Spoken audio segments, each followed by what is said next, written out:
No, it's not Connor. I know I oftentimes scam you guys with that, but it's not Connor.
Yo!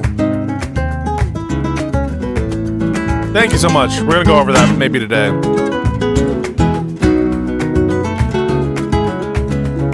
What's good?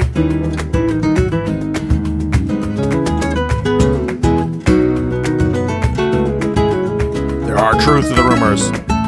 The true.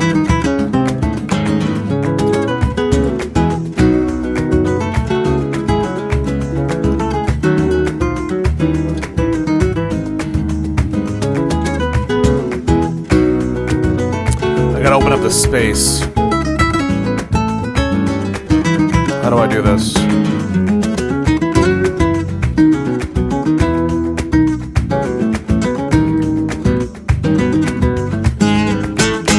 Yo, what up everybody? Welcome. Good morning. Sorry for the quick little intro today, but I'm a minute late to creating the space where we're going to talk to this guy Walter. Don't really know who the fuck he is. He has an account with like, I don't know, 4,000 followers on Twitter. And when I was sifting through my huge backlog of messages, I found someone who wanted to talk about the Iran war and defend it, and still does. So that's pretty interesting. He styles himself as a conservative libertarian. So that's why, and I think he's probably a Trump supporter, but yeah. I don't really know what his angle is going to be on it, but I think I want to start the Twitter space. And the Twitter space is just to like facilitate us actually communicating, because I don't know why we can't just do like fucking Zoom or I don't know. All right, so what should I call it? Iran war debate epic. And how do I know that I'm being heard? Maybe one of you can go in there and use my microphone. Okay, yes. Use this microphone. Allow. All right, I need one of you. I need one of you spies to go in the Twitter space in a second and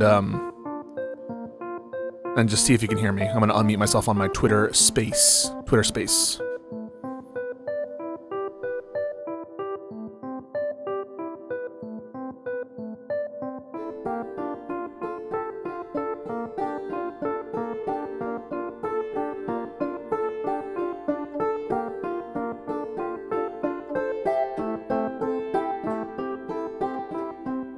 Yo, can I be heard on this Twitter space?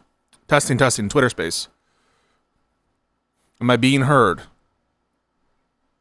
1, 2, 3, 1, 2, 3. Let's do some reactions if you can hear me. I see a spy in here. I see people. Testing 1, 2, 3, 1, 2, 3. Okay, cool. All right, so now we just wait for him to come in. That's what she said.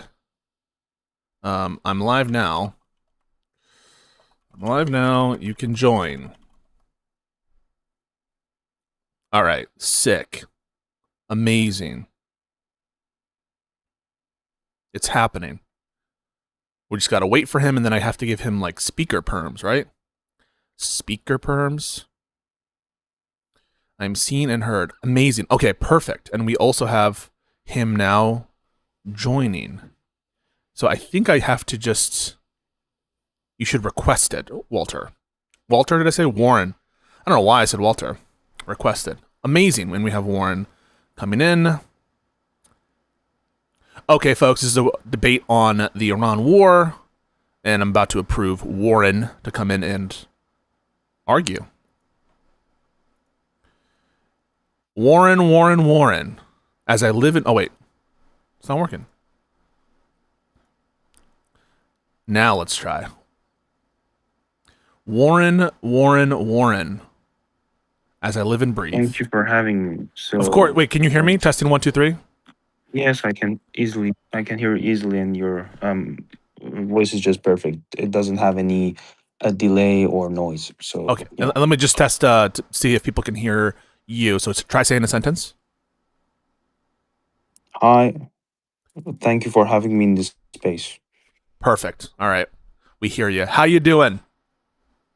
I'm good. I just I just appreciate you for accepting the debate request. That was just great.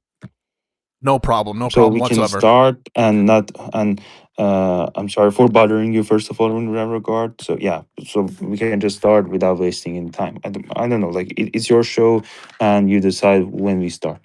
Awesome. No, I'm ready to go whenever I'm you just a are. guest. Yeah, no, and there might be a slight delay, so just be aware of that. I'm not like trying to interrupt you or anything. Yeah, So no. yeah, good to go whenever you are, and I'm happy to let you drive the conversation. But I think the proposition is something like the Iran war is justified, and I just don't know why that is. May I explain? Yeah.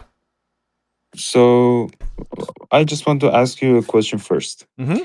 When a government kills its civilians and cannot protect them, don't we have something like R2P, right to protection, something that the American Congress, especially the Democrats, wanted to pass when Assad's government was ruling Syria, and they were actually slaughtering the Syrian people, and actually it led to American intervention.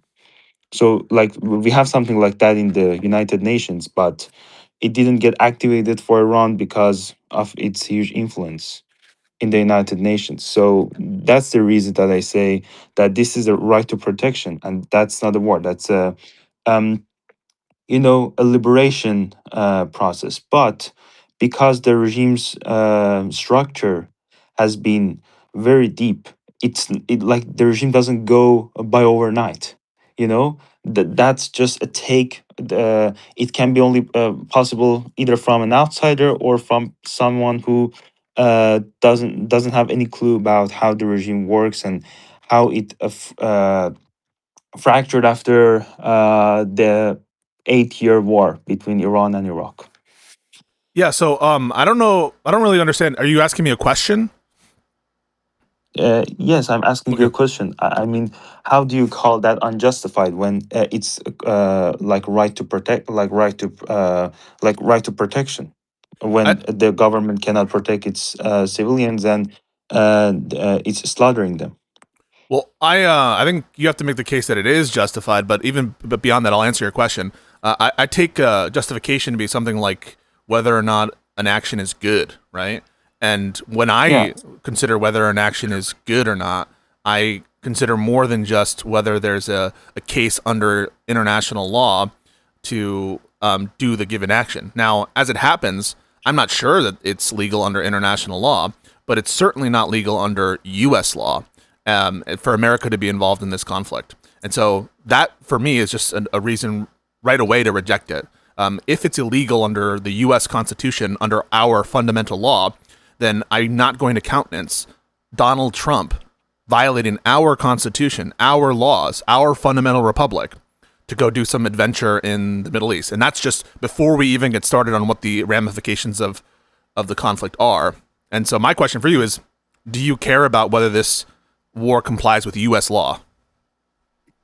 So what the war complies with the U.S. law? So so the last war that U.S. actually gave received the Congress approval was the World War II. So they received no approval for Vietnam or for Iraq or Syria invasion. So So it's not true that why should they get approval for the Iran one when actually the Islamic Republic started the war since October 7th via Hamas? So that was their ally actually, and there was no a permanent ceasefire between um, Israel and Iran, or we can say Islamic Republic, on June 25th. It was just a temporary ceasefire between these two, and yeah. it was nothing permanent. So first off, you're off on the facts here. I'm not because talking because about. it was just a negotiation process. Sorry for interruption. And then the negotiation process of just failed in the end of February. And Trump also was doing like the negotiations during like August and September. It postponed again to after January.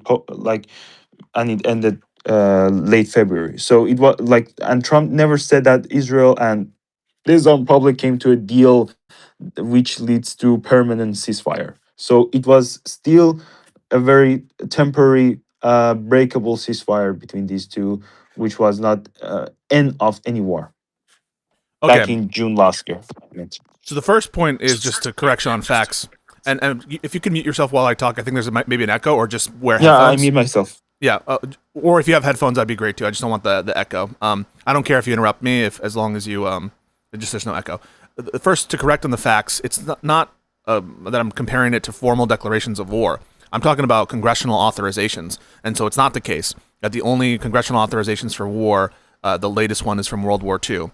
There was the Gulf of Tonkin resolution and the AUMF to go against Al Qaeda, to go against Iraq. So it's not the case that we've only ever had war authorization from Congress since World War II, and that's the last time it's happened. But even putting that to aside, you haven't answered the question, which is, do you care whether it's legal or not under U.S. law? In other words, if you knew for a fact that it was illegal under U.S. law, would you still support it? Yes, I would, because actually it's morally justified. So how is that first? So first of all, how is that illegal when you say it's an illegal war? Can you just Yes. explain how is that illegal? Like how is that how is that different than Syria or Iraq or Well, it might Vietnam? not be. So some of those wars were illegal under U.S. law. So when Obama bombed Libya, I believe that was a war, and it was illegal under U.S. law. The attacks in Syria against not Al Qaeda or ISIS or related groups that are authorized under the AUMF, but instead against the regime, the Al Assad regime, that I also consider to be illegal under U.S. law when Trump did that. So it's not. I'm not going to grant you that all these wars and interventions have been legal when done. But and I can explain why it's illegal, and I'll do that. But you've already granted that even if you knew it to be illegal, you would be, under U.S. law, you would be in favor of it anyway, right? Because you're okay with us violating the U.S. Constitution in this instance, right? Which amendment it does actually? Wait, regardless of which amendment it is, right? So, like, I'm about to explain why it's illegal. Trust me, I know why it's illegal. But you're telling me that even if you knew, why it's illegal, I want to know your argument. No, but the question is, even if you knew it to be illegal, I want to hear you say, I don't care if it violates the U.S. Constitution. Yeah, I don't care. Okay. Whether it's legal or illegal, I support it. Okay, so now I'm going to explain to you why it's illegal under U.S. law. Under U.S. law, only the Congress has the power to initiate a legal state of war. In other words, a formal state of war. That's what it means for Congress to have the power to declare war. Only they can initiate a state of war. And armed conflict with another country in their territory is the prototypical definition of a war. No one's going to say it's not a war. We're referring to it as a war. Trump refers to it as a war. Hegseth refers to it as a war. It's a war. Obviously, it's a war. So Congress has the only authority to initiate those states of war. And given the fact that Congress didn't initiate the state of war in this case, it's illegal. It's unauthorized. It's not allowed, okay? And that's true when it comes to the tariffs. When Trump tried to do the tariffs and he didn't have any authority to do so, it's illegal. It's void. It's not allowed under the U.S. law. And just like that, Congress did not initiate this state of war with Iran. Therefore, it's illegal. That's why it's illegal. But you don't care that it's illegal. Well, I do care because I live in a republic. I live in a democracy, and I need our officials to follow fundamental law. So why the fuck should I care about protecting democracies across the world, when we can't even defend our own democracy here because our constitution is not being followed. Our fundamental law is not being followed.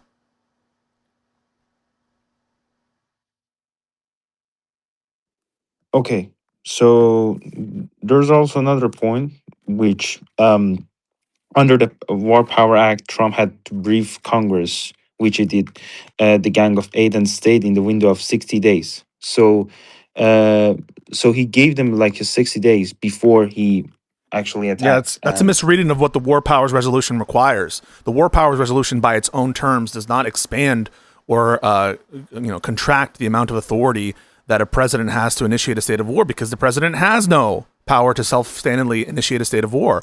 All the War Powers Resolution does is put additional procedural constraints on the president. Query whether the War Powers Resolution is even constitutional itself, but it isn't a source of authority to initiate a state of war. All the War Powers Resolution says is you need to brief Congress sometimes, and you need to stop after a certain amount of time without an act of Congress, which he also has not done. So no matter how you cut it, even assuming the War Powers Resolution is constitutional, it doesn't act to give him any authority to initiate a state of war. He's not in compliance with it. So it's just the silliest argument in the world to bring up the War Powers Resolution, because it doesn't say what you say it says, and he's not in compliance with it.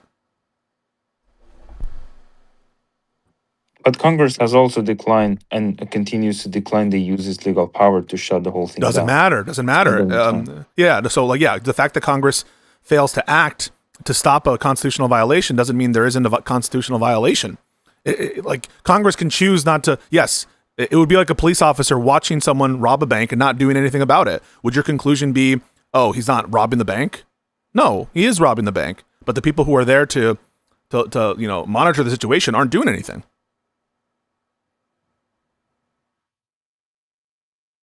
But you don't. This conversation is kind of to the side, because you've already granted that even if there were a constitutional provision that says the president shall not go to war with Iran in 2026 and in the future, even if it was that explicit, you'd be like, I don't give a fuck, right? Yeah, that was the least important thing to discuss. Okay, that's why you've already. So I think that that's messed up. I don't think you can claim to be caring about the sovereignty of the American people, or about our self-determination, or about our system, if you just say, I'll wipe my ass with the U.S. Constitution. For me, to consider a constitutional violation justified, it's going to have to be of civilizational importance. That is to say, it's going to have to be something that questions the very integrity of the United States country, right? So that's the kind of stakes that we're talking about before I'm going to be saying it's justified to violate the U.S. Constitution. Because when we start violating the Constitution, who's to say that Trump isn't going to just become dictator and order the military to do something? We have to follow our own law. But you don't agree with that, so let's go on to even assuming that it were legal or that we don't care whether it is legal under U.S. law. I don't see how it furthers any goal, right? I don't see how it furthers the goal of stopping the regime. This is making the regime stronger. How? How? It's Could you prove yes, this prove your claim? hundred How does it make the 100%. regime stronger? The reason why this war is making the regime stronger is because it's giving them an overall strategic victory in the mid to long term, which is control over the Strait of Hormuz. And it is showing them to be, in other words, it's demonstrating that they have the ability to exert control over in the largest oil and energy related shock in the history of, I think, the world. They're able to exert that sovereignty over an international water channel, and no one's able to stop them. And so that has increased their strategic power. Now, yes, in sort of tactical ways, in sort of immediate military ways, they have been degraded, right? They've killed a bunch of leaders, but that's just in the short term, right? In the mid to long term, they're stronger, and that's why they're still issuing their maximalist demands. The people who are under pressure aren't the regime, it's Trump. And that's obvious, right? Like, if we felt that if the Iranian regime were under pressure and were actually in a bad situation strategically overall, they would be giving less demands, right? They're not. And the reason for that is because they're stronger. And international observers have noticed this, right? And the regime has survived and it's proved its mettle against America. And by the way, even the pro-Israel supporters and the pro-war supporters acknowledge this. People like Ben Shapiro and Mark Levin say it would be the worst possible outcome if Trump stopped the war now, because they acknowledge and they recognize that what everyone can recognize, which is they didn't have control over the Strait of Hormuz before. They weren't able to exert this amount of influence. The channel was open, and it was, unclear whether Iran was a paper tiger. Now they do have control over the Strait of Hormuz. Now they are exercising it, and we've just wasted a bunch of domestic political capital in Iran, where they've consolidated support for the regime. So the regime has become stronger internally, they've become stronger externally, and their allies have gotten stronger. Russia has gotten stronger with what's going on with energy. China has gotten stronger with having this influence over these energy markets and these international relations and acting as a broker. And so all of this has bolstered Iran and its allies' standings and has given them a key, huge, really, really powerful strategic boon, which is this control over the Strait of Hormuz. Obviously, they're stronger. So, just to tell you, when they control the Strait of Hormuz and they think that they're strategically winning, that's not the case because they have a lot of infightings inside themselves. And when you say that they're in total control, just you can take a look at how many missiles they shot on the very first day and compare that to the seventh day, and the amount declined a lot. Okay, It when doesn't you say matter though. That doesn't long matter, term right? goal, I'll grant that. long term, okay, they can actually rebuild, but the amount of damage that they received during the first days of the war, they cannot actually repair that damage for for the next few years. And when they say they're winning, they're not actually winning. Like every time that they claim to be win the war, that's their strategy, that's their ideological belief, and they just want you to believe them. But another thing that I want to mention is that US had three sort of actual agreements to Iran, that out of those many points, which the most important one was a nuclear enrichment, the second one was the ballistic missiles, and the third one was to annihilate the proxies, which are actually uh, under the United States Foreign Terrorist Organization list, Yes. like the The IRGC, Houthis, the or IRGC, like the and yeah, Hezbollah, Hamas, yeah, or sure. yeah, or the Houthis. So actually, Trump asked them to whether accomplish all three or going back to war. So so there is no way to return, and the Islamic Republic is only trying to just say, oh, we are trying to negotiate, and at the same time they don't want to lose the support from their own hardliners, because the regime itself wants to continue the war for the ideological reasons, but the many at the top, they don't want to continue the war because it will harm um, their benefits because they still want to stay in power and not listen to lower rank hardliners who just want to go to war and actually become martyrs. So this is a big conflict among the regime officials themselves. So Mhm. um, the proxies actually collapsed way more than they collapsed before because as you've seen, Israel totally destroyed Hezbollah's leadership in 2024, or Israel totally destroyed Houthis leadership in 2025, or Hamas leadership got totally destroyed, but they literally rebuild again. They were still in power, but as you see, like I said, the regime is totally structured, and they're just losing the power in a just gradually, not overnight. You see that Hezbollah is losing more control in Lebanon than it- the, than losing its control, for example, in 2024, even though almost all the top leaders got eliminated.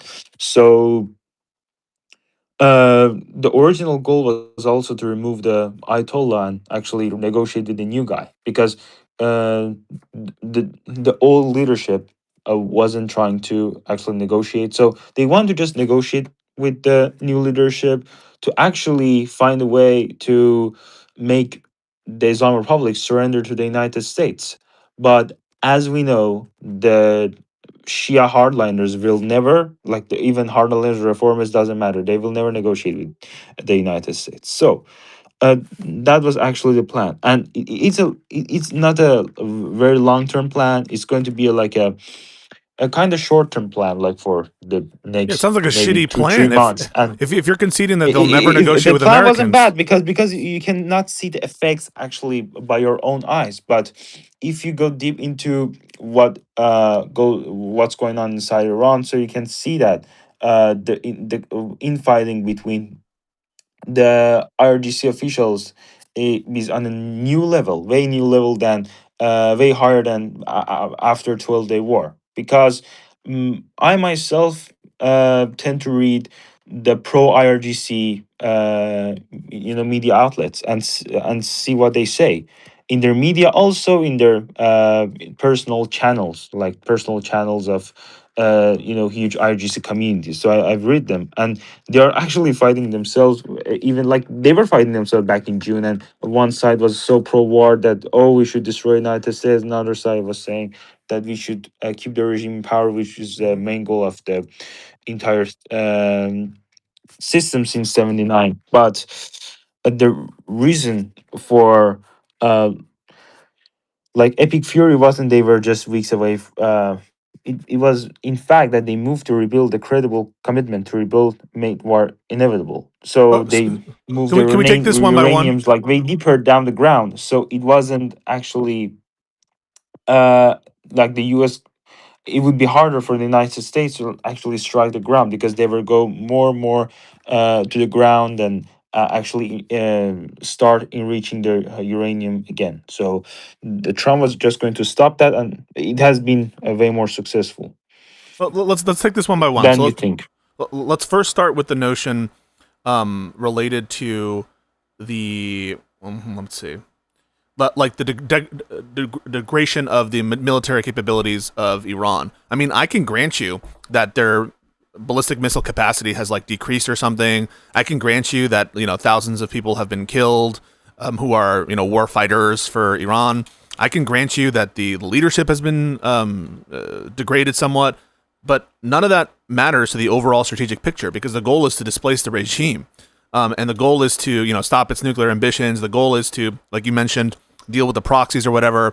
And none of that stuff is what I'm talking about, right? Like the overall win, why Iran is getting stronger, has to do with the long-term strategic picture, which has changed, which has fundamentally changed. And that's why, by the way, Trump is looking for a, quote, off-ramp this entire time, is because everyone recognizes that they now have control over the Strait of Hormuz. So, yeah, they'll just rebuild their ballistic missiles capacity, which they're doing. Latest reports, I think, show that it's not been degraded nearly as much as optimists thought it would be. And the asymmetry of the warfighting now and the cost calculation that has been exposed by this conflict means it doesn't matter that Iran is only able to fire like less missiles in a given day, because as long as they have the capacity, right?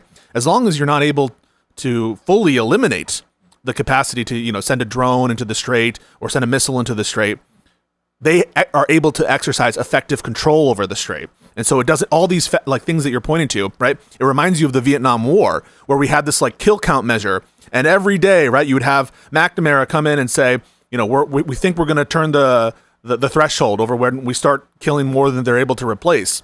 These are all just like fake propaganda numbers that don't get to the actual meat and potatoes of the strategic calculus here, which is they're able to outlast the West. They're able, and really just America and Israel, because no one else wants this fucking mess. And one of the reasons they don't want this mess is because they see it's a bad deal. It's a losing deal. So yeah, I mean, I think there's a lot of optimistic talk about their ballistic missiles capacity, but I'll even grant it. It doesn't matter to the overall strength of the regime. So that's point number one. Why don't I stop there and let you respond to that? Could you make your last point again? Sorry. Yes. So the overall point is, it doesn't matter if you degraded the ballistic missiles by 50%, which is like an optimistic view, right? And I don't even grant that, but let's say I do. The fact that they're able to have any capacity to inflict damage to ships crossing the Strait of Hormuz means that they're able to exercise effective control over the Strait of Hormuz. And that's the big strategic Yeah, but they cannot victory. actually directly hit Europe or like. Who cares? Actually, they don't have the range to hit like further countries. But Who cares? this is the That's first not the victory I'm talking about. Like this is like this is like a primarily goal. So it's so it's not actually the final goal. Which when you say about that they would lower their missile range, we know that's not possible because there's no organization to measure the missile range. And when Trump said that it's like under a 300, it should be under 300 No, I'm not kilometers. talking about. There's Sorry. no Maybe you like misunderstood me. for example for nuclear for like the nuclear program, it was something like IAEA, which I'm not talking about nukes. it controlled like the agency which controlled the nuclear enrichment percentage. Yeah, But for I'm not talking missile, we about don't that. have anything like that. So you know what the goal is. And I'm you not. know that Wait. they Can are we pause? just Can we just pause real quick? So I'm not talking about yeah. nuclear enrichment. I'm not talking about arms control in the sense of nuclear weapons. I'm talking about the strategic control over the Strait of Hormuz. They didn't have it before. They have it now, and the missile capacity. They by had which it before. they weren't exercising but it. they didn't use it. It was untested, right? It was something that was unknown, right? It was part of the calculations of a gambit. Like, what if they do this? But now they're exercising what was a potential into an actual. Now they are exercising control over the Strait of Hormuz, and the proof is concrete, right in your face. How do you know this? Because ships are not passing the Strait of Hormuz. How do you know this? Because gas prices are like $5, or they're going to approach to be $5, and diesel prices have doubled. That's how you know for a certainty that Iran is exercising control of the Strait of Hormuz. They weren't before. How can you not grant that? So they could they could actually control the Strait of Hormuz way stronger. For Okay, example, but they are 2-3 now. years ago. But a lot of their capacity actually destroyed, and you can just compare like the control that they have right now is far less than the control that they could have 2-3 years ago. So that's why like they're getting weaker and weaker. But what you just saw, what they tested this year after they got weakened a lot, because that's where their last option to show power or whatever they call it. So, um, because it was an obvious fact that they would close it, and they actually always use this advantage to force other countries to listen to what they say. Wait, it was international waters before. It was international waters before, and people weren't paying tolls, and people were able to freely go through the Strait of Hormuz. Now you're saying, well, it wasn't. I actually don't know what you're saying. Are you saying it wasn't certain? The threat was always there. The threat potential threat was always there. Okay, but now I would close it. Now the threat has culminated, right? Now the threat is accomplished, and now they have done the thing. The threat has accomplished, but in a way weaker way, because it would be way stronger than you're seeing right now if the whole campaign started, for example, during the first like Trump's first presidency term, or even but that's during presupposing the Biden a war, administration. right? That's presupposing the war, which is the very thing we want to justify. You're saying, yes, as compared to an Iran war that would have started in Trump's first presidency, they would like have more control over it, which I don't even know if that's true. I mean, it just feels like they would have been able to do, they would have done the same thing, which is okay. But because a even if, lot of their capacity is destroyed in 2025 and a lot okay, more but even if I grant like that, right? Like, okay, let's say that I invisible grant rations. that. Let's say that I grant that as between an Iran war that initiated in Trump's first term and an Iran war that we have now their control over the Strait of Hormuz is somehow different. Okay, but that's just comparing two things, right? That's comparing to one war that didn't happen to a war that did happen. But that's not saying that it isn't true that, relatively speaking, strategically, Iran is better off because now they're exercising control and they weren't before. It's not better off, like as I explained once Not even with again. respect to the Strait of Hormuz. Not even with respect to the Strait of Hormuz. You're blind if you're not going to grant that. No, Of because I course, they have said an advantage because the there. control is way shorter and way weaker, so the control will not remain forever. But Wait, another thing I that don't I even want to understand. say is Wait. Can that you just, you need to clarify that. What do you mean it's way weaker and shorter? I don't understand that. way weaker and shorter. It means that if that happened years ago, they could actually took the control of Strait of Hormuz way stronger than Yeah, and if I was able to shit gold, I then would it be would be more like rich. a breakable kind of control. It would be way harder to end their It seems pretty hard end to the dislodge blockade control right of the now. Strait of Why are we Hormuz. unable to But now dislodge their it's control way now? easier. Yeah, how are we? Okay, I'll grant to you that in another scenario, it would have been harder to dislodge their control than it is now. But now it seems pretty hard. Now it seems really hard, in fact, and we're not able to do it. The America is able to do it, but Trump hasn't done it because of the reasons that there are like infightings inside of Iran. And another thing is that China is suffering oil wise. They have to pay full price for oil, not pay the cheap price of the smuggled oil into their country because like Iran wanted to turn away the sanctions and then sell illegal oil to China. So that's another reason that oil prices raise. Another thing that all the proxies are economically collapsing because why you say that the government of Lebanon is trying to talk to Israel regarding peace between these two countries Yeah, let's after talk about 20 that. years. So let's go So to proxies why in didn't that Lebanon. happen in 2024? Yeah, wait, no. Because the all proxies are um, losing economically. So Hezbollah doesn't have the economic leverage to take control of Lebanon like they could like they did in 2024. So why didn't Hezbollah just got destroyed in 2024 and after Nasrallah got eliminated? Because they had that economic leverage, because they were backed by Islam Republic very strongly. But now when they are much weaker and the government of Lebanon safe like much more safely talking to the Israeli officials for a possible a peace negotiation process, that's totally huge, and that's why the proxies are losing financially. Another reason that like the operation wasn't very weeks away, and it was fact they moved to rebuild a credible commitment to rebuild the war inevitable. So um, that's why we say like the job should done, and there shouldn't be any way to actually leave Iran without destroying the regime because as soon as the United States waits for another strike, so the Islamic Republic will try to rebuild itself by the amount by the amount of money that they have right now. So yeah, and Let's deal one at a uh, time, okay? So let's start first with proxies in also Lebanon. Houthis stay out. Also Houthis stay out and didn't say anything. That's another point that I want to Okay. make. Oh yeah, I don't think that that's the point that you want to make because but anyway, let's do it one at a time. Actually, before we do proxies in Lebanon, let's just start with the following proposition: if America, as has been reported by multiple news organizations, that Trump is considering this, if America just declares victory and goes away, the reports are that Trump is bored with the conflict. That would be horrible, right? Yeah.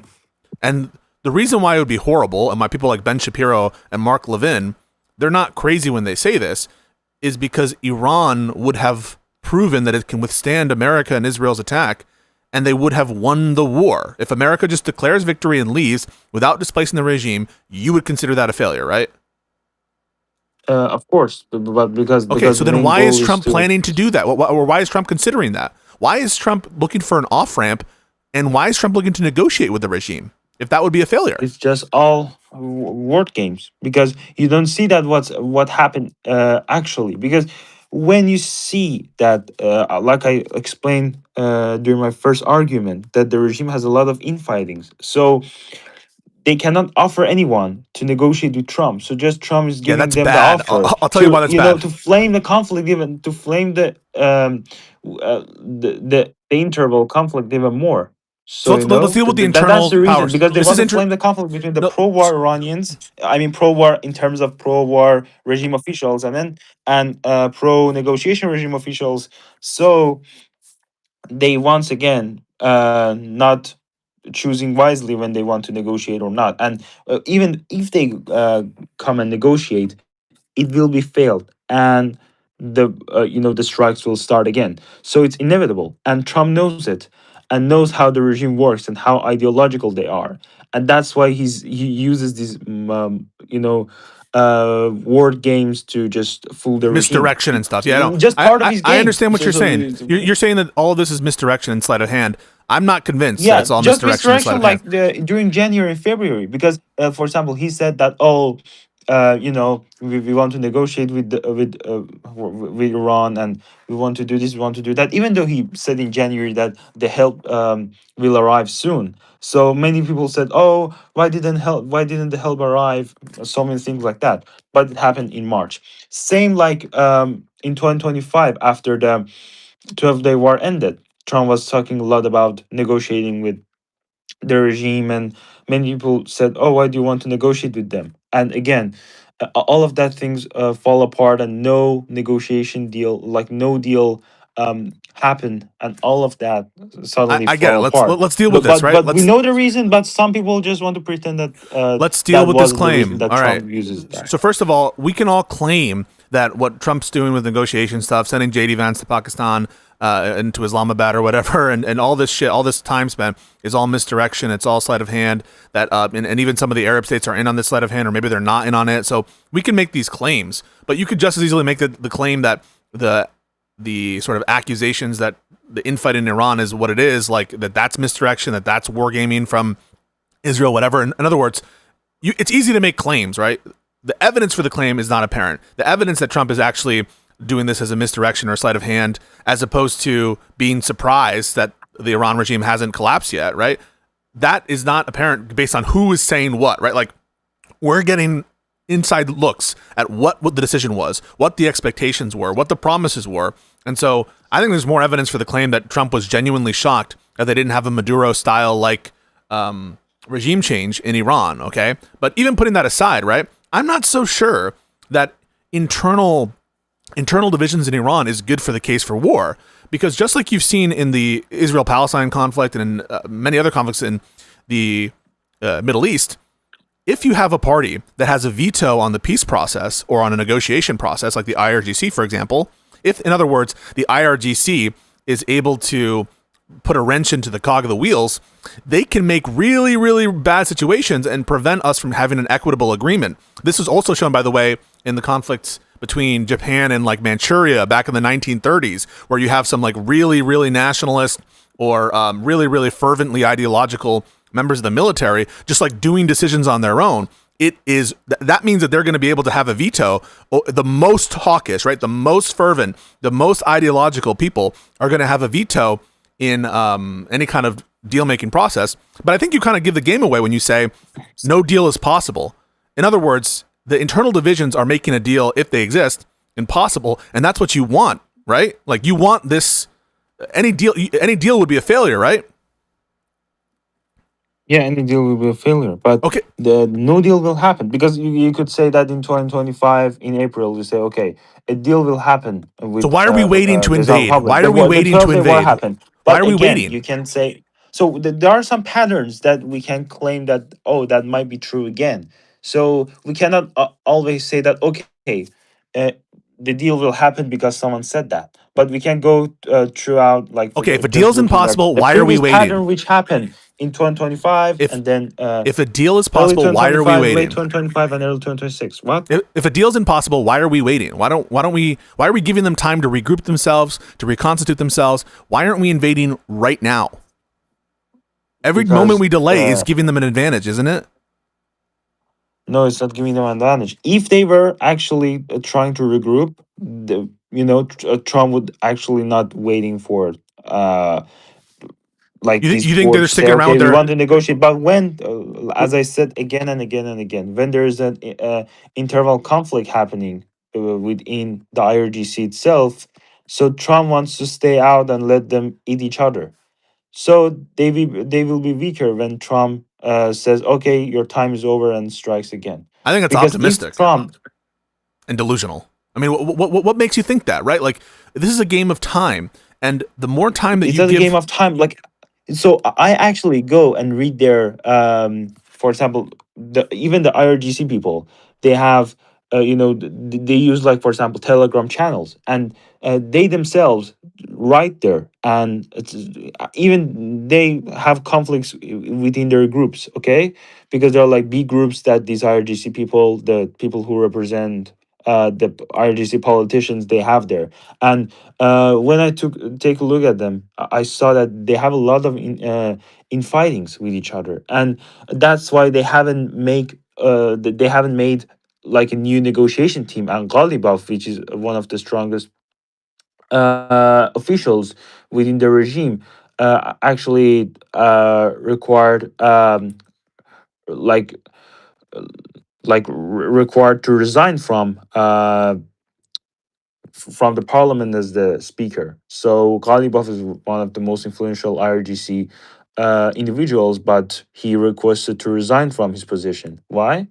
That's because of the infighting. And if that didn't happen, Trump wouldn't wait for that. So because of the infighting are happening, and that's okay that you don't know because you don't follow this, you know, the Iran news very as closely I'm as not I do. denying the But existence of no, I'm not denying the existence of infighting. What I'm telling you is that the timetable that he's running into, and this kind of like strategic wait for the internal divisions to, like, I don't know, for them to eat each other so alive. now is the I strategic wait. Now is a good time to wait a little bit No, for it's a horrible their time to wait. fightings I'll to tell you why.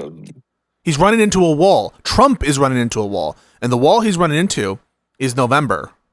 You understand that? He's going to I lose understand that. support in the Congress to I fund understand a the war. midterms that will happen in November, but Trump has to do something like before November to actually stabilize the entire Iran thing and claims the win itself. He's, But but we you are know, still in why he's May, not going to do that. Do you know there are why he's not going to do that? weeks passed from April. Like I think it's actually a month passed from the beginning of the ceasefire, if I'm not wrong. It was April 14, right, or April Uh, 13. Sorry, and And I Israel's guess getting that antsy. was a good Israel is wait. getting antsy, right? Israel wants to go, go, go. And the reason is they understand this. They understand the internal political dynamic for Trump. But the thing is, Israel understands it, yes, is but Israel Trump, gets it, the, Israel wants to say go go go, but Trump's strategy is actually destroying the entire regime completely because it's actually like a surgery. When you remove the entire brain tumor in one operation, so you might remove some good parts of it, like this is remove some necessary parts of the the brain. infighting in But America is worse than Trump the is infighting removing in. them slice by slice by slice, and layer by layer and by layer, and that's what he's doing. And you can see, like, in the next few weeks another big thing happens. You cannot like the expect that something happens in a very very short time.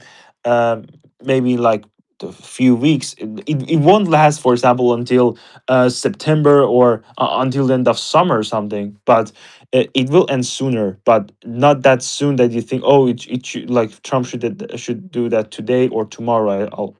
Okay, Like, it's not let's do logical, this. and you have to like look more into the patterns which happen. All right, let's do it step by step. You agree with me, don't you, that we're not going to effectuate regime change without boots on the ground?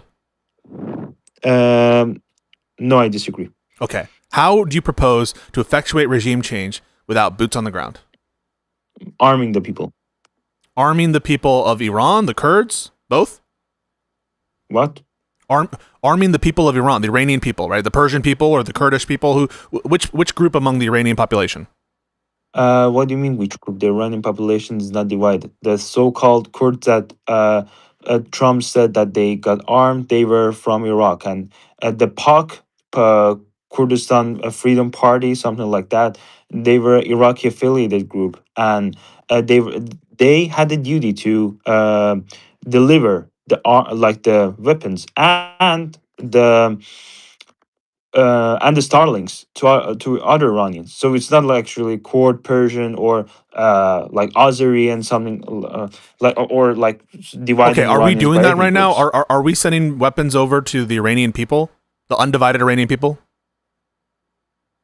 Yeah. So the Trump was going to like Trump was giving an amount like a very low amount, I guess, because Trump won't actually trust one Iraqi affiliate like Iraqi Kurdistan affiliated group party to arm a mass amount of Iranian people. Of course, he didn't like gave them that So huge it seems like amount a of bad strategy. weapons. If you can't even trust. But it was a failure. But it was a failure because a lot of people said, okay, arm them, and it led to a failure. I agree with you because the so-called Kurdistan Freedom Party, literally, They what don't what want can I any say? part of this, Literally and bought. also you have to think about Okay, Turkey sorry. too.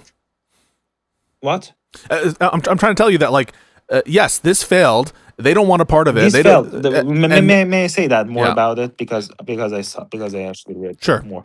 You know, the reason that failed was because these parties are separatists and they are not even favored among the Iranian courts. Okay, they are like they are the parties that claim to be the representatives of Iranian courts, which not true. The Iranian courts are actually more like undivided, like other ethnicities. And these parties, like existed from the 70s, and they helped Khomeini, and then started to fight armed again. And it was like they were actually uh, funded by the Iraqi Kurdistan government, okay, by the Barazanis.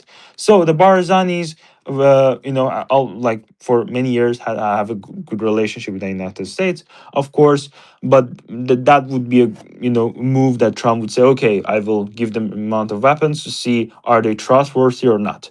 But they weren't trustworthy. But I don't know if was it 50 Land Cruiser cars 50 Land Cruiser vehicles, sorry, 50 Land Cruiser vehicles, and sold the Starlinks, each Starlink for $1,000 to the Iranians who can like buy it. There are not that much Iranians that can pay $1,000 for Starlink.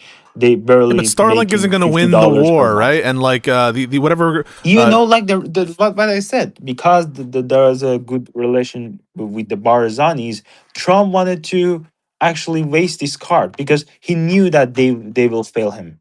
It was extremely obvious, but it hasn't been proven, and it got proven, and it was great. It was just great to see that these people are going to fail the United States again and again and again because the narrative was totally against it. The narrative was that, oh, these parties are actually United States backstabbed them. United States actually Okay, I'm sure betrayed that was the very Kurdish parties. vindicating for And people who have that opinion. But who cares? Okay, you vindicated people who are anti-Kurdish or who believe the Kurds are bad allies or whatever you want to say. no, no, That no. has It's not anti-Kurdish. There are some separatist, anti. So like there are.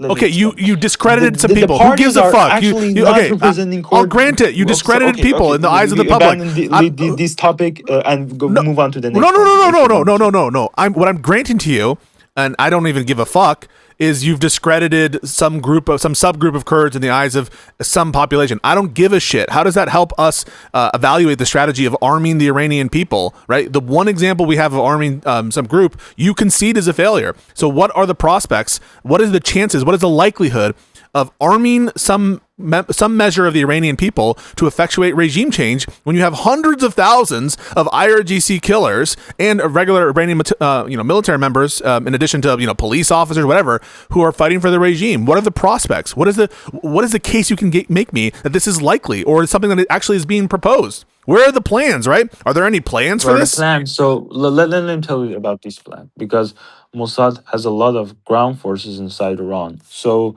there are a lot of actually Mossad agents among the like the IRGC and the military itself.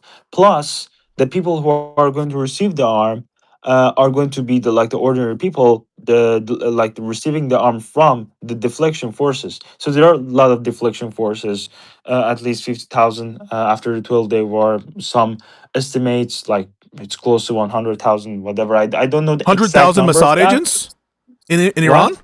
100,000 Mossad No, agents not in Iran? Oh. 100,000 Mossad agents. I said a limited amount of Mossad agents inside Oh, Iran okay. that they can connect to the deflection forces network, the defector network, the defector, because many people defected from the military, IRGC, and the intelligence system during the 12-day war. It was like close to 50,000. And it went way up to 100,000 after the massacre happened on January 8th and 9th. So, like I said, the limited amount of Mossad agents can work with those defectors and their networks inside Iran.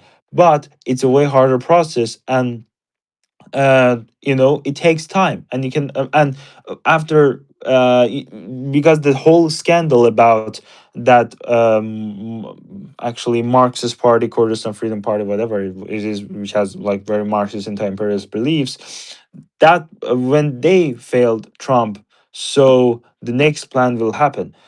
Because the scandal just happened like days ago, and Trump wasn't talking about it until the until earlier this sorry until last weekend. So yeah, that's the reason. And it takes time, but it won't be a failure at all, because you say, okay, one way failed, but it was the way that obviously would fail, and it was good to fail, because you should like say, okay, I'm going to try this way. I know it's going to fail, but it worth trying, Yeah, because I to think the prove better that they are inference going to is fail. I think the better inference is that America's not trying to fail, but that's just my I submit to you that I don't have evidence I that don't say America you're wasn't trying to trying to fail. fail. I said another thing. Sorry, Oh, you my bad, my misrepresenting what bad. I said. Well, I'm I not said you misrepresenting give on purpose. someone. Maybe I'm misunderstanding, but clarify.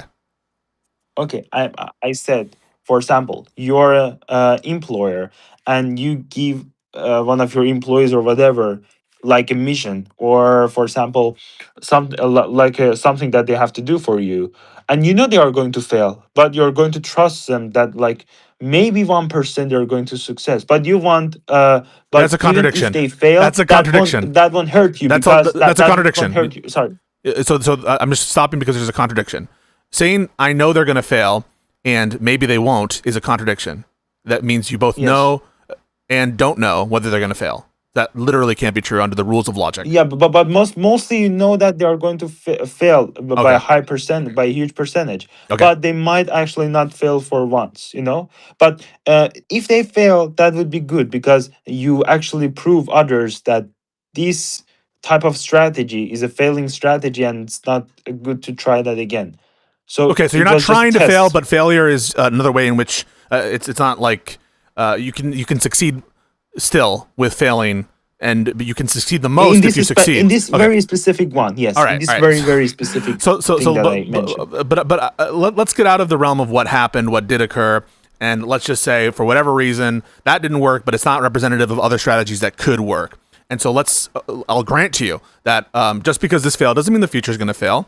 Fine. What are there actually plans? Or there's details that there's going to be plans to send weapon shipments to the Iranian people. And the first question I have for you is, where are these weapons coming from?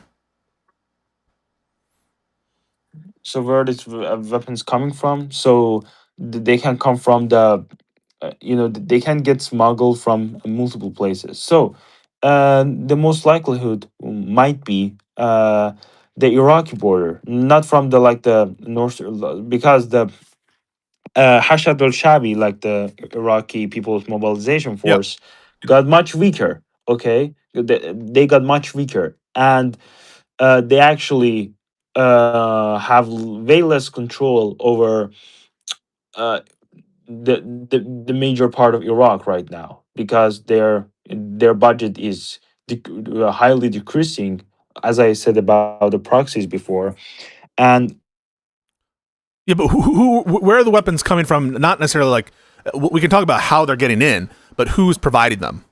What is the entity or group of Who's people? providing them? America, Israel. America. So America's Hello. ability.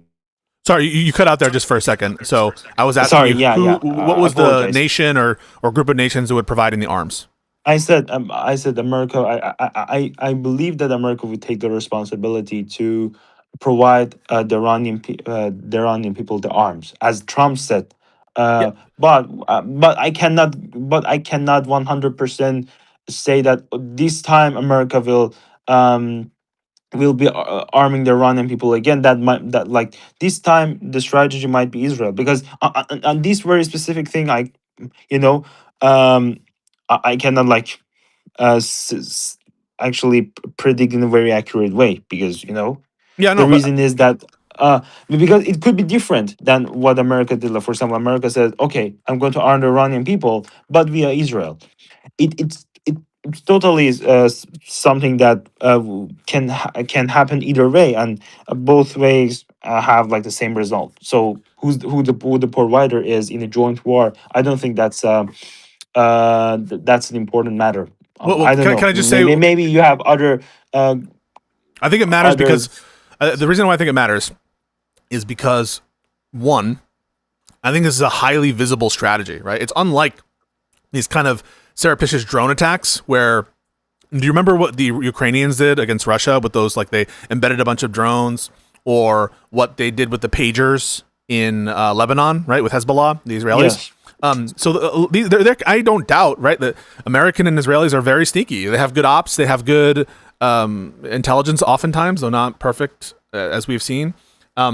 But like this kind of strategy of like arming the people, right, the Volk, whatever you want to say, there's a lot more points of failure there, and it's visible to know like who we're shipping arms to, even just from a congressional oversight perspective. That America doesn't operate all the time with in a way that's where there aren't ways for Iranians to detect this.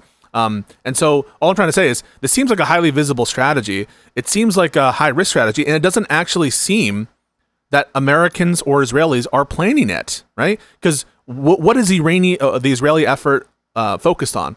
The Israeli effort is focused on Trump. Okay, the Israeli effort is focused on convincing Trump and the American people to do what? To do what? Like to arm the Iranians? No, to go into Iran.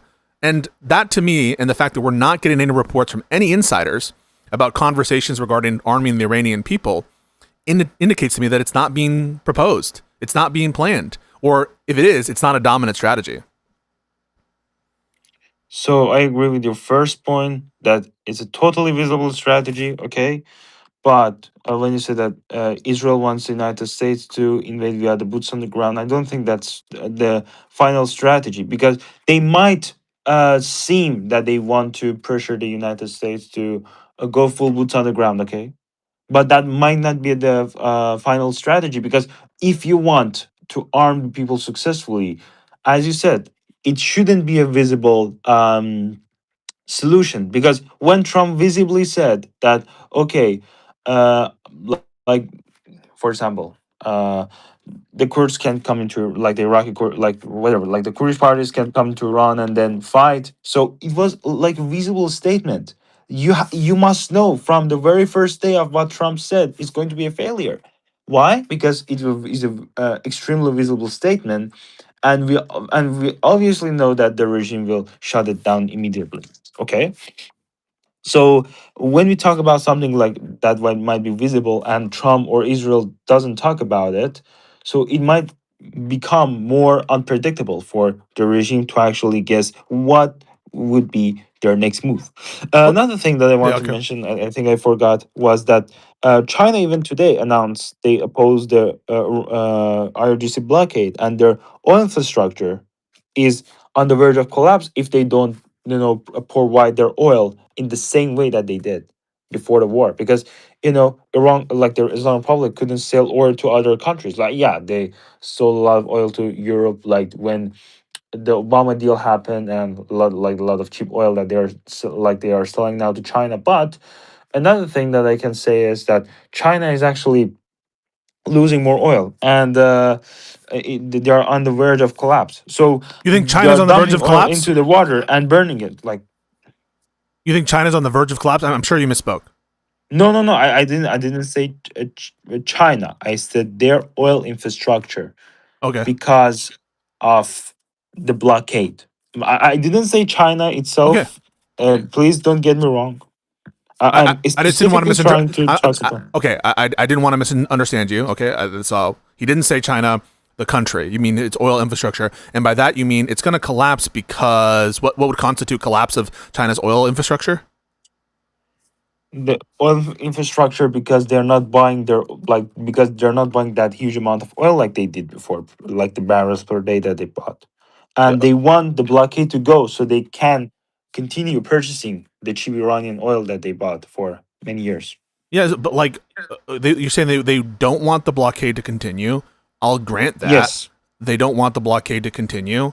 But yes, and they're not what backing their so-called allies because China is no to ally to the IRGC. China just wants its money, just wants economic, like economic uh, profits.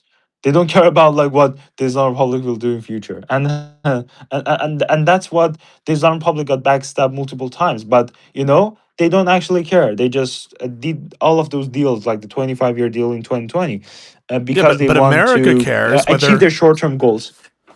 America cares whether China is stronger or weaker. And so when I talk about, and we all care, right, whether China is stronger or weaker. And I think that China, American power is degrading here too, right? We're spending billions and billions of dollars here. We're like moving very valuable interceptors and running out of interceptors and other like really expensive equipment that we need elsewhere. And so, just like the Iranian military capacity is degrading in some sense, American military capacity is also degrading, and that's a strategic boon, I think, to China. And I'm not Yeah, convinced that like like like I said, you're right. Like degrading a bit, but China is degrading way more because China's one of the top provider of Chinese oil. I guess it was like more than it was close to 15%, something like that. It was the oil that they purchased from Iran. Okay, and when they don't have it, so yeah, but China's going to be just fine, it right? might look They're going small, to be but just still a fine. huge percentage. Like Russia. Everyone was talking about these sanctions against Russia. Yeah, and Russia was hurt, and people suffered, and maybe people will suffer in China, but they'll be fine, right? Like I said, like for example, you say many people suffer in China, many people suffer in Russia. So their governments in like when it passes, like as you said, why Trump doesn't strike now? Because of the infightings. Plus, the Russian government, the Chinese government will pressure the Islamic Republic more into say, okay, should end this blockade, and they're going to use their so-called allyship with these two superpowers of the world that they thought that they would be like their allies for many years. So that's also a strategic victory, as you know, as you said, because you're claiming some points and misleading your points into another direction. So for example, you say many accurate things, okay, I appreciate you for that, but you're just misleading in What is some the other false statement? ways, and that What is the false statement? what Identify the false statement. identify the false statement. For example, when you said about wait a minute. Oh, okay. So, for example, when you said about like Iran is like if the like why doesn't Trump actually strikes again now? Why is he waiting a little bit more? And then you said about like yeah, That's not a false like statement. That's a when I said question. about China, and then you said yeah, what? That's not a false statement. It's a question. But even the implication there is strategically, Trump, if his plan is to put boots on the ground, if that's the plan, then the more he delays, the worse off the war effort will be. And that's for largely, A little bit of delay would be necessary, as we discussed right now regarding Russia and China not backing the IRGC because they care about yeah, it's just what another happens to claim. their countries financially, and even Russia, but purchases for oil, a lot of them getting destroyed by the Ukrainian strikes. like a lot of them getting destroyed by the Ukrainian missiles, and that's really good. Can I So ask it a different way then? So, but they are pushing more into pressuring the IRGC to okay, so not let me ask it a continue different the way. blockade. What would it take for me to show that the war is a failure and likely to result in uh, failure? What would you accept, and what would convince you that the war is folly, the war is lost, and not worth pursuing? The war is a loss when, for example, China still backs the IRGC like before, or the IRGC officials not infighting and becoming more united. For example, they were united back in 2018 when Trump declared IRGC as a terrorist organization before Soleimani got assassinated. So it was a national hero, like it was a superhero for like the IRGC people, and it was Soleimani, and he actually unite all of these people from different portions of power. So that time, if it be like that time, I would easily say that, yeah, that would be a total failure because they are becoming more united. They are rebuilding in a faster process. There is no division between the RGC officials, and the whole internal conflict is failure. So um, we don't see that right now, that they are becoming more united than before, and Well, that's why this is a lot of that's one of the signs that I would say that it hasn't been a failure recently. here's what I'll say to you. I've read reports that there are internal divisions within the Iranian government, that there are different factions or whatever. And I'm willing to grant Yes. that there's some, I'm not here saying that there's no internal fractures within the Iranian people. Hell, there are internal fractions in the American people, right? There's in our It's way government people different. quitting. No, I It's understand way it's different. different, sir. I understand it's different. I understand it's different. I understand. I'm comparing. The only reason in which I'm comparing them is just to say the mere fact that you have divisions doesn't mean Mm. that those divisions are going to yield the strategic result that we want, right? So presumably, right, you're proposing internal divisions such that it's given a real opportunity for the regime, a serious opportunity for the regime to be displaced, either internally or Mm. externally. But what's the evidence that the internal divisions are of such a nature that some kind of civil war, some kind of internal power displacement where there isn't an ultimate unity, right? I can imagine that in the context of Syria. In Syria, there were more organized oppositions to Assad, factions that had, heads and that were already armed, right? And that were able to command territory, right? And there was That's that kind of totally division. different because I in Syria they were totally groups, like it organized yes, differently. For that example, Assad or the other group, which was Al Nusra, all these other groups, and yeah, Al yeah, Nusra, yeah, yeah, Jabhat al Nusra, yeah, Jabhat al Nusra, also the SDF. yeah, Okay, yes, so no, these are three different groups I that they has different you're organization. misunderstanding me. Yes. You're misunderstanding me, right? I'm not comparing them to say they're similar. I'm trying to say what. Mm. So there were reasons in the Syria context where one can reasonably say, okay, these divisions they have bubbled up to such a point in which there really is a decent chance of displacing the regime, the Ba'athist regime, right? So there's really a chance here, and so I can understand that in that context. And in the American context, like, okay, some people might quit, some people might get fired, but like, no one's gonna do a coup on Trump, right? So I'm just trying to understand what makes the divisions in Iran of such a nature that we can expect like a result that bears on whether the Iranian regime gets displaced or not. Do you understand the question? Is why do we Yes. care about this divisions? Because we only care insofar as it affects the prospect of them being displaced. Because anything short of that would be a failure on your own terms. Yeah. Do you get me? Yeah, I totally get you. Let me just restate it And a different way. Okay, just so the audience is clear, right? I grant that there are internal divisions, and internal divisions can cause all sorts of problems. They can cause problems related to economy and people's well-being. They can actually cause like dysfunction. But the question I'm asking is like, why are these the sort of divisions that we would expect, right, reasonably expect, to yield a good result vis-a-vis the goal of regime displacement, right? That's what I'm looking for. yeah, so okay, I know the response to your question. So, the reason that this internal conflict is important is first, There is no leader. Okay, that's the most important point, because there's a leader which is like in a coma situation, and the Islam Republic has to publish fake AI images of him to show that he's leading the country. Because there is no leadership, as I said, IRGC has to lead the country, and they cannot obtain their goals when they're divided, because they're under same organization, but different people, like having like different smaller groups, but they are not under a very big group, like differently organized than the Okay, so who others. controls So Iran? Who right now is there a single like, group? yes, that's my question. Who Yeah, controls Iran? yeah. So I think I know the answer to that, and I think IRGC. yeah, Okay, okay. So IRGC controls Iran, and effective the control. political power, same as the president, like the foreign minister, which was like selected by the supreme leader. Yep. These people are not controlling anything, because after the supreme leader got got killed by the strikes, got eliminated by the strikes, what happened? The thing that happened was the so-called House of Leadership, in Persian we say Beit Rahbari, totally got destroyed, and the IRGC, which controls over 90% of the Iranian economy, literally got into charge of everything.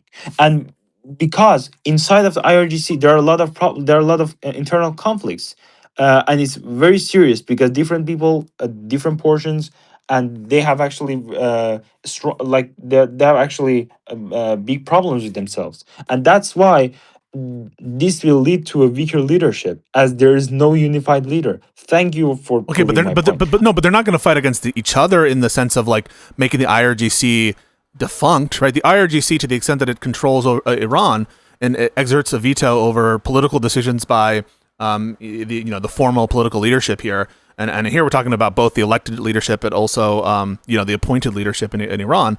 To the extent that they're doing so, and to the extent that there are internal divisions within the IRGC, it just doesn't feel like that bears on the overall stability of the country's institutions and its authority. And in other words, American insiders, we have reports from New York Times, from people who are talking to intelligence officials that we know about, that the regime is way more durable than Americans expected, and that the institutions are resilient. And so, why should I Way believe more you? durable. Like I didn't question the durability. I Oh, actually said, because it's durable, Trump is removing them layer by layer. Because many people said that, okay, the strike regime will go overnight. No, I said that they are very durable, but the infighting will make them less durable. Okay, they are still durable, and Trump waits for the next strategy to to enforce. And because this infighting leads to less durability, because when you are like a well organized company, and you are controlling, for example, like entire country by one organization, you need to stay well organized. You don't need to like create division, because it might fall apart. Okay, and the IRGC is actually, experiencing these type of divisions, and that maybe that not maybe that surely leads them to become less durable, and easier for Trump to finish the job. Okay, and to be clear, That's what I'm saying. just Because the pause. delays, Yeah, sometimes the delays are bad, as you said, yeah. but sometimes the The delays delays are strategic. might be a little bit bad, but the benefits that you receive from the delay, then actually the damages are way more. Okay. I mean, the benefits is I more don't than damages deny. I don't in deny some kind of delays. that sometimes waiting is advantageous, right? It's Sun Tzu or whatever. Yes. I'm not saying that I think that all waiting is bad, or just because we're delaying that we know that it's a failure or whatever. I'm not making that claim. Just to clear up for the audience, though, you're Because I thought saying you made that claim already. no. I'm just saying in this In the context. last I think statement. in this context, delay shows failure, and I'll tell you why in a second. But just for the audience's sake, his argument is that we can't read into statements that Trump makes about like, oh, I want to get out of this. We're coming to a deal. Everyone's agreed to a deal, because it's all sleight of hand and deception. And so the indicators that Trump is like trying to pull out before completing the regime change, that's all like subterfuge. That's why we can't consider those statements, right? That's a correct representation. Fair? Okay. Yeah. So on why this delay, I think, indicates failure is not from an Iranian perspective, all right? Not from the Iranian perspective, from the American perspective, because there's a hard wall coming. that hard wall that's coming is November. And Trump Yes. cannot guarantee that in November he's going to keep control of either chamber of Congress. And if Democrats, and frankly, take any chamber of Congress, it's not clear that he'll be able to fund any effort to displace the regime. And if he can't fund efforts to displace the regime, either through sending arms to the Iranian people or through boots on the ground, he's fucked. So that's the wall that he's running into. Yeah, you said about the November. Yes, I agree. If the goal, isn't accomplished, like he might lose the November elections, and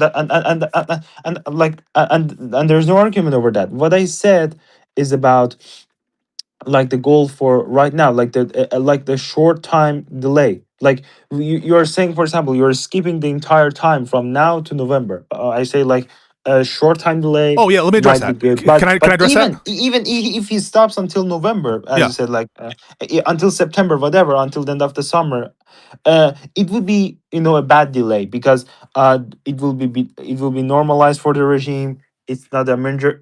Sorry, it will be not an emergency situation for the regime to Yep. have these internal conflicts, and they have like well organized their plans for the future. But right now, this delay is good until Trump feels that okay, it will be necessary to take actions, because the first delay that he actually put on was actually a good one, because as you saw, You mean the the 12-day head war of the one? parliament was going to resign, and a lot of chaos happened Do you mean the within the 12-day regime. war So gap, or are you talking about the ceasefire agreement? this ceasefire Okay, agreement, got it. that happened 4 weeks ago, and Got it. Ghalibaf went to Pakistan to negotiate, and just a week after, he said that he would resign from his position of power. So like I said, from these patterns, as I said, uh, these kind of like I said about China, about these infightings, about um, the changes in the political power because of the distrust among the IRGC forces, that would be a good temporary um, Delay. temporary stop. Yeah. Yeah. Okay. So let me address what you're saying. Okay. So Mm. I'm hearing from you is yes, any kind of like moderate delay that brings us really into like Yeah, fall. temporary delay. Thank you. Sorry. Yeah. Sorry. Yeah. Yeah. So any kind of like moderate delay that brings us into like the fall time period near election, that's probably going to be a failure because you're giving way too much time for them to consolidate, whatever. But what we have right now, this is like a more tactical delay for which you can have a good reason. So I'm hearing you on that. I don't know that I'm convinced yet, but let's just take it at face value. Yeah, I So just enjoy this actually debate, because I you love it seem too. very, yeah, because I you try seem to very listen to open you. minded, and we are just discussing something without, because for sure I talk to people. I don't know. On both sides. I can say both sides. I mean, the people who say about like like the regime did nothing wrong, and the other side that they, when I say some arguments like this, they No, accuse I me hate of the regime. Listen, of being a listen. Jew. I don't like the no. I would want congressional approval for a lot of these actions, and so I'm just going to disagree with you in the first step. Right, the first step that we took like 5 minutes on. That's like Yeah. for me because I love this country so much. I want everything to be approved, but it like the Iranian regime is disgusting. And I am not in favor of theocracy. By the way, I also think the Israeli regime is disgusting. But yeah, I am Yeah, we not a can fan. disagree on that. Yeah, We okay. can disagree on how the Israeli government works, but yeah, okay, Okay, so go on. but moving on from that, I'm just going to accept at face value your sort of what you're laying out here, which is this delay. Don't read too much into it. This has its reasons. You have these resignations and you have these divisions. Let them fester for a little bit and then take action. So let's assume that that's the case here and that this is kind of like all part of the plan, as it were. What do you expect to see? Do you think that America is going to be doing boots on the ground, or do you think they're going to doing some other strategy with arming the Iranian people, or some kind of hybrid? What do you expect in the next 3 months? Like the top priority next few months, I can say next few weeks, I can say like like in a term of like 7 or 8 weeks, it should happen, because What should a happen? lot of also, because a lot of tourism will also happen in Yeah, no, but what America. should happen? I'm asking For like what do you expect to Yeah, happen? what should happen? So the top priority, I think, is going to be armed people. But if that becomes too much predictable for the regime, and they see that, oh, there's no way to do that, so they might put the boots on the ground. But the top priority will be still arming the people, like, as they have a limited amount of Mossad agents inside Iran. Also, they started networks, like the CIA and Mossad both started networks to connect with the defectors inside Iran, and to connect with them and connect those people, those defectors, to their own Mossad agents inside Iran, and then make their network bigger. I don't know, you remember that CIA created a uh, Farsi page, and they said, okay, if you're a, if you're from the military, etc., etc., you can contact us via uh, that. I think it was on every social media platform, if I'm not wrong. I don't remember the CIA created Farsi page, so Yeah, yeah. you know more It than I was do, but on in that. it was I think early March, just days after the it's also an X account. I can just send it to you. Yeah, yeah, you can send it to me. So let's talk about Yeah. some of the. So you think that strategy, the dominant strategy, should be arming the Iranian people with a fallback of boots on the ground. I'm not convinced that. Well, I guess I'll ask it this way: if you were convinced that the strategy of arming the people had a low probability of success, and by low here we'll say 3 to 4% low, um, would you be against it? 3 4% what? In other words, if arming the Iranian people, by your own estimations, was something like 3 4% chance of success, would you be against that action? Okay. 3 4% like you mean 3% chance of success? Yeah, yeah. Like let's say that you have all the information, you're a general, and you're asking your subordinates to come up with some Okay, percentage okay. chance, and they're like, it's a low likelihood here. We think it's 3 or 4% chance of success. So starting with, so just same as what happened with the Kurdish Marxist Party, as I said. Bingo. Yeah.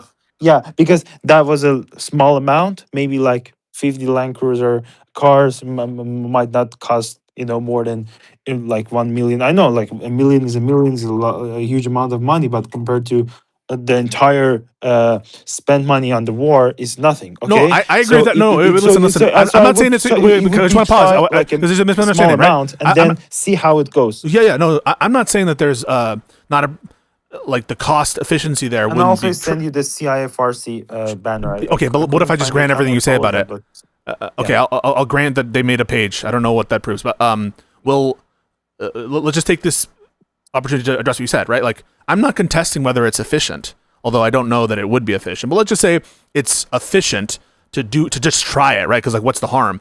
Well, I think the harm is what you saw in January, right? That if it fails, they could kill thousands of people, right? What kills thousands of people? Sorry. The IRGC, in other words, if an uprising fails, in a Yeah, scenario in which you think it's like a a low lot like, more are getting killed, but still, the price that people are paying, like the Iranian people have paid throughout the recent years by dying from poverty a lot. So that few thousand people who might get killed if they rise up again would be nothing to that. Also, would be nothing to the recent massacre that happened in January, because the goal is inevitable, and. Uh, Even if the United States didn't start a war, and if their regime actually survived, however, the Iranians would still uprise, would still go out to the streets, because their life conditions were becoming worse and worse and worse, and they have no other way than to fight against the regime. So yeah, so let me give you something it's a ridiculous. I'm going to price give you that something many people ridiculous. will pay, and unfortunately, Yes, many lives are go. it's war. It's Even war. one Okay. life is No, I important. get Yeah. it. Sometimes lives need to be lost. I'm not saying that. I'm not a pacifist here. But let's really make this ridiculous. Let's say that you assess the probability of a successful arming campaign to equal 0.000001% chance, and that the cost would be anywhere from 3 to 20,000 lives lost. Would you still support the strategy?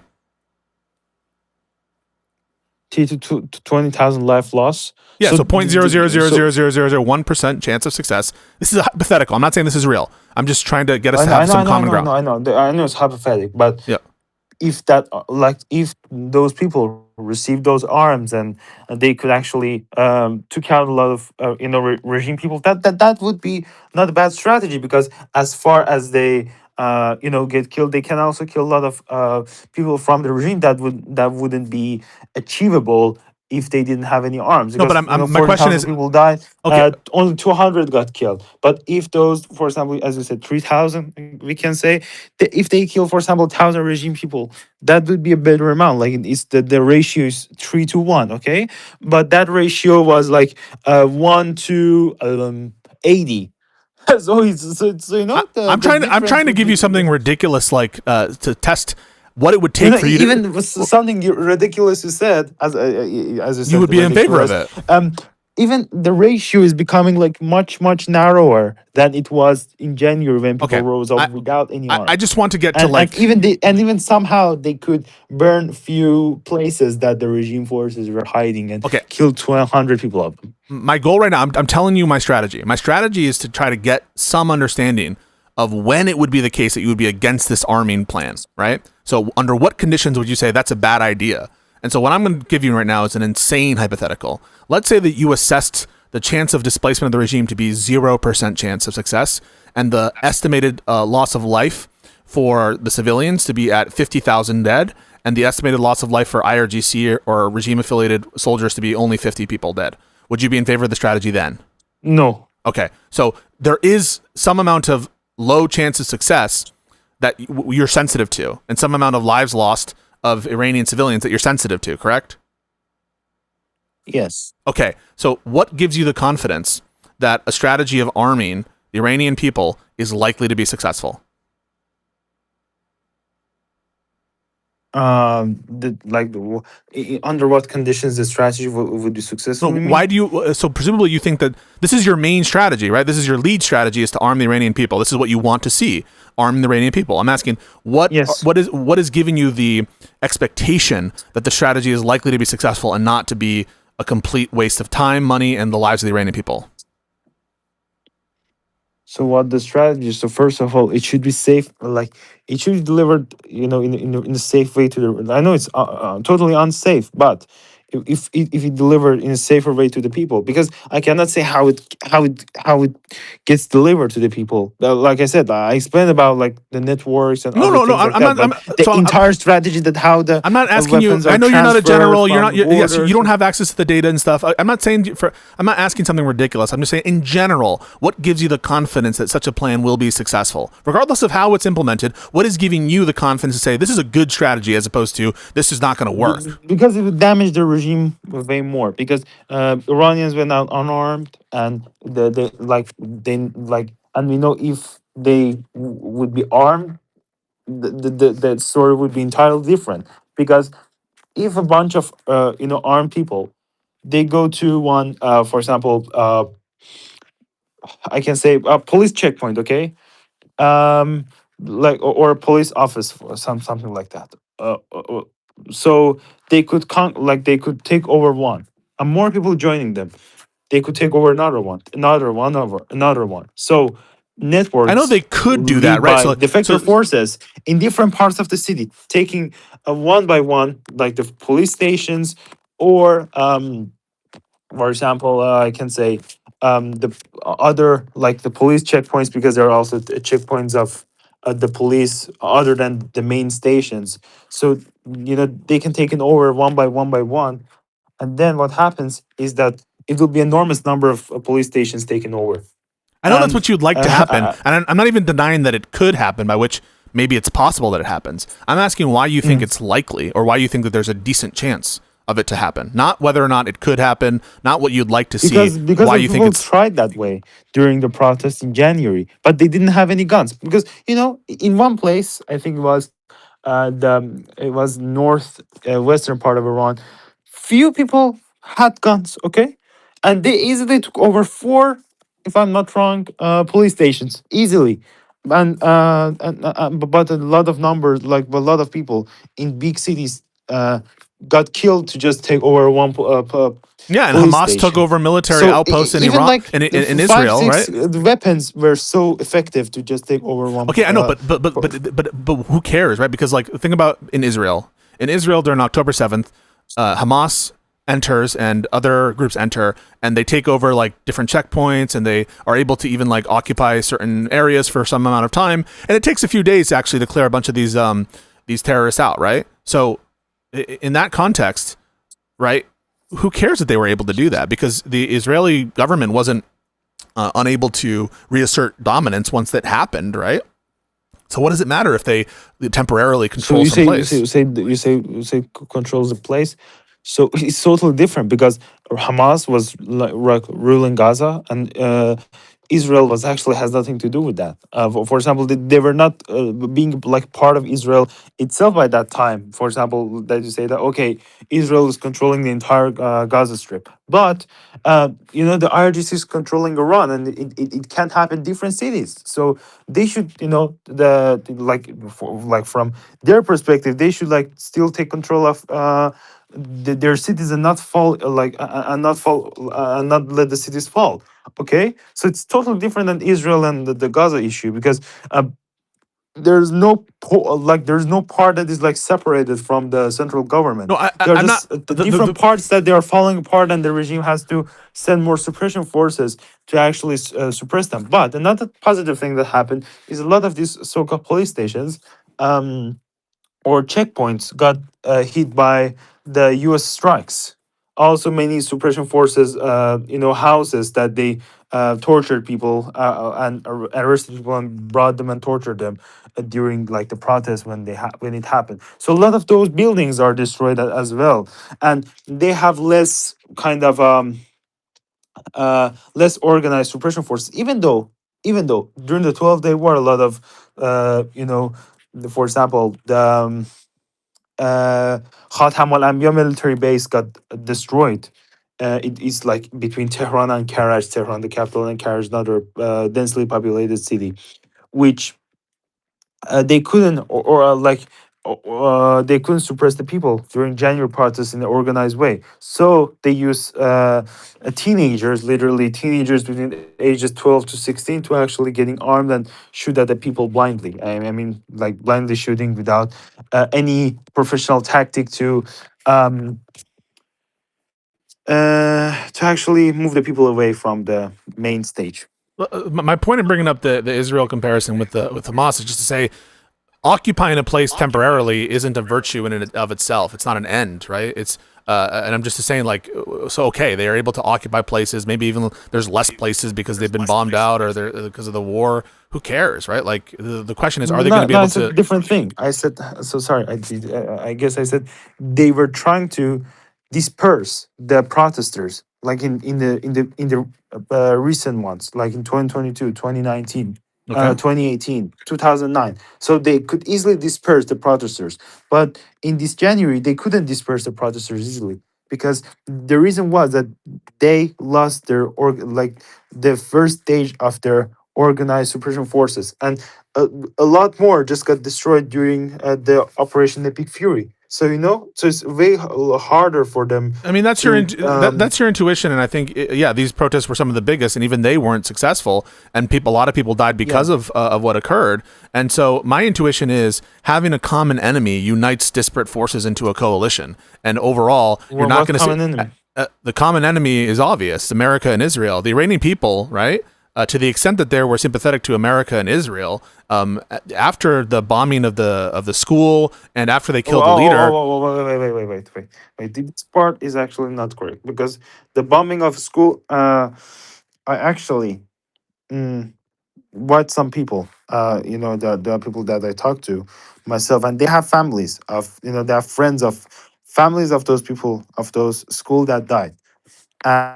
And let me just send you this because I'm not going to discuss it here. It's a totally complicated thing, Just and talk in you'll just be seeing generalities. saying, okay, Just speak U.S. in has general. just hit the school and it killed under 65 people. This is just pure regime narrative that they're repeating over and over and over again, and a lot of Wait, them that America doesn't actually deny wrote in New it. York Times or America doesn't wrote deny in it. those publications were Nayak. You can say Valley Nasr or Wait, are you it denying was. that America bombed the school?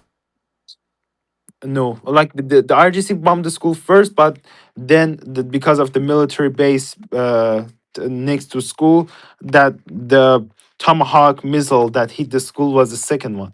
Also, another thing that I know Wait. from Are you alleging the one of my IRGC? Are one you of my alleging? Wait. actually Let's just make it clear. Are you alleging the IRGC bombed the school initially? they didn't bomb the school on purpose. They couldn't control the missile, and the missile accidentally bombed the school. So, I'm just like, what's but the evidence of that?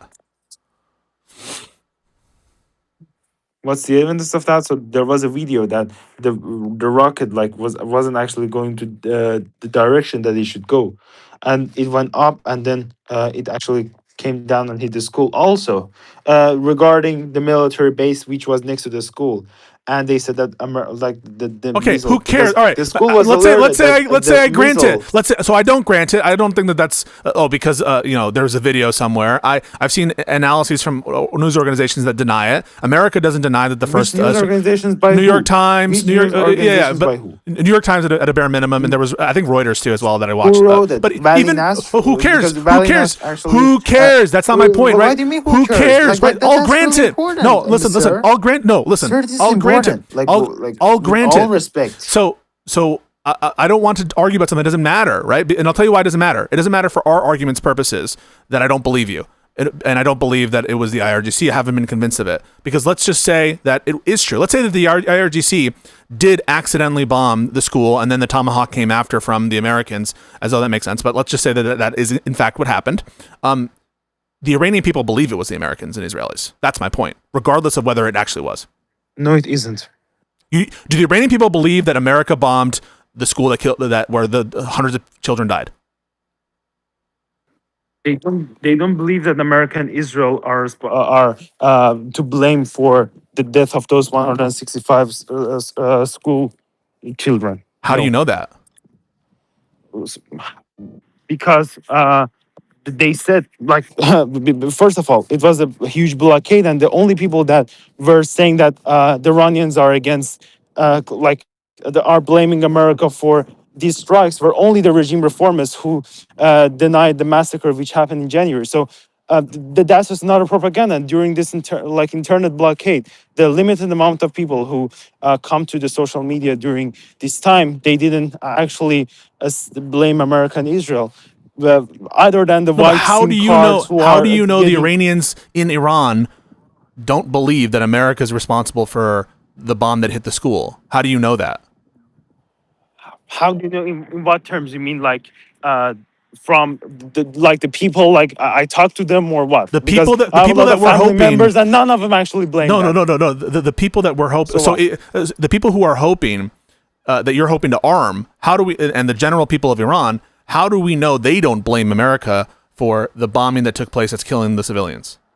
Because it would be changed if if they blame America and Israel, because the people might say, okay, for example, wait, okay, I put it this way. So the reason that they don't blame America and Israel for that, death of No, I'm asking 165 how you school know girls. that they don't believe, right? No, I'm not asking why they believe So that. I'm asking how you know they don't believe. because the narrative didn't change, even though like a limited access of like a limited amount of Iranians I know that actually can said happen. I'm what they asking you. No, sorry. I just want to be clear about asking. I'm not asking you the how do you know rationale. that they believe that? So like how do you know that they believe that? So That's my question. So my if you intuition. want, So I'll give you the evidence. I think that they believe that what America. evidence? But hang on a second. So we both have claims, right? Your claim is that they don't Okay. believe that America is responsible for the bomb. Okay. And Yes. they believe the IRGC is responsible for, the IRGC or Iran regime is responsible for the bomb. That's a claim. My claim is that they probably do think America is responsible for the bomb that killed their children. And my evidence for my claim is, number one, the massive rallies that took place in support of the regime that occurred in Tehran. Massive rallies and massive rallies. This point I'm is not totally done, but go. debunkable Okay, go because for it. because the regime has at least 5% the 5% of extremely loyal supporters. Also, you saw that many, like a lot of Toyota Hilux vehicles were coming from Iraq into Iran, and there are already 5 million like Afghani refugees, mostly men, and they are armed. and thousands of them are armed in the eastern part of Iran, and they were also helped the IRGC into suppressing the people in the January protests. So a lot of these people who rallied into the streets are not even Iranians. And they only learned to speak Farsi like many Hezbollah leaders did, and they just learned they just came to Iran, learned to speak Farsi, and you know, also a lot of these Afghan refugees to Afghanistan also they are speaking Farsi, and it's like something proposed to them. If they help the regime, they might get Iranian citizenship, and that's a fact. Like that was a huge conversation among the Iranian So those are politicians itself, AstroTurf and a lot protests. of people Those aren't even protested to Iranians that there. decision. Those aren't even What? Iranians who are all in the streets. It's mostly not Iranians. But I said a lot of them are, but a lot of them aren't as well. Okay, I I don't mean, say all of them. I didn't. I never said that. I said there are still 5% of loyal regime supporters that they go to streets and to support the regime. the other reason that I You know. believe the other reason that I believe that they probably blame America is because America's taking credit for other bombings of infrastructure and because of Trump's threats. And I think it's a natural human inclination that when a country is bombing you and a bomb hits a place, that the again, this is my intuition based on my knowledge and experience with human beings. That you are going to Okay. blame the country that is engaged in a war against you, unless there's overwhelming evidence to the No, contrary. because when they even when they bombed the production portion of the infrastructures, like the south parts which hit by Israel, it was the production part because they like it actually broke the regime into some ways that they cannot provide more financial I mean more financial supplies for their proxies. So it's actually the oil is not getting used for the people because they are I'm in not. I'm not. total I'm not saying water and that. electricity What I'm saying is, shortages. So wait. any fund that You didn't IRGC understand my gets point. from the economy, My from the point oil, is what it's IRGC you money. don't It's not understand Iranian my people's point. money. I'm not making a claim about where funds are going, where oil is going, where energy is going. Okay, so I'm why the making a claim about. infrastructure matters? I'm Because the internet blockade each So you're day, not understanding, right? So you're not because it's understanding. Iranian You're not national TV. understanding. You're I not mean the state understanding. TV. You're not understanding why you're confused right now about why I brought up the point about infrastructure and bombs, right? You're like, why would he bring that up if he's not talking about how fuel and resources are being managed? The reason I brought that Okay. up is to support the same point. It's about human beliefs. Human beliefs. And what I'm telling you is the bombing campaign that America engaged in and took credit for Okay. most aspects of, that in my experience, humans will attribute in the context of a war, the casualties of war to the side that's attacking them in general. In other words, the default presumption in my human experience is when there is some sort of big bomb that takes place or an explosion that is related, at least in time, to another set of bombs that occur or activities that occur, the natural human inclination is to assume that those actions are connected. And connected not just causally, but also in terms of the culpable parties. All right, that's what I'm telling you. It's not about what the Iranians are in fact doing with their oil. I'm just saying I think it's it would be preposterous to think that the assumption would be otherwise. And especially when you after these attacks, you have these, I guess what you're saying, astroturfing protests. I think that's all evidence for me to suggest that the Iranian people probably believe So that America's protests responsible. when they why do they bring people from outside of Iran to gather rallies That's just a and claim. actually checking their phones because I also talk to my friends and there are many checkpoints in every city after the massacre happened. Even my friends from smaller cities inside Iran, which they could limit in a very limited make talk to me during this blackout, which they said that okay, there's a checkpoint. There are many checkpoints, even in small cities, and then they had to, for example, if the checkpoint, in the checkpoints, they asked them to actually show their information, their mobile, so they don't even brought their main mobiles out. So they just bought a secondary mobile phone to just actually use that outside I don't know how that's because they responsive won't to what I get just caught said. during the checkpoints. Also, another thing I want to mention is in regards to first it was about like the non-Iranians, and then another thing that I want to mention was about the strikes that sorry yeah, the internet blockade. Okay, the internet blockade in the own Iranian state TV.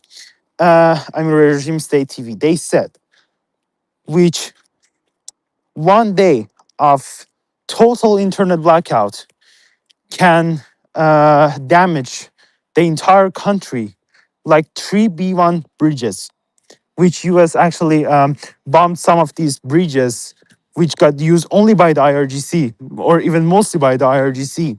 And maybe we'll say, oh, they are destroying the bridges. But one day internet blackout can purchase the money to build three of these bridges.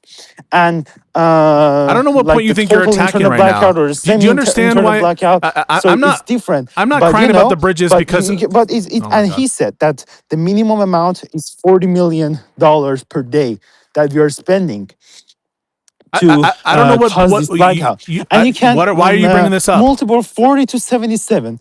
What do you get? You get at least 300, like more than $3 billion.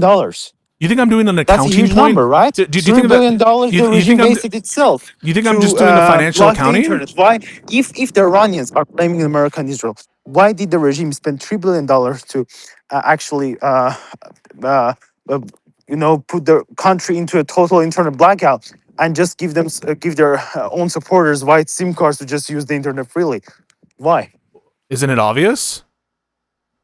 It is obvious So because they can they don't have so they can enough continue to support. no stop. That's consistent with multiple different rationales. Trying to have a total control of the media is consistent with already having control over the public opinion of the Iranians and not having public control over the public opinions of Iranians. It's true on both hypotheses. And so just saying, well, they spent a lot of money to take control over the opinions.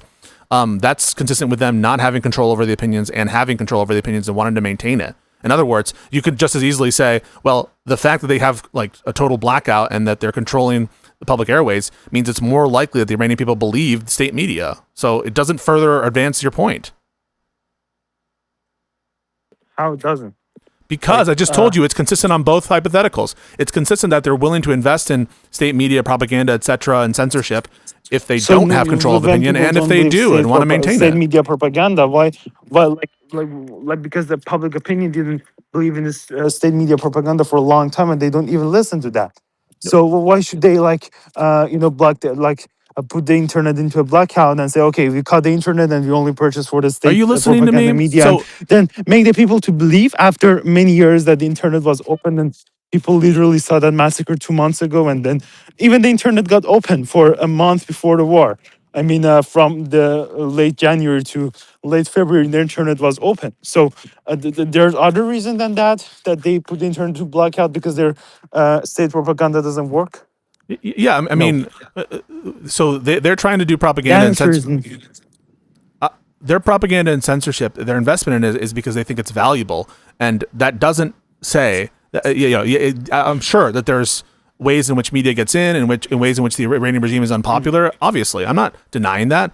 That's not the question. The question is, how do you know what the Iranians believe with respect to the bomb of the school? And you're like, well, what other reason would they have for investing in their propaganda and censorship efforts? Well, by your own view, they were investing in that prior to the war. And so it seems like totally consistent with the beliefs one way or the other. And so it doesn't help explain what the beliefs are just to say so that they invest in these invested and efforts. they weren't successful, and the Virtual, school that's what you're trying to propaganda was only prove, right? You're successful. trying to prove that. You're trying to prove that they have a belief or don't have a belief. But the only sources that you also have, say, multiple news coverages were mostly like I'm sure because I read all of those so-called journalists that you might refer that Vali Nasr or Ali Vaez or many other guys, they are working for the Islam Republic. They are from Nayak, and Nayak is obviously the regime lobby in America. So because of that, none of them is believable, and they are just trying to feed that propaganda into the American society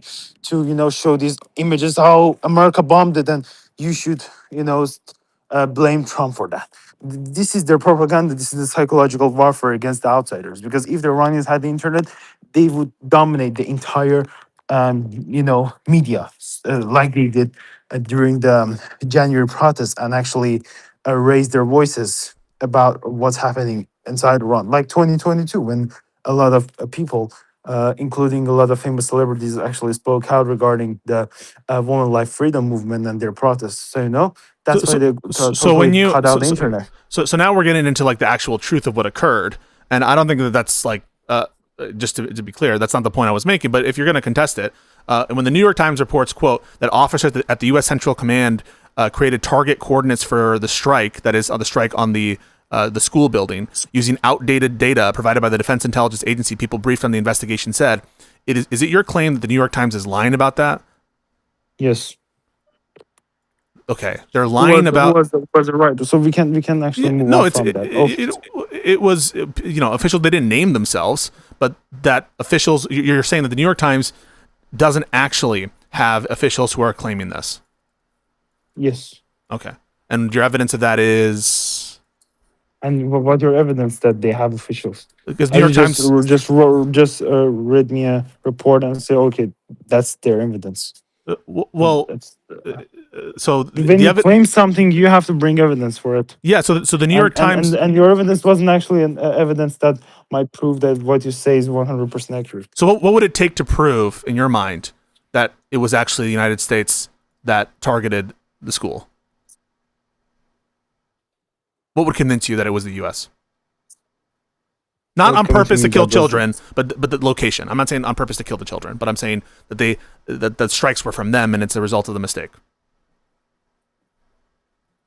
so like the officials who were behind What would this it take? bombing itself. Admitting it. So it would take Trump admitting it. That's what it would take for you to believe Yeah, it. take Trump or like Trump the would have to Secretary of Defense.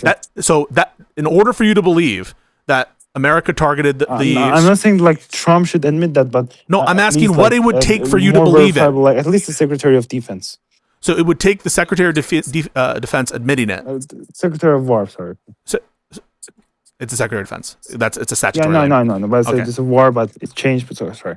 So in order for you to believe it, unless someone like cabinet level, Hegseth or Trump admits it, you're not going to believe that it was America.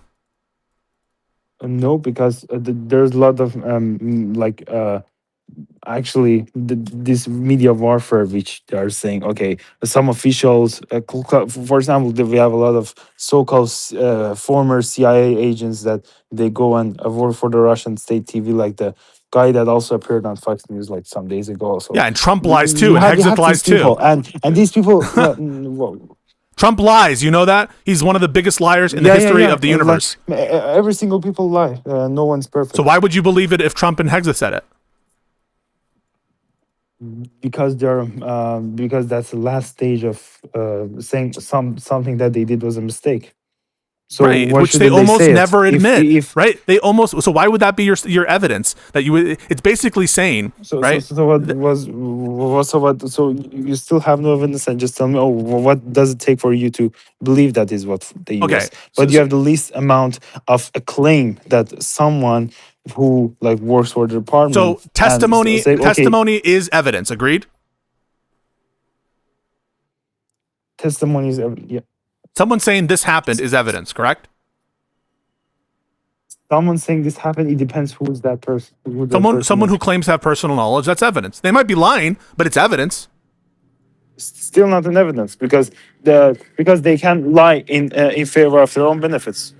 So what's the evidence that that sexual assaults happened on October 7th?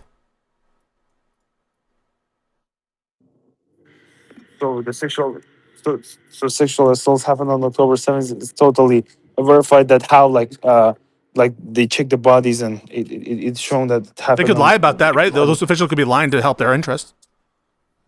So it's way different than the school one because why? It's not something that because that was the physical damage on the bodies, and this is totally different. Yeah, but they could be the people who are claiming that could be lying. That's just a claim, right? Comparison. Wait, no, the people who are saying that there's physical evidence, they could be lying. It depends. It depends on what situation you're saying. Oh, so it could be evidence that. So when officials say, "Actually, we've seen the evidence. This is why we know it," and we have some people who are reporting it, and they say it occurred. I'm not saying that you would automatically believe it, but it's evidence, isn't it? It's evidence to consider, right? It might consider as evidence. When you say might consider, what are you talking about? Might consider. because You that would person might like. consider it, wouldn't you? If someone is claiming a thing, claiming an event, right? That's, I'm not saying you automatically accept it, but it's evidence. You can't say, oh, it's not evidence. You can say, I don't trust New York Times ever for any claim. You can say that. Or you can say, I will only trust it if X person says it. That is to say, Trump or Hegseth. I think that's like an epistemic black hole. I can't believe that would be your standard here. So okay, so you might go, oh, that's evidence, but that evidence might be false. Right. What I'm telling you is, I don't think it's false. And the reason I don't think it's false is because in general, the New York Times has a good track record in its news reporting, in general, related to their conversations with people. It has a good track record in other things, but not about Iran. No, they have always been awful about Iran. When have they in lied the about track Iran? recording. They have lied a lot about Iran. Right. Name one lie the New York Times has said about Iran. Name one lie that New York Times said about guys, Iran. wait, in the chat. Guys, Jumbo Jack, I'm not saying that America should be given more or less weight than Iran. What I'm talking about is New York Times reporting to talking to American officials, all right? So we're saying what American officials are saying according to the New York Times. So now we're saying, is the New York Times credible? And the claim is that the New York Times lies a lot about Iran. I'm just like, where are all those lies about Iran? I have to, I don't have any specific lie about in my mind, and I have to find it out and send you all the links about Okay, it. So all right. Well, I guess it's kind of at this point a corollary point. The larger I don't point. know like a specific. So I can name. So many people forget the specific name of the article and the lie that they stated. Okay, but I can go search and find the articles that I've read and then send it to you.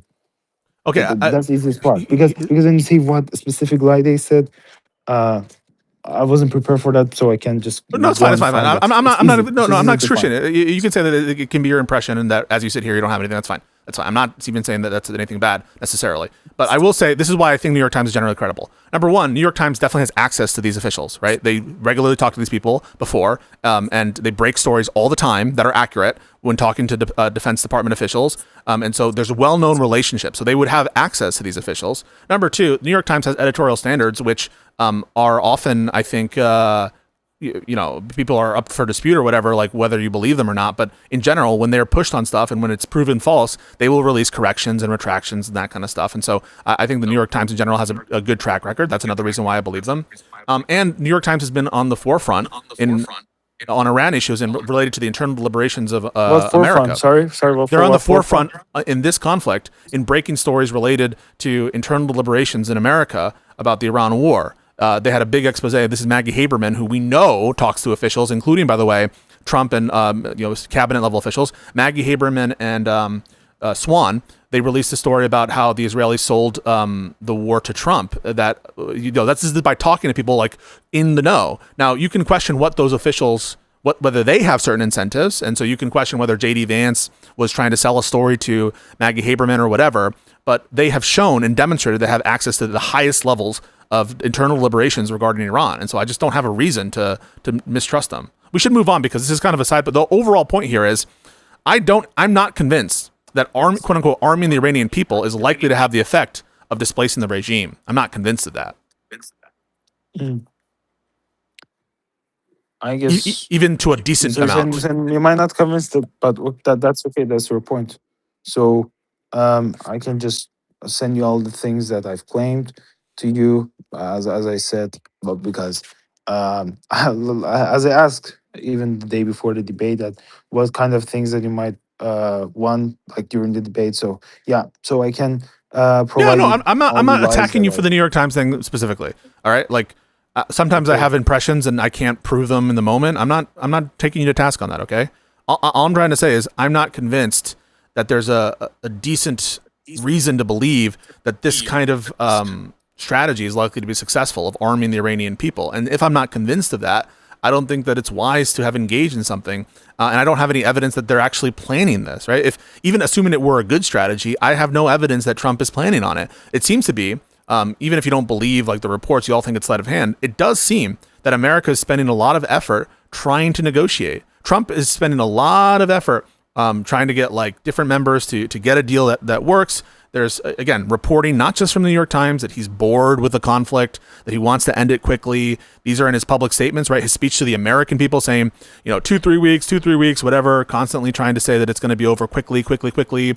So this is my evidence to suggest that they're not planning on a massive arming campaign, especially so close to a fucking midterm election.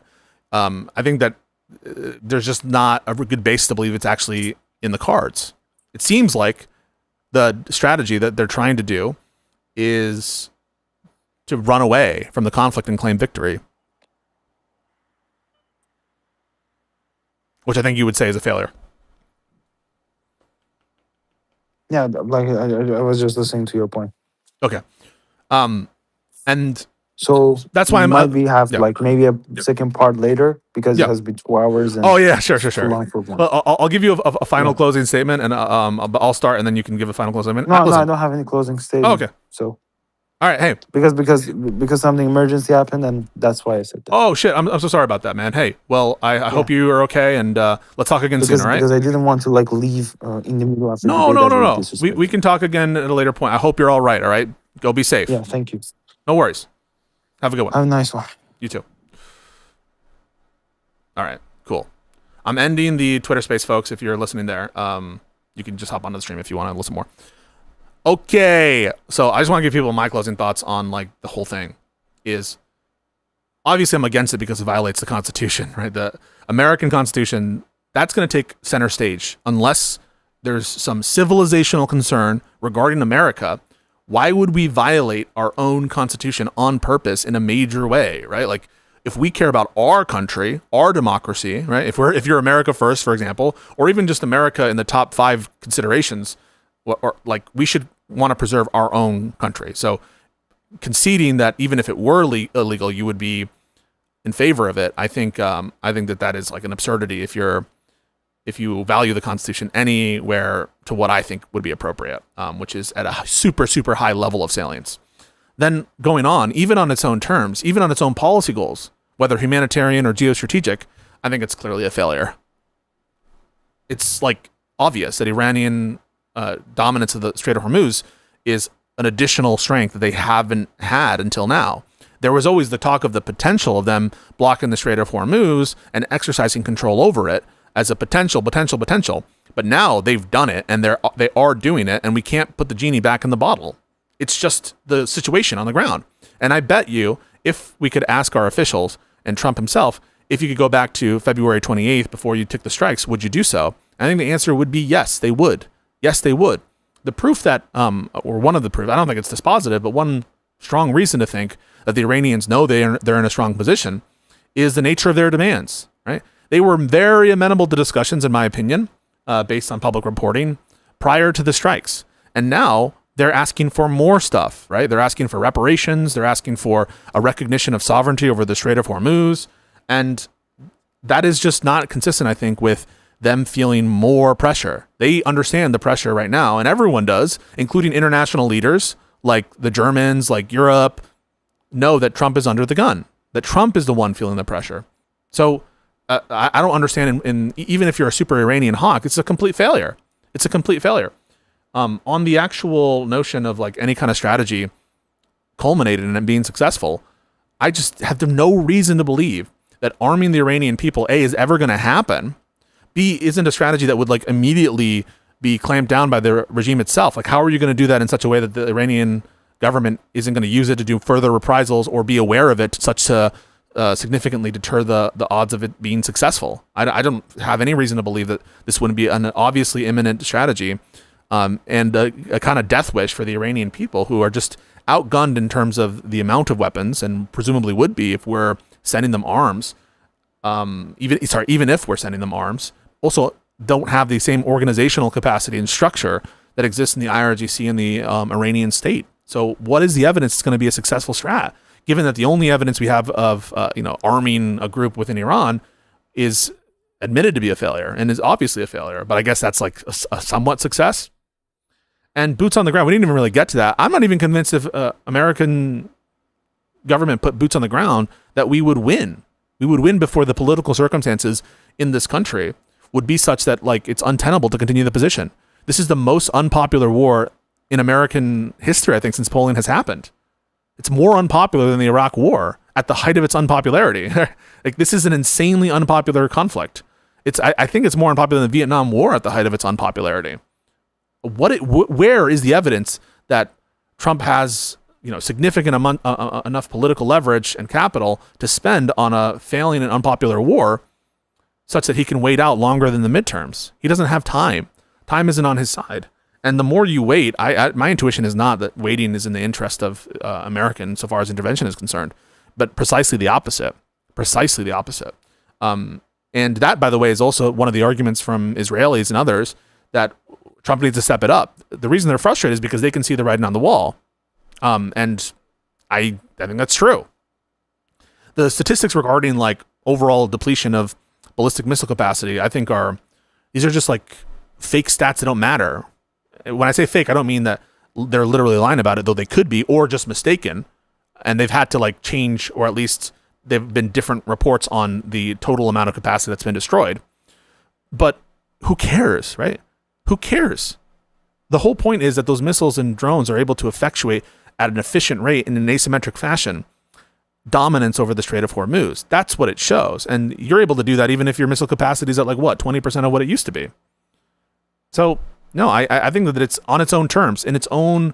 I saw at some point that Talibots, you want to join. He had to go, but if you want to talk about it at some point, I'm super open even now if you want to hop on. So just let me know to continue to talk. I don't know why I have like endless stamina to go in circles on these topics, but I do.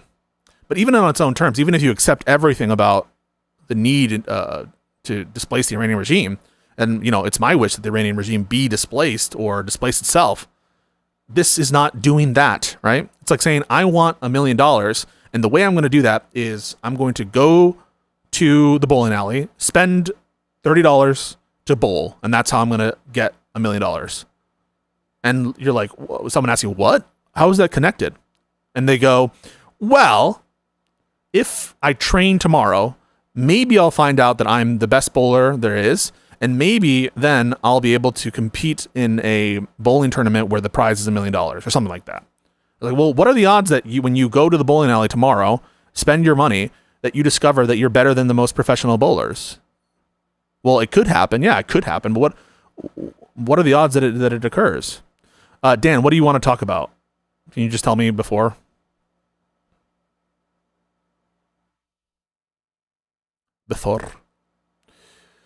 Time for Teletubbies.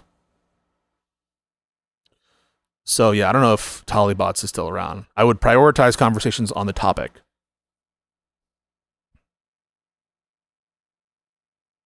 I would prioritize convos on the topic, but if we don't have a Talibots with us, what can we do?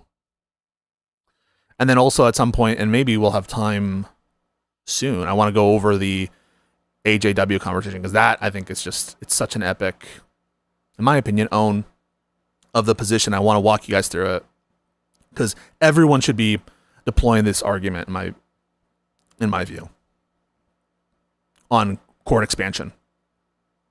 Everyone should, including, yes, double down on the Virginia plan. That was, I say Virginia plan, that was an actual concept during the framing of the country, is the Virginia plan, but I'm talking about the plan of the you're here but you can't chat at length now. Oh, can you chat for any amount of time, or is it just like right now is not a good time? We can just do it another time if you would prefer that. But I'm happy if you have any thoughts whatsoever to talk. You're an Ayn Rand fan and you would like to discuss ethics, politics. You said you love America but find Iran, Israel, the regimes. I find the regimes disgusting, but yeah, sure. All right. We'll fuck around with Ayn Rand. Big Katie Miller podcast news. What? Katie Miller podcast news. That's huge, because we're the biggest Katie Miller podcast fans. What up, Making Law Simple? All right, so what we're gonna do is we're gonna put a cap on the Ayn Rand conversation for now. Not that we won't come back to it. We'll try to keep it to about 30 to 40 minutes.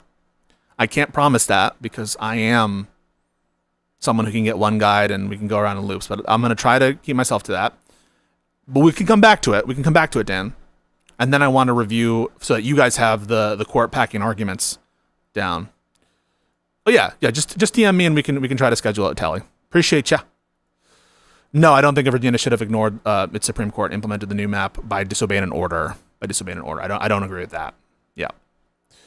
Does the president have the authority to deploy troops to repel? Yes, for that, yeah. But that's not initiating a state of war. That is the initiation of a state of war would have been done by another country. So that they do have the authority to do that, but that isn't initiating a state of war. That's responding to a state of war that was initiated by another country. Okay. Let's go to Ayn Rand. Take Ayn Rand. Yo, what up, Dan? Lieutenant Dan? Hello. What's good, man? Can you say a full sentence so I can check your levels? Hello? Testing?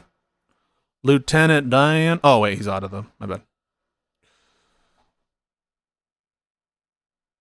Fuck. I'm the king of the server. Why can't I? Oh, there we go. Dan, can you do a full sentence so I can check your levels? Hello? What the? See, this is why you can't trust objectivists. They're... Hello. Testing 1 2 3 1 2 3. Hello. Can you hear give me? a full sentence? Testing 1 2 3. Testing 1 2 3. That was my volume. All right, I'm gonna put you up just a little bit, okay? So keep talking. All right, keep talking. I hope Now you can. Now say a full sentence about God.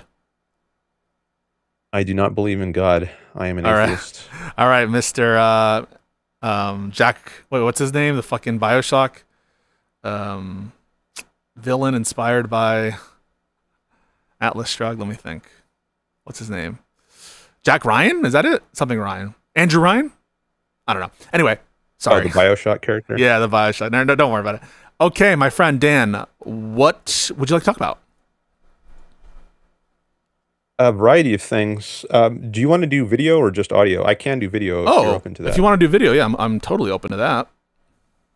Okay, let me turn my camera on. I'll It do says that as join well. voice here, but I don't know if I need to click that. I guess you can already hear me. Yeah, you're already in the voice. What you got to do is here. I just made it a turn my video. camera on. Oh, there we go. Here we go. I'm gonna pop this out, and people are gonna be able to see you shortly in about 10 seconds. So just give me a second to put you on screen there. Share source. Do this. Do this. Do one of these. One of those. And transition. All right, Dan. What's good? All right, so I'm an Ayn Rand fan, as I mentioned in the chat, and I have a YouTube channel where I love to do debates and discussions. Awesome. By the way, is it okay with you if I post this on my channel later? Absolutely. This conversation? Okay. And it's Dan Norton 1 on YouTube for anyone who wants to check it out.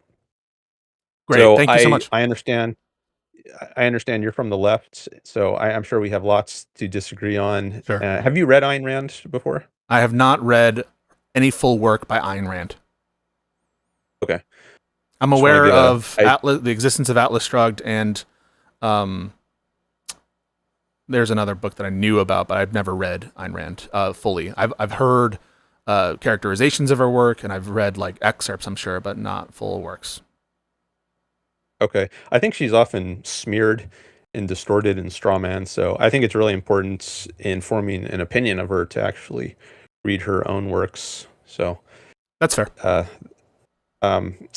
So I don't know what the best place is to start. I guess I usually like to get as fundamental as possible. You asked me to say a sentence about atheism or God, and I said I'm an atheist. That's a very fundamental issue, your metaphysical view of the world. Mm-hmm. I don't know if you want to go that deep, but whatever you want. Wow, that's quite an invitation.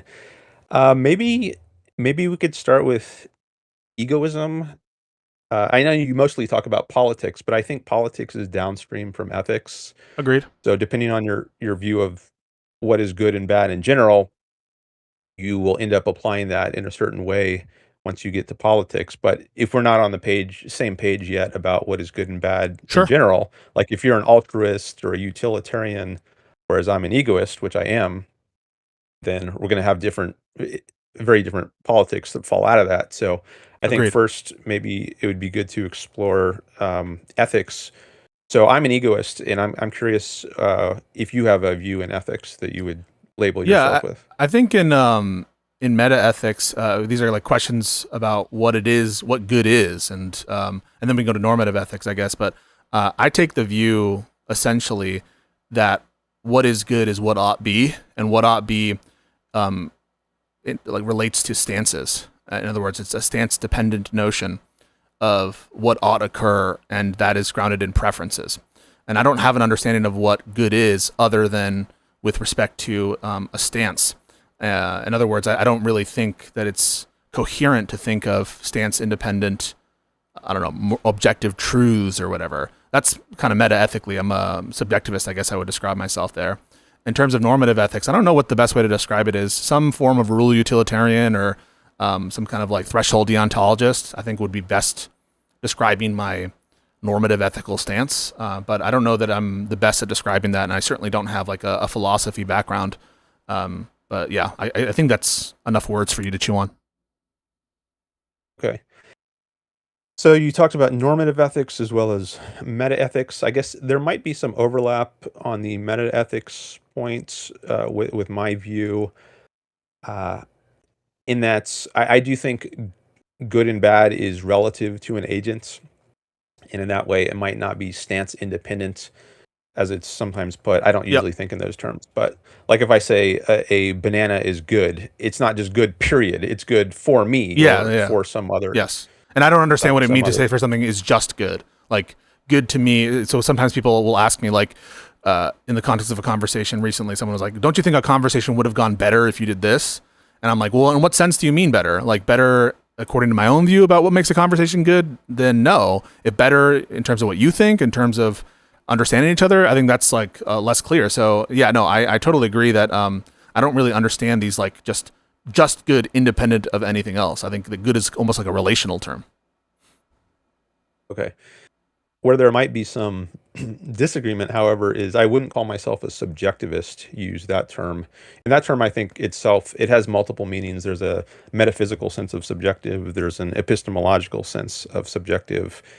And I, I don't know if we should get into that right now. Maybe we can. I probably would be with But respect just to both. Like epistemically, I think I'm convinced that the best way to make sense of how we know things is with respect to an assumed epistemic context. But beyond that, I'm not sure that I can ground out whatever that means or truly know the truth of something other than as filtered through a given set of assumptions like the uniformity of nature, the reliability of my senses, these kinds of notions. And so I think that both from an epistemic sense and from a morality sense, that I'm like a subjectivist on that view, I think, is too. So in other words, I'm a kind of like a Descartes guy. I think that basically the only thing I know for certain is that I am a mind and that I exist. Okay.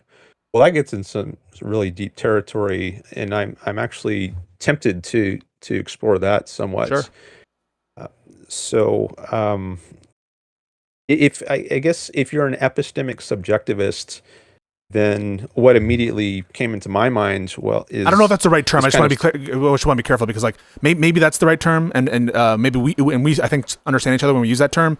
But epistemic contextualist. I don't know if there's a better term for it, but basically what I'm describing is just that how we know things relates to our mind too, and beyond that, I don't know that anything is true other than that I know something is true other than in an epistemic context. But yeah, I'm happy to use those labels. I just don't want to represent that it's like the right label. But certainly in the context of this conversation, I'm fine to to say that.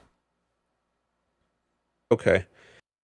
Well, maybe we can explore the label some Sure. and see if it actually ends up applying to you or not. So I think the term subjective is often understood in contrast to objective, and people will say everything is subjective, and what they mean by that might be something like everything is just a matter of opinion. There's no objectively right answer.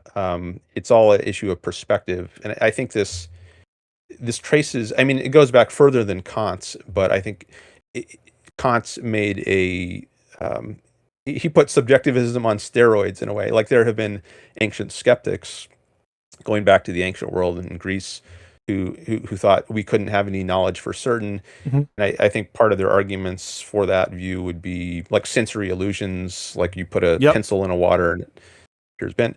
But I think once Kant came around in the late 18th century, he he had a much more radical kind of skepticism where it wasn't just sensory illusions, so called, but the entire conceptual apparatus of human beings. So he had this view that have you read Kant? I have not read primary source Kant works. No, I'm aware of Okay. the categorical imperative and references to deontology, but my background is certainly not in philosophy. Okay. Well, I can just say a little bit about Sure. his metaphysics / epistemology. So the categorical imperative, that's part of his ethics, but deeper than that is his view on epistemology and metaphysics, which you get in the Critique of Pure Reason. So he had this idea that the mind had these filters, categories, he called them, through which everything in the world is filtered. So we don't have aware of true reality, what he called noumenal reality. Yeah. We only have awareness of phenomenal reality. And that's not the true world. It's just like the world of appearances. This was his view. And whether it's ultimately coherent, I would say it's not, but this was his view. But he had this very deep kind of skepticism where we are cut off from true reality. It's impossible to have any awareness of true reality because we have some means of processing the Right. world. So all awareness is processed awareness. There's no pure, undiluted awareness. So it's just impossible to have true knowledge of the world. So that's That and I roughly think this. approximates what feels true to me, or what feels that describes my view. Except to the extent that there's a truth claim with the following sentence or proposition: "I am a mind," or "My mind exists," or something like that. So yeah, I think that to the extent that we're taking a skeptical view, my views would ground down into deep skepticism, and yeah. So when I make truth claims about objective reality, that term objective is mapping onto some epistemic frame for which I can't justify with some of the assumptions that I referenced before. Okay. Well, that's interesting, and I think this is a very common view. I think many people are Kantians. I think we're living in a post-Kantian world to a Sure. large extent, um, which I think is, in my view, that's unfortunate. I don't have this view. I don't share Kant's view that we are cut off from reality, or the view of earlier skeptics. But I think one point I would make is that you might think this undercuts all your views, right? So if all your views are basically resting on this very untenable foundation, if you're deeply skeptical, then all your claims in ethics, all your claims in politics, do they just collapse, or where I don't does think that so, leave because you? I'm self open with the fact that all my truth claims contain within it the proviso subject to a set of assumptions that I take for granted. So the truth claims are only accurate insofar as they onboard those assumptions, and I'm self-aware about that. So given X, then this is true. And so I don't think that there's any, if I know, right, if my claims are understood, usually people don't go this deep, but if pressed, I will say, well, I'm not making a claim as to objective reality or whatever. I'm making this truth claim with respect to an epistemic context, and everything needs to be understood. The truth or falsity of my claims needs to be understood merely as true or true or false in relation to that context, and not true or false outside of it. In other words, my claims don't go beyond the epistemic context, in which case I think it doesn't disturb them. It's scoped in, it's priced into the claims, or at least in my mind they are. Okay. So I've got a couple thoughts on directions we might go from Sure. there. So one is, someone might say or think that everything you just said is, well, it's all worthless because it's all self-refuting. Any skepticism, deep kind of skepticism, is a self-refuting. Well, I take self-refuting to be a kind of- contradiction, and I don't think that there is one. So I don't think it's self-refuting. Well, maybe there's an implicit kind of contradiction, Which is? like anything you say has this. Well, let me just entertain this view at least. Any view you put forward has this implicit um, addendum to it, which is objectively true. So, for example, if I would say, agree with that. It contains an addendum, but that's not self-refuting. That just means the scope of the claim only extends so far as the addendum. So I don't think it's self-refuting. I think it's just people would maybe subjectively feel a kind of way that the addendum is added there because it feels like wrong, but I don't think it's a contradiction. okay, you don't think it's a contradiction is objectively true. I'm trying to apply this analysis So to analytically, I understand a contradiction. So truth can, something can be analytically true, by which we just mean like we're just defining the terms and the concepts. So in that sense of it, if we define a contradiction to be something related to, I don't know, a proposition and its negation, so the joining of those things, I guess, or I don't know, P and not P together. If that is what we understand a contradiction to be, then analytically, that is to say, by definition, there is no P and not P contained in the statement, all of my claims are subject to an epistemic context. I think that's there's no contradiction there, by definition. Okay. You are alluding to the term analytic definition, which is contrasted in Kant. Actually, that's where this terminology comes from: the analytic and the synthetic. Mm-hmm. I don't accept that whole distinction, but I don't know that we need to get into that right now. But I guess it is part of your view that everything is subjective, and you're self-aware of that fact. But if you say everything is subjective, for that to have any coherent or intelligible meaning, I think it needs to be contrasted with something like as opposed to objective. I don't know that I think that I don't even know that a notion of true objective, I even understand what that means. Like I understand objective to be mind independent, and I understand mind independent as in other words, and in the legal context, it has a different meaning entirely too. So for folks who are watching, don't let me when I say I don't even understand objective, we're just talking about in this sense. I think to the extent that I can make any truth claim independent of an epistemic context, it's that my mind exists or that my mind is experiencing something. And I think that makes it so all claims are mind dependent because, of course, the claim that my mind exists, or maybe not, I guess I haven't thought about it as much. But I do think that truth claims, as far as I understand, rely on an epistemic context or don't make sense to me outside of an epistemic context. And therefore, in that sense of something, I don't know if there's anything besides that sense of subjective. Okay. There are different senses of the term subjective. Of subjective and of objective. And I think I mentioned this earlier in the discussion. There's a metaphysical sense and an epistemological sense of both terms, both subjective and objective. And you mentioned just a minute ago that you understand objective to mean mind independent or stance independent. I think, yeah, and I take that to be the metaphysical sense of objective. And I think maybe the more relevant sense in this discussion is the epistemological sense. So to give an example, this is the sense which one might use, for instance, in talking about, say, a teacher grading papers. You could say the teacher is objective in her grading or subjective in her grading. And neither one means mind independent. Like it doesn't make any sense to say you could grade a paper without using your mind. There's no such thing as a mind independent grade. But I do think there's a distinction in the way the teacher uses her mind.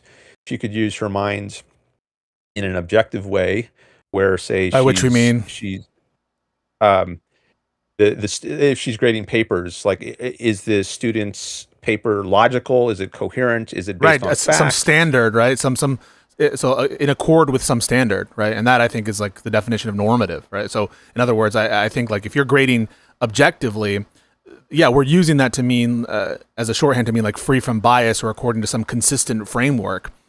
So in that sense, yeah, I guess I would understand that that's objective, but it just means that it's set, according to a set standard or criteria.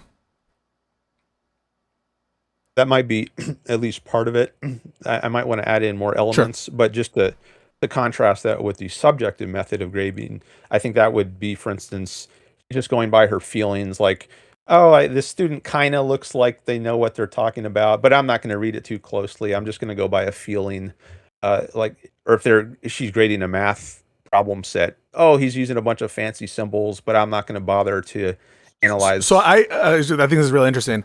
I recognize the distinction between those two methods. What I never understand is when someone says like, well, one is incorrect. I just don't understand what that means. If it doesn't mean, well, I prefer them to use one method.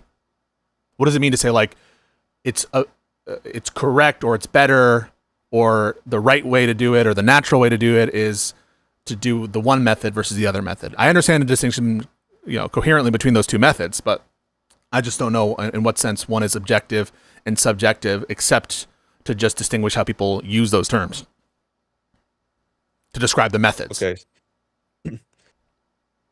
Well, I don't know if the term objective implicitly contains the idea that it's correct. I mean, exactly what is the relation between the concept correct and the concept objective? That's something we can get into, but Yeah, you sure. might think that they're overlapping, or if not synonyms, maybe different angles on the same thing.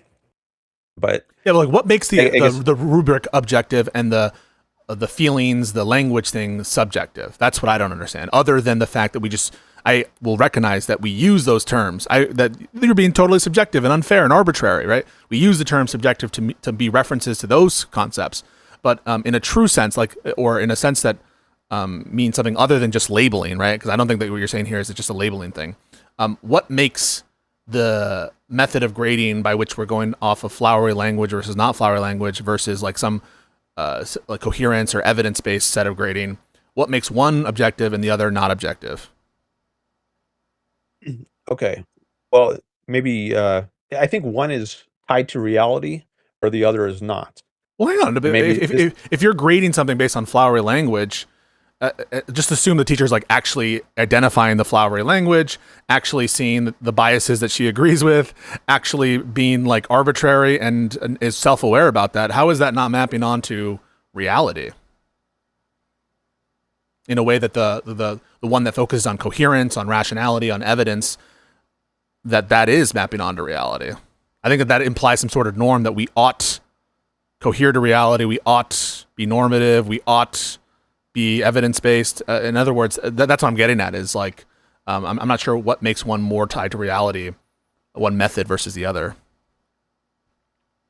Well, I take that I take it that objectivity, in part at least, means adherence to an object. I think that's actually A purpose, part of where the etymology of the word comes from.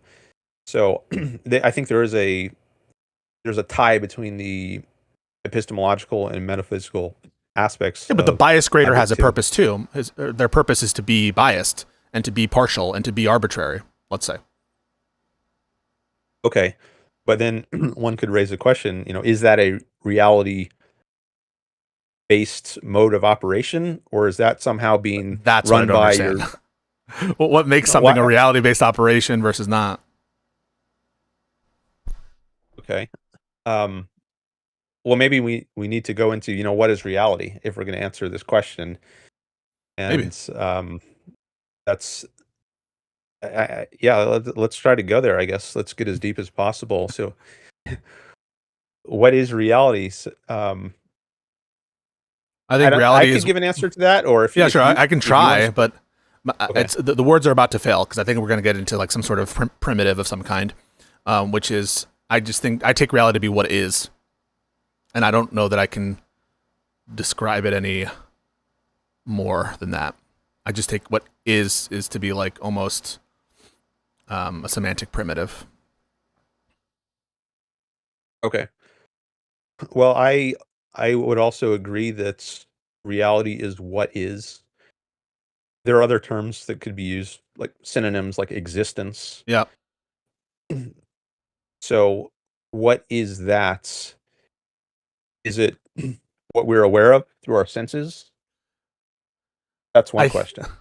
I guess I would understand that it's possible for what is to be beyond my senses, and what my mind is, but I don't know that I can know that. So that's, I guess, the epistemic sense of objective, where we're running into the wall, which is like, and what you mentioned with these filters, I don't know, the Kantian filters, which is, yeah, I guess what exists can be independent of my mind. So I guess I would recognize that there's a notion of reality that isn't depend on my mind. I perhaps just don't have access to it. Okay, so it might be that you are just caught in a matrix, so to speak, or Yeah. to use that. Yes. I don't think that there's And any contradiction entailed in us being in the matrix, and me being a brain in the vat, and me being the only living being in existence, and all of you guys are just projections of myself. I don't think that there's any contradiction entailed in those, and because I can't generate a contradiction, I don't think I can say it's impossible, and therefore I can't rule it out. Okay, so I think there might be a contradiction in the idea that you're not aware of any mind independent existence. And What is it? there's a passage from Ayn Rand which I'm tempted to read, but Read it. I'm wondering if Yeah, we maybe got to I get to should just Ayn try to. Rand for sure. No, I'm interested. You've intrigued me, so let's take the time limit off the table.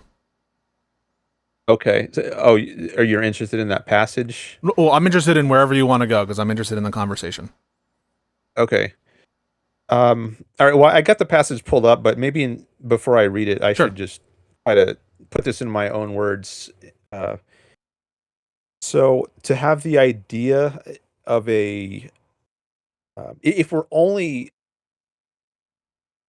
caught up in our own consciousness, I don't know that's a coherent position to be in, because sometimes you need a contrast in order to get the idea of something. Like, it's sometimes said a fish isn't aware of the water it's swimming in because it's all around it. Um, but if you now take the fish out of water, and then it can, like, if we're Okay. anthropomorphizing the Let me fish. see if I can, because I might agree with you then. In other words, a mind is almost like a contentful state, and there needs to be content to fill it. And if there isn't things other than the mind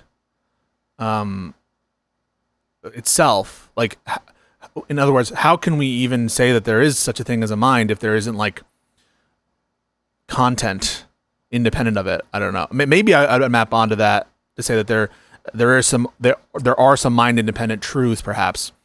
But I don't think there's a contradiction in me not knowing them or having access to them. So I think it's possible that there's a contradiction in there being a mind without anything else. But I'm not convinced that there's a contradiction in not knowing what that is. Okay. So, well, knowing has different senses. There's perceptual knowledge, what you might call that. Like animals, you might say they can perceive the world, they have a sense of sight, so they can know things about the world. But then there's know in a conceptual sense, which I think applies uniquely to humans. So You think that applies I think uniquely to maybe humans? I think so. Yeah, I mean, Okay. this is, some people will dispute this and say animals also have conceptual knowledge, but I don't think so. I mean, there might be some borderline cases like chimps, very close relatives, human beings, which are, that maybe they have some kind of rudimentary or proto concepts, but in the full-fledged sense, Okay. I would say only humans are conceptual or rational beings, animals. But I think the the sensory or perceptual level, that the five senses, is a more basic kind of contact with reality, and I think that's where we start. Like, as infants, we don't have any words yet, any concepts, any ideas, but we have our senses, and we can look out and see the world and hear things. And I think that's the most basic kind of contact that we have with the world. So when you say Yeah. you're not sure if we have knowledge of the world, if by that you mean conceptual knowledge, like awareness of truths, like Newton's laws, for every Yeah. action there's an equal and opposite reaction. Maybe we can set that aside for a moment and just focus on the more basic case, which I think all the conceptual knowledge is based on. Like, I think we derive our concepts and principles from sensory observation. Sure. I think I can grant that I'm perceiving something. I'm perceiving stimuli or whatever. And so, yeah, let's use that notion of perceptive knowledge. I'll grant that I think I understand what that means. Okay, where do we go? All right. So, well, because senses can deceive you, right? And it could be the case. By could, I just mean it's logically possible, and no contradiction is entailed by my senses not, being triggered by a machine or a computer. Or I don't think it's disproving the problem of deriving any kind of truth claim about the objective reality, which exists, but which we can't know anything about. Okay. So I'm not sure it is coherent to think that our senses might not give us any awareness of reality, if that's what you're saying. I think at most it can say that reality is a thing. That is to say, the act of perceiving proves that there is something. In other words, that there is something to perceive. And I think that maybe that would be the definition of an objective reality or a mind-independent reality. But beyond that, I don't know what else you could prove or what else you could know to a certainty other than that there is existence. Okay.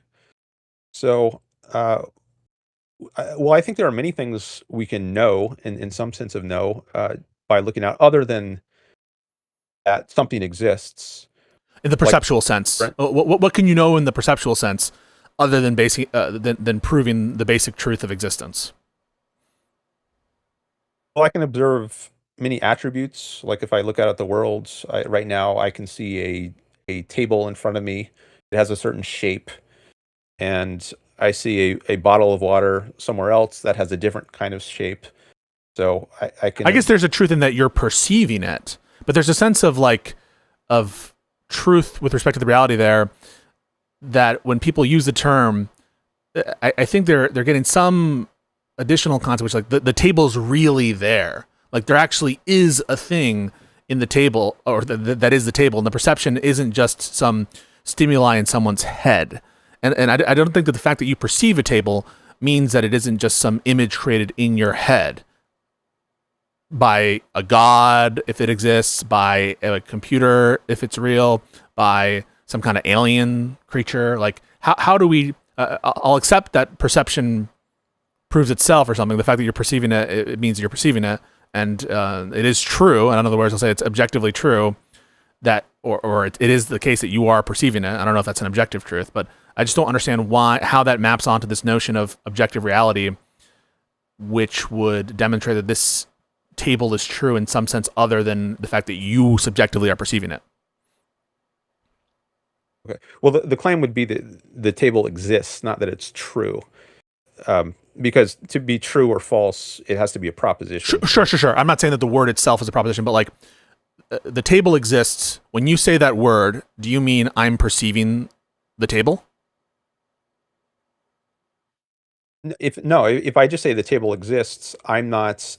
It might be implied that I'm perceiving the table if I'm aware of it by seeing it, as opposed to someone told me there's a table, and that's why I believe the table exists.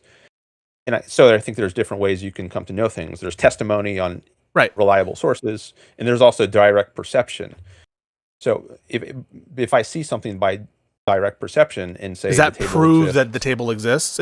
But okay, it's some evidence that a quote unquote table exists, I guess, but the table might not exist, right? In other words, there's no contradiction between you seeing the table and the table not existing. Well, you can dream or hallucinate tables. Yeah. But I think it's maybe an arbitrary position to be in to suppose that we might be dreaming right now. Or Why is it we might be. arbitrary? Well, I don't know what the basis for thinking Well, that we are.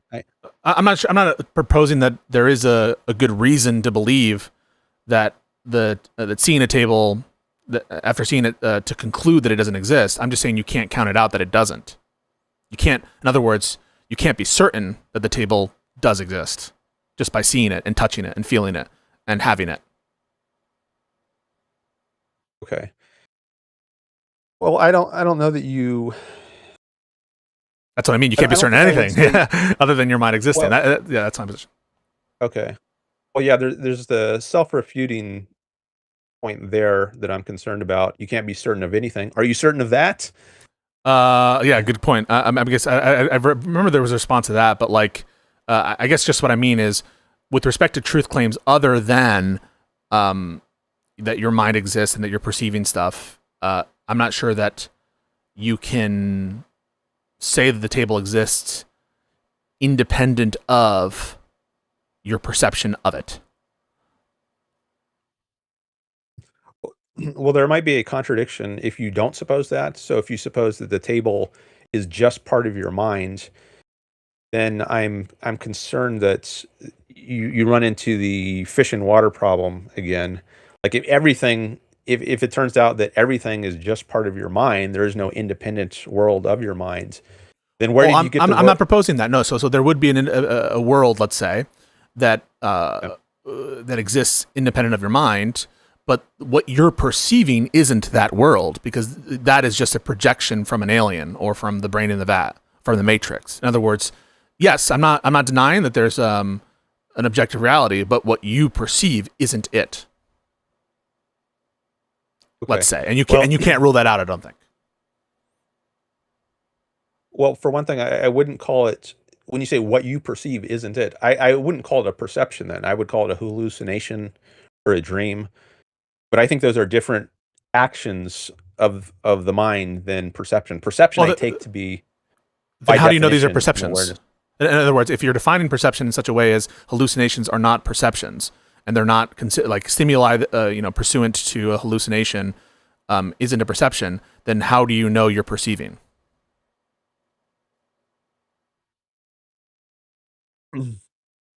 I wonder if there's a burden of proof issue, and maybe the default should be that absent evidence that you're not perceiving, you are perceiving. I wonder this. I take that to be an assumption, and I think assumptions are by definition not justified. And so I would agree with you that we take it as an assumption that our senses work. We take it as an assumption that things that we perceive exist, but I think that kind of proves my point, which is just that we can't justify it. We assume it. We have it as a default. But if asked, right, I can't disprove. I can't provide a reason why that doesn't exist. That is like to a certainty or something like that. Well, one point I would make is there are some things I don't think require justification because they are epistemic primaries.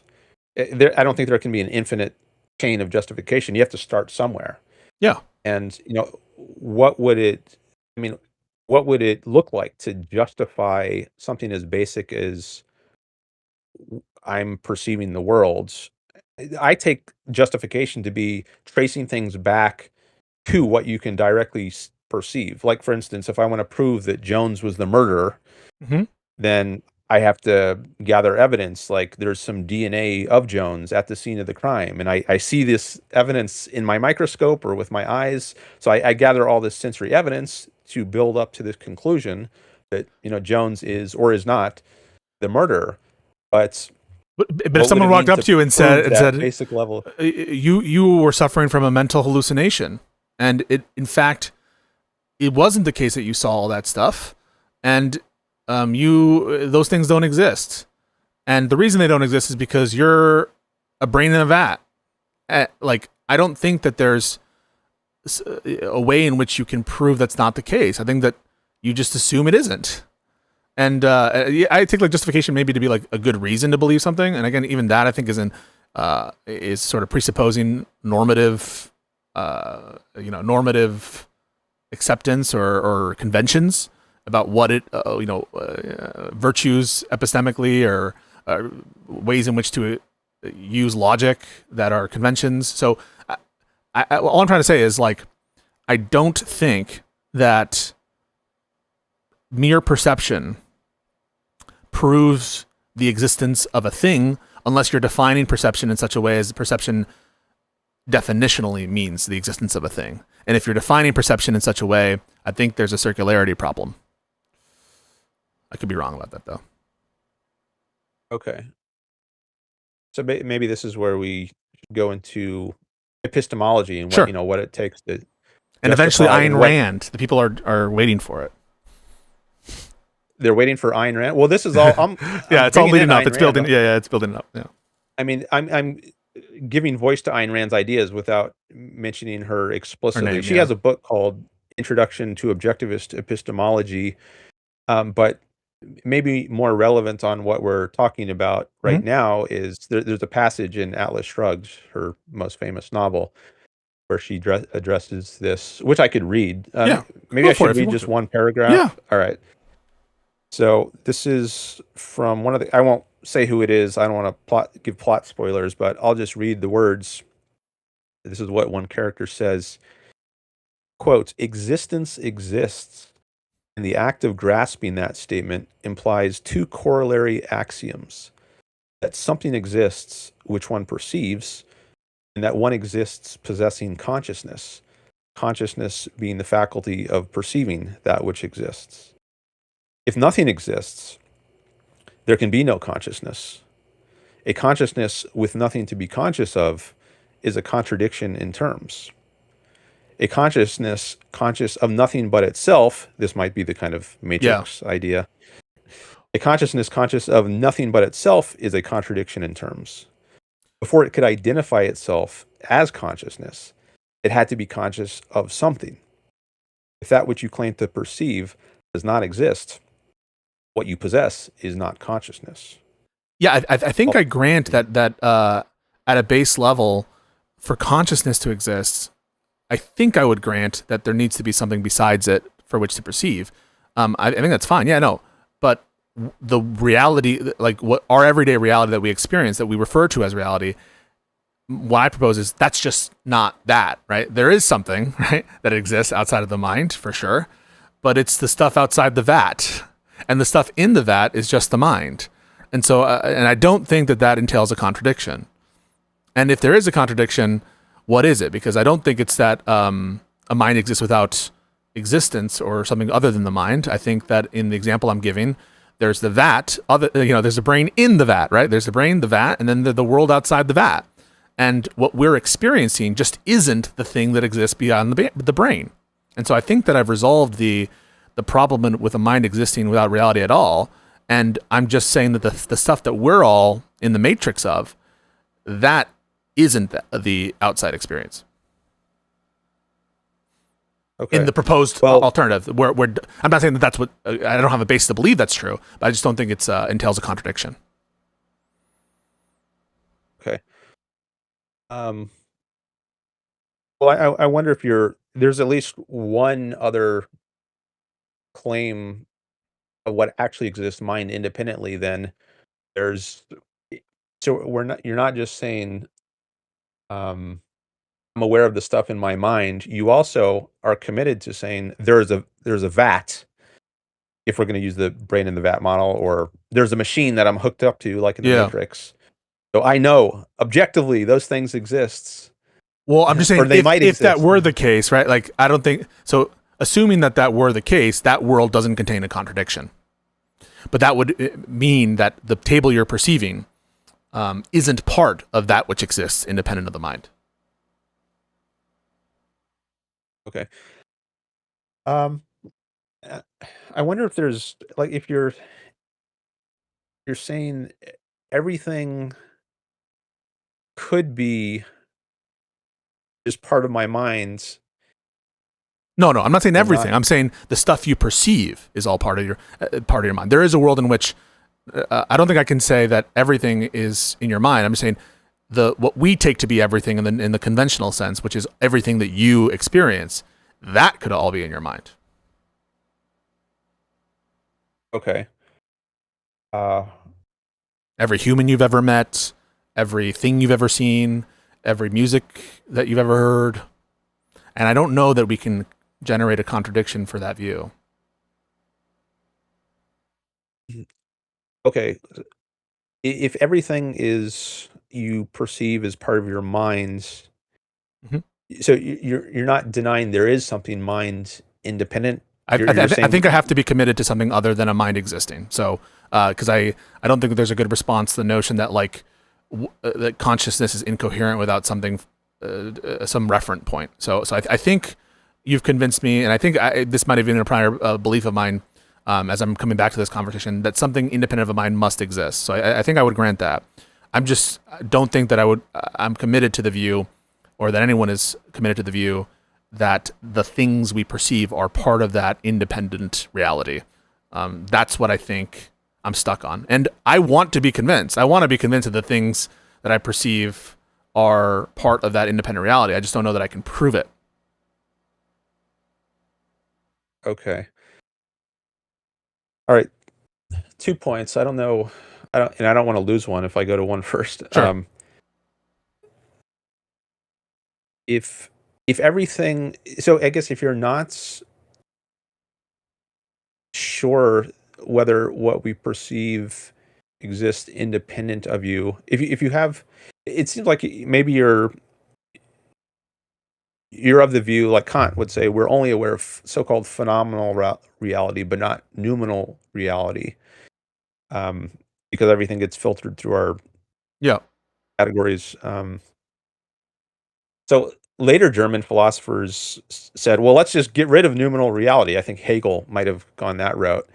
And this led to, I think a number of German thinkers following Kant went that route. So they argue, if we really don't have any access to true reality, then can we say it exists at all? Do we have any basis for that? I think the answer is no, unless you're clear that what your epistemic context is. In other words, when I say something is true, usually, though not always, I guess, depending on whether we're talking about, the noumenal or whatever the terms are using here, that in a given statement about truth, and in the main run of situations when you're talking to a neighbor and saying, hey, I left the lawnmower over there, hey, it's going to rain tomorrow, hey, it's sunny outside, that those statements are true only insofar as they assume that reality is, that my senses are generally reliable, uniformity of nature, and that we don't live in a matrix. So, in other words, if you understand the truth statements to be context contingent and that contain the proviso that I'm talking about, I think they retain their truth value. Okay. Truth value. So when you say something like the table exists, and someone's like, well, how do you know you're not a brain of that? You're like, well, my truth claim about the table existing is contingent on that, is only applicable insofar as we aren't brains in a vat. And in that frame of reference, it's true.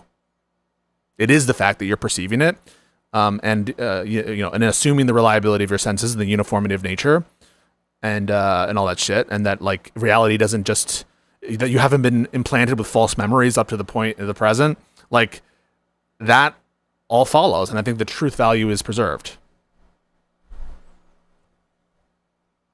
Okay, so I'm thinking maybe we should go to the issue of justification. You ask these questions like, how Sure. do you know you're not a brain of the vat? As if that's a valid question that needs to be answered. And maybe it is, maybe it is not. I don't want to prejudge that, but I at least want to raise a question as to whether that's Yeah. a valid question. By valid, what do you mean? I don't think as I understand validity, it's not a concept that it's mapped onto questions, but arguments. But maybe you are using it in a different sense. Maybe I am using it. Yeah. So, I mean, if what would be a more maybe a more clear example of an invalid question? Maybe a loaded question, like, have you stopped beating your wife? When I have no evidence that you ever were beating your wife, classic example of a loaded question. That might be an example of an invalid question. It has a presupposition baked into it, which is not justified. Well, what's the presupposition that's baked And into the question? How do you know we're not brains in a vat? I don't understand what the presupposition or implication is. well, I guess if in asking that you're assuming that um, That's precisely what I'm not doing, is assuming that we're not brain in a vats or that we are. It's asking the question, how do we know? uh, I was going to say, assuming if asking the question assumes that you need an answer to that in order to think we're not. That's what I'm not sure of. I don't think that I can just head that off and say, I don't think I'm implying that you need an answer to that question if you take need to be like some sort of, I don't know, cultural standard, or that you need, but I do think that if you're going to make a claim that perceptions are quote unquote accurate and that what you perceive maps onto objective reality independent of the mind, I think you need to be able to, in order to be certain of that claim, to account for that. Otherwise, you're not certain. If there's a mere possibility that we are in a brain of that, then you can't be what I think is certain that your perceptions are accurately mapping onto objective reality independent of mind. Okay.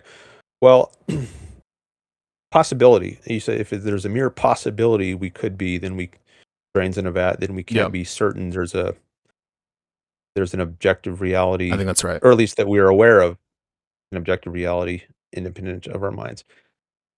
So I'm not even I'm not convinced of the idea that there is a mere possibility. So this gets into another issue of possibility. I don't think something is possible just because you can imagine it. Like I can imagine pigs flying, but I don't think that means it's possible metaphysically for pigs to fly. Well, I don't even know what I don't know what it means for something to be metaphysically possible. I think that I understand possibility to be related either, contingent to a set of laws of nature or something, assuming some laws of nature. Maybe in that sense, pigs can't fly. It's not possible for pigs to fly. But when I'm referring to possibility there, I'm just referring to logical possibility, which I think has to do with the existence of a contradiction, or sorry, that it's apparent that there's a contradiction or something like that. So that's what I'm trying to say is it depends on the mode of possibility here, or the modal sense of, which sense of possibility you're using. I'm using possibility in the logical sense. It's not logically impossible that the matrix exists. And because it's not logically impossible that the matrix exists, I don't think that you can discount it without relying on something within the matrix, which is precisely what we're trying to quote unquote justify. Okay. You mentioned logical possibility, and I do think there are different senses of possibility, but I'm not sure that logical possibility is a valid sense the way it's often used. What do you mean by valid sense? I don't understand that term. Well,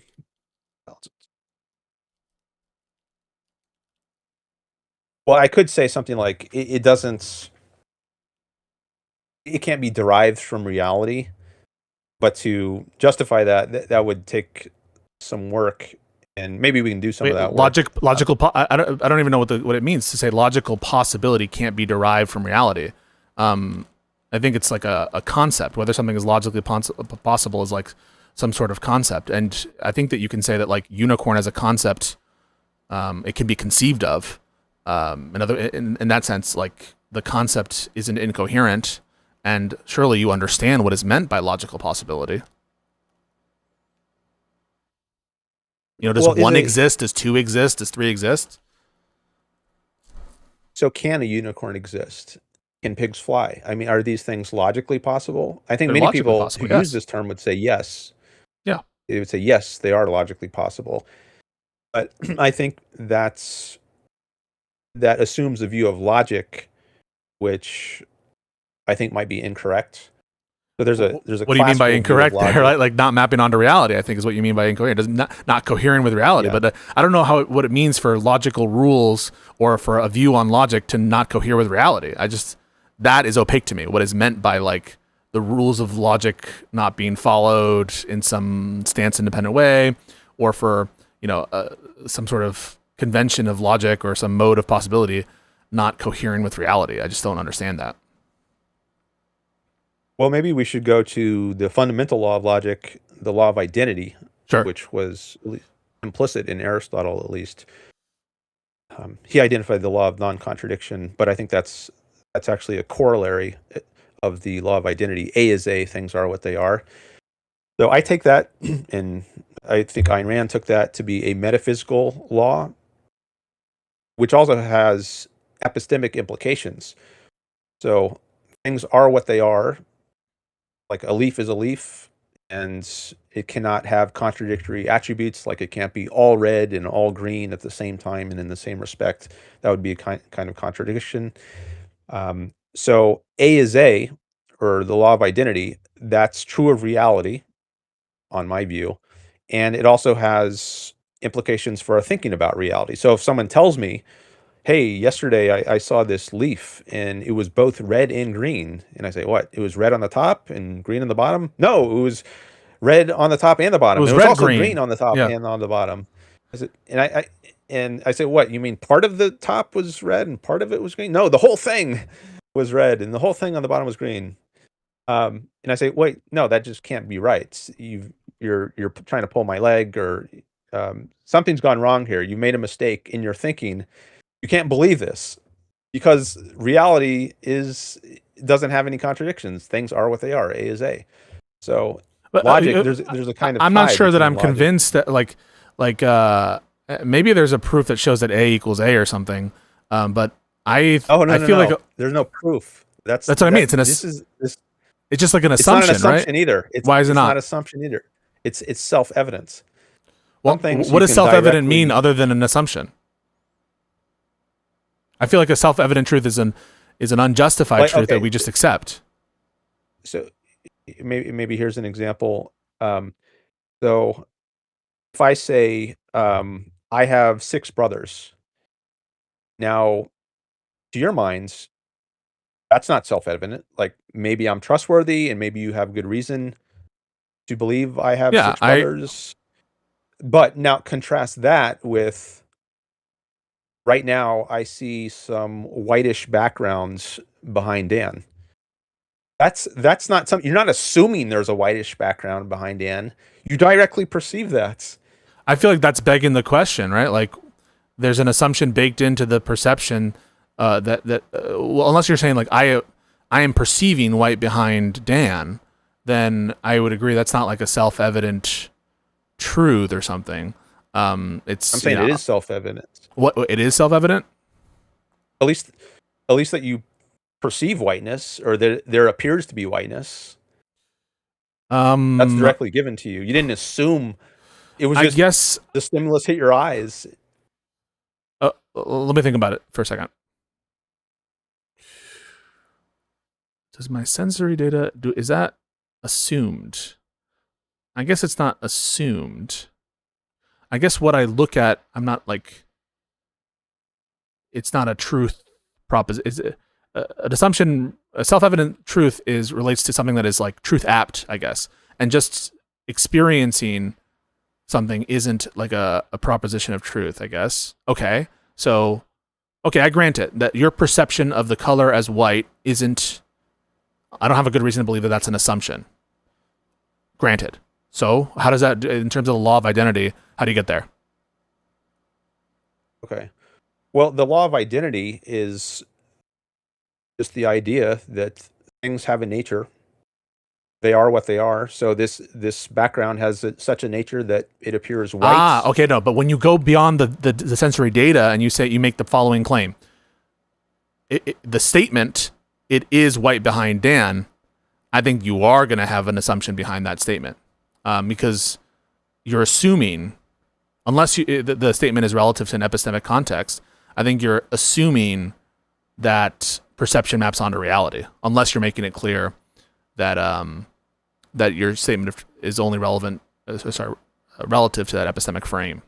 Does that make sense? So like statements, propositions, can be assumptions. I don't know that sensory data or like that is able to be self-evident, but like the claim that A equals A isn't, that feels like a proposition, and it feels like to the extent that it's self-evident, it's an assumption. Well, I think the issue of whether this background is really white or is it actually green, maybe, Yeah. I think that's somewhat downstream from what we're talking about with the law of identity, because the law of identity is just saying things are what they are. So whether it's white or green, it is what it is. Whatever that nature turns out to be. Yeah, things are what they are. How do you know that? Well, this is something I don't think requires proof. This is what It's assumed. I think that's a definition of something that doesn't require proof. I think is an assumption, right? No, we assume I things think are what they are. I think there's different categories within things that what was it? Things that don't require proof. So you could assumptions. It's something that doesn't require justification. I think, or for which there is no justification. I think is something that's assumed. Maybe I'm wrong about that. I could be wrong about that, but it almost feels like that is what it is for something to be accepted without justification, is for it to be assumed. And if you're like, well, there are a bunch of stuff that don't require justification. If by require you mean for which it's not provided, and it just accepted as true without any justification, I think that's the definition of an assumption or axiomatic. Okay. So I wouldn't, and I think I've said this before, but I don't think that something that doesn't require justification is an assumption. And well, okay, maybe now I do want to go back to the white background example.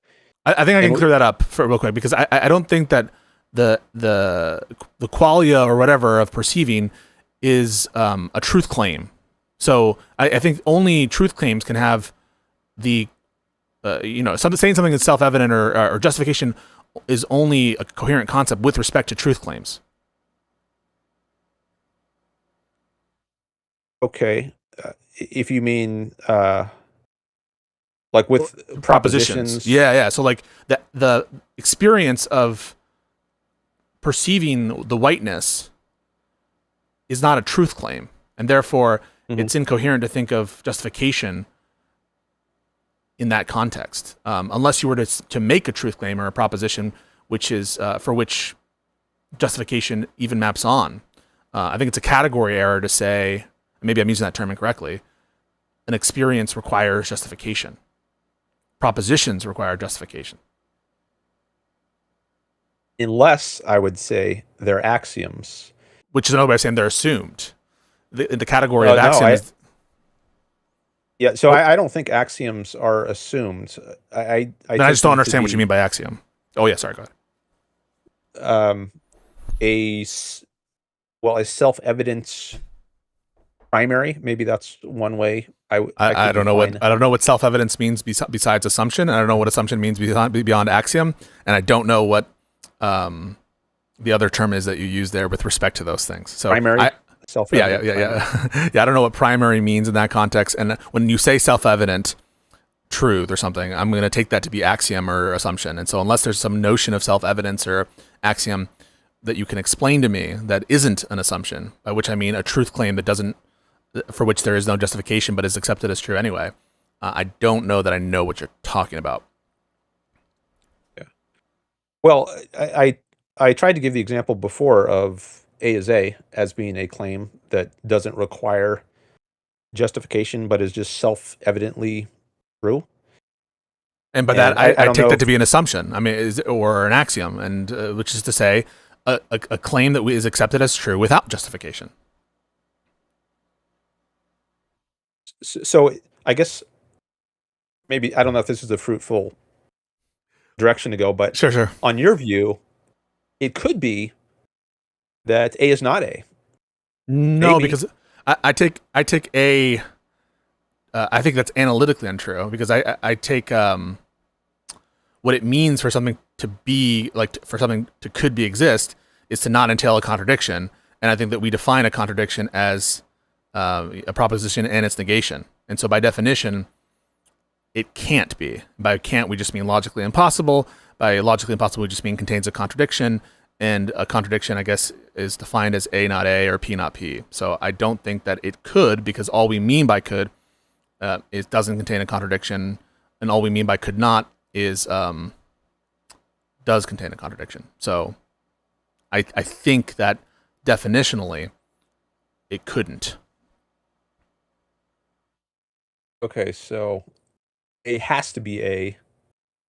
Well, I just mean that like A is A, right? That is a truth claim. And it's one that is assumed by people that things are what they are. And when you said, I think that you're committed to it being possible that A does not equal A, what you're saying is that there's no contradiction entailed because that's what could is there by A not equaling A. But the definition of a contradiction is A and not A. So I don't think it follows that, on my view, you could have A not equaling A. Because that would entail a contradiction, okay. And a contradiction is the frame of reference of the mode of possibility there, I think. Okay. So we should get to Ayn Rand though, and at some point, and the political stuff, because even though I'm interested in it, I feel like that we're losing some of the people here. Okay, well, we can switch topics if you'd like. I mean, this is all Ayn Rand. She does talk about metaphysics. It's not as well known to the public at large as her views on ethics and politics.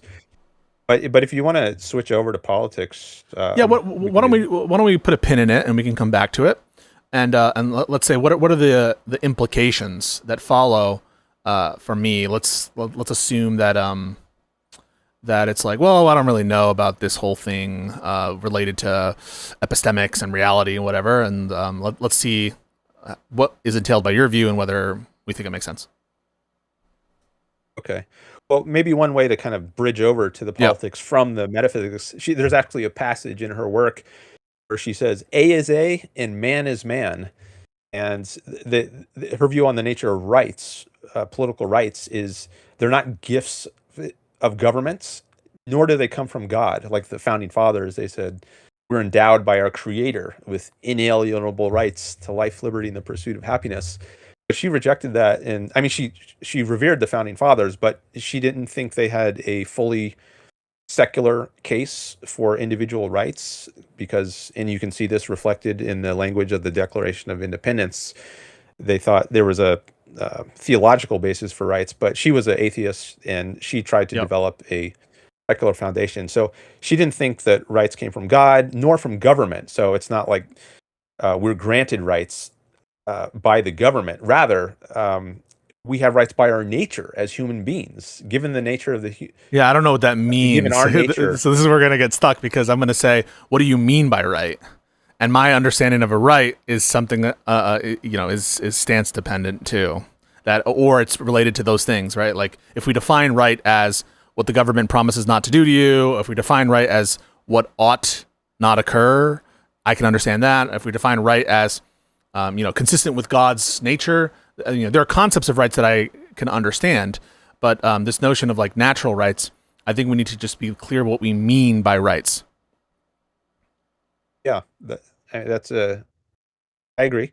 So for Rand, rights are a principle that guides human interaction in a social context. So if you're alone on an island, you have no need for something like rights.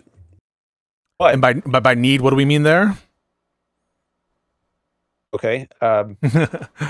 for your survival. So this goes down into ethics. Okay, more. then it's a descriptive claim, right? And so if it's just a descriptive claim that like human beings, optimally to survive, if that's like the end, right? But it presupposes a goal there, a purpose, which is to survive, and you're assuming, right, that is proper or natural or whatever. That's where I always get hung up on in these conversations is like when we get to anything that's not stance dependent, it just starts to feel like a descriptive claim of how human beings thrive given a purpose, given an objective, given a goal, right? Just like the word healthy, right? Or to an organ, people will say the heart is functioning well, the brain is functioning well. Those are all like contingent on some goal, some view about what things ought to be. And that's precisely, I think, where we'll have the hang up. But I'll let you continue. Sorry. Yeah, so I think the way you decide whether a heart or a kidney is functioning well is by the standard of life. And this is the standard of value for Ayn Rand, and she regards it as an objective, ethics as an objective field rather than subjective.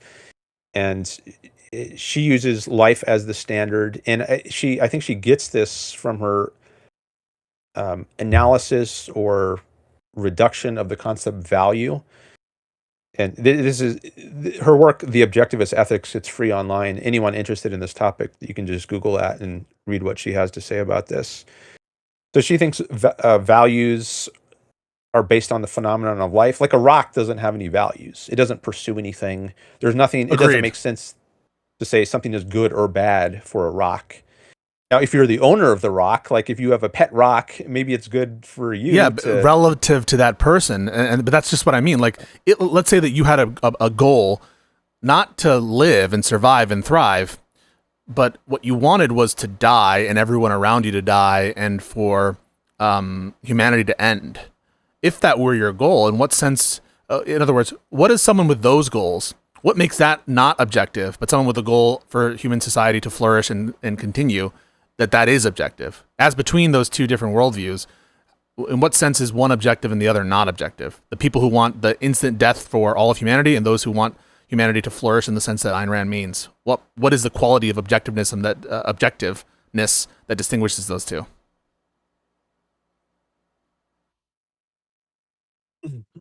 There is something called the primary choice in ethics, in the objectivist ethics. And I don't know if, strictly speaking, she would say that what she calls the primary choice is objective.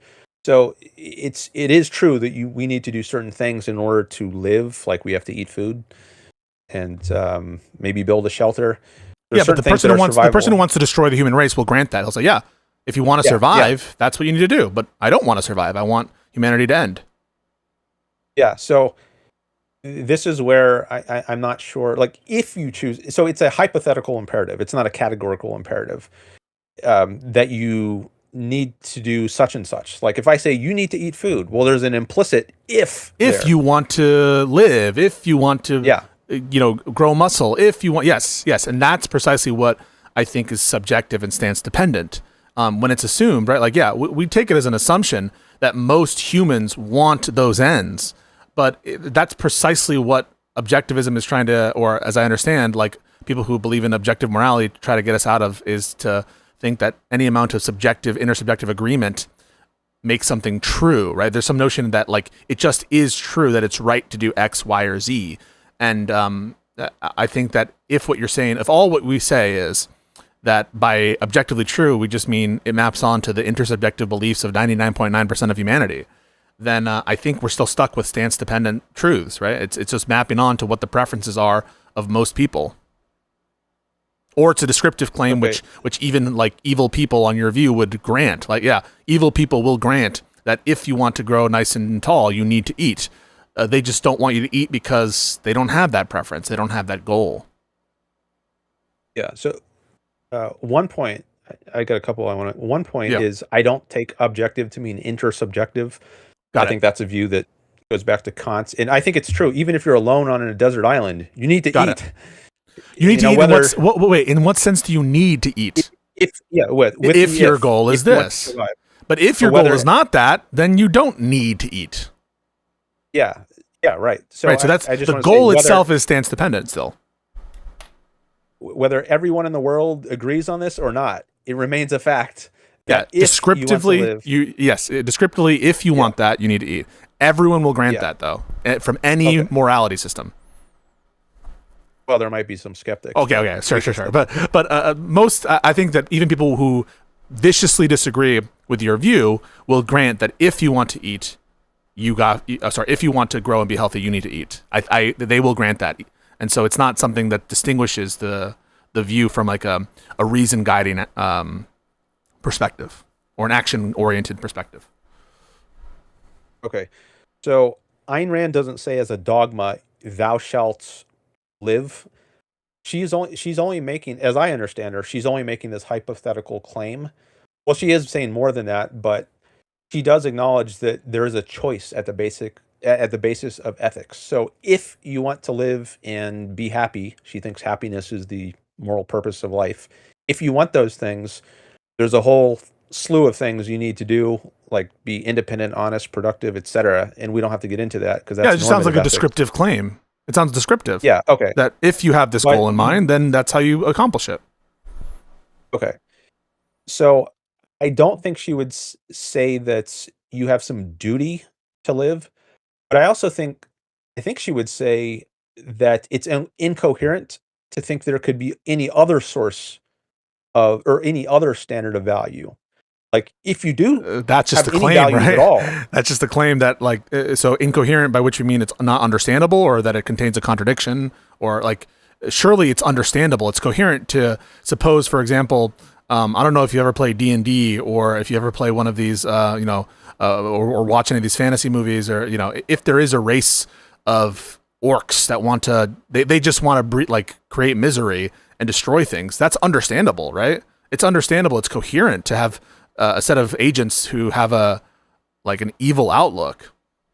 And by evil, we just here mean as contrasted to the goal in mind of Ayn Rand. And so, in other words, I think it's coherent. It's understandable. You can grasp it. well, I do think there are nihilists, and but I think there is maybe some kind of self-elimination involved there. So if your goal is not to live, i.e., to remain in reality, well, Yeah, and the you Satanists might not do very well in yes, remaining in reality. and the nihilists and the Satanists will grant that yes, this is going to burn out. Our movement will burn out, and that's consistent with our view on what ought to happen. That notwithstanding the fact that our movement will be destroyed eventually, which is a descriptive claim, it still is right to destroy the human race or to destroy ourselves. In other words, I think that there's an is-ought gap here that hasn't been crossed, and I'm struggling to see how it can be. Okay. So one of Rand's points is the whole what gives rise to the concept of an ought or a should is the phenomenon of life. If there were no life, there would be no sense to the concept of I ought. don't know that's another claim, right? You can imagine a mind without life, right? I understand life as a concept to relate to processes that of duplication and homeostasis and stuff like that, but it's not clear to me that it seems like rights and norms and oughts derive from minds, and I think that life is different than minds. And I think that it's not clear to me that there's a contradiction in a consciousness emerging from non-life. And so I don't know how you can make the claim that that oughts and norms derive from life as opposed to minds. Okay. Well, I'm not sure it is coherent for there to be a mind without life, unless you mean this in like the pigs flying sense. Like I can imagine That's the pigs sense in which I flying. mean. Yeah, that's precisely Okay. the sense in which I mean. But I don't know that should carry much weight in terms of uh, And by weight, you no, mean what? I'm trying to Yeah. figure out how to put it. Um, I mean, just because you can imagine something doesn't. For one thing, I don't think you're actually imagining the thing. Like if I'm imagining pigs fly, they're not I'm really imagining it. pigs. They're things with like the shape of pigs and the color of pigs, but if they're actually pigs with all their Well, if you properties, their define, physical hang on, now you're properties, defining pigs as not being able to fly. Then you're going to be able to produce a contradiction.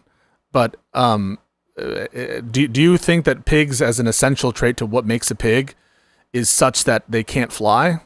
And if that is an essential trait, that is by definition pigs can't fly. And here we're not talking about putting pigs on a plane. I'm sure pigs have been on planes and stuff like that. But I'll just like, fine. Is there any contradiction entailed in there being a creature like a pig in every respect, but also they have flight? And I think the answer is no.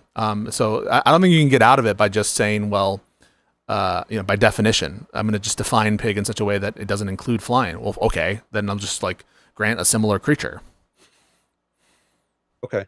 Well, so maybe this gets into the issue of definitions. Mm-hmm. I don't think a concept is exhausted by its definitional or essential characteristics. Like, for example, man, if or human being, if we define that as Aristotle did as the rational animal, that doesn't mean, well, maybe humans can fly. After all, it's not mentioned in the definition that man can't fly. All it says is man is a rational animal. It doesn't say anything about flying. There are many, many, millions of other characteristics about the entity. To say that pigs can't fly, what I understand that term to, what that sentence to be is, it's logically impossible for a pig to fly. Now, and that might be true because analytically, contained in the concept of pig, I'm not saying that it's exhaustive of the concept of pig, but that one of the things that makes a pig is not being able to fly. Perhaps analytically it's true that it's and that would mean that it literally is impossible for a pig to fly, because it would be like saying a married bachelor, right? Bachelor is defined in turn, or at least partly defined. Maybe there's some other connotations, there are other like things related to a bachelor, but one thing that would be contradictory with a bachelor is being married. So that's the way in which, yeah, you can just say that your concept of pig excludes any flight. But then I don't think it's getting around the problem that I'm identifying here, which is just that, the notion that there could be, by which I mean there's not a contradiction, agents who want and desire fervently to destroy the human race, and on that, and they would grant everything you have to say about, eating to survive and thriving under these different conditions and honesty and all that. They just don't want that. Yeah, I wasn't raising the pigs fly example to deny that there are nihilists. I was raising it. Wait, I don't know. I just want to be clear. Not nihilists. Not nihilists. People who desire the destruction. They actually have desires. They have morality, and their notion of morality, or at least purposes. That's what I take morality to be. Honestly, is preferences. They have the preference that man be destroyed. So they're not nihilists. They're like extinctionist or something. That's their preference. And you would be like, I might want to. Yeah. You might want to contest whether people exist. I might want to call people like that nihilists, and we could discuss whether that's an appropriate term, but I think we can set that aside. Okay. I do think there are people like that, whatever we call them. But my point about pigs flying was in reaction to the idea that there might be a mind independent of life, and you said that's oh yeah, logically that's possible. right, that's right. Yeah, I do think that's logically possible. Yeah. Yeah, and I think that that ties to the issue of analytic truths and whether a definition is equal to its essential characteristics. Like, is man equal to rational animal?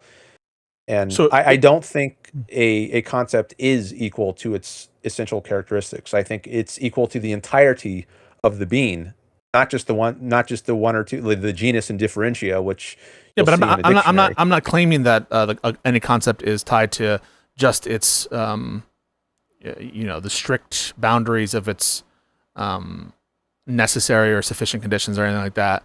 I'm just claiming that I believe it's logically possible for a mind to exist independent of life. And I don't think that relies on me saying that any concept is exhaustively understood through its necessary sufficient conditions. I'm not understanding why you think I made that claim. Well, it seems like you're imagining maybe like a god, and a lot of people take a god to be an immaterial being, not something with a physical body, but just this mind. And I don't No, even know if people would say, I'm agnostic, just so you know. Like I think I'm agnostic, depending on how you define those terms. But let's say a machine that creates consciousness. I don't think there's, it's material. It emerges from material in the same way that like our neural structures do, but it's just not life. okay, well, I guess that's at least closer to my view. I don't think there can be free floating consciousness like in the Christian view. The soul survives the death of the body, Sure. and I do think that material has to give rise to consciousness.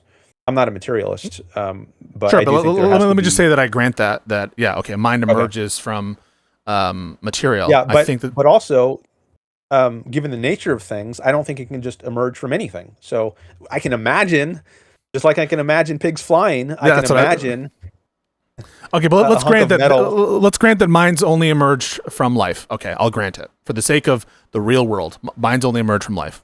Sure. Okay. So I think what got us into this is the idea that, Or I sorry, think I that was laws saying only. something. Sorry, the real thing. My bad. I'm sorry for Oughts. interrupting you. So, oughts only emerge from life. Okay, I'll grant it. Okay. Well, I think if that's right, then does that tell us something about the nature of value? It's not like there might be some incoherence to think that one could hold death as one's ultimate value Mm-hmm. A living being if could do that. if a if let me back up a second. Sure. So if life is what gives rise to oughts or values, um, well, it's really the alternative. It's the alternative of life or death. Like if we didn't face if something didn't face that alternative, like the rock, then I don't think it would have any values. Right. Which is to say, in other words, it feels like a rock can't have or doesn't have preferences and therefore doesn't have oughts.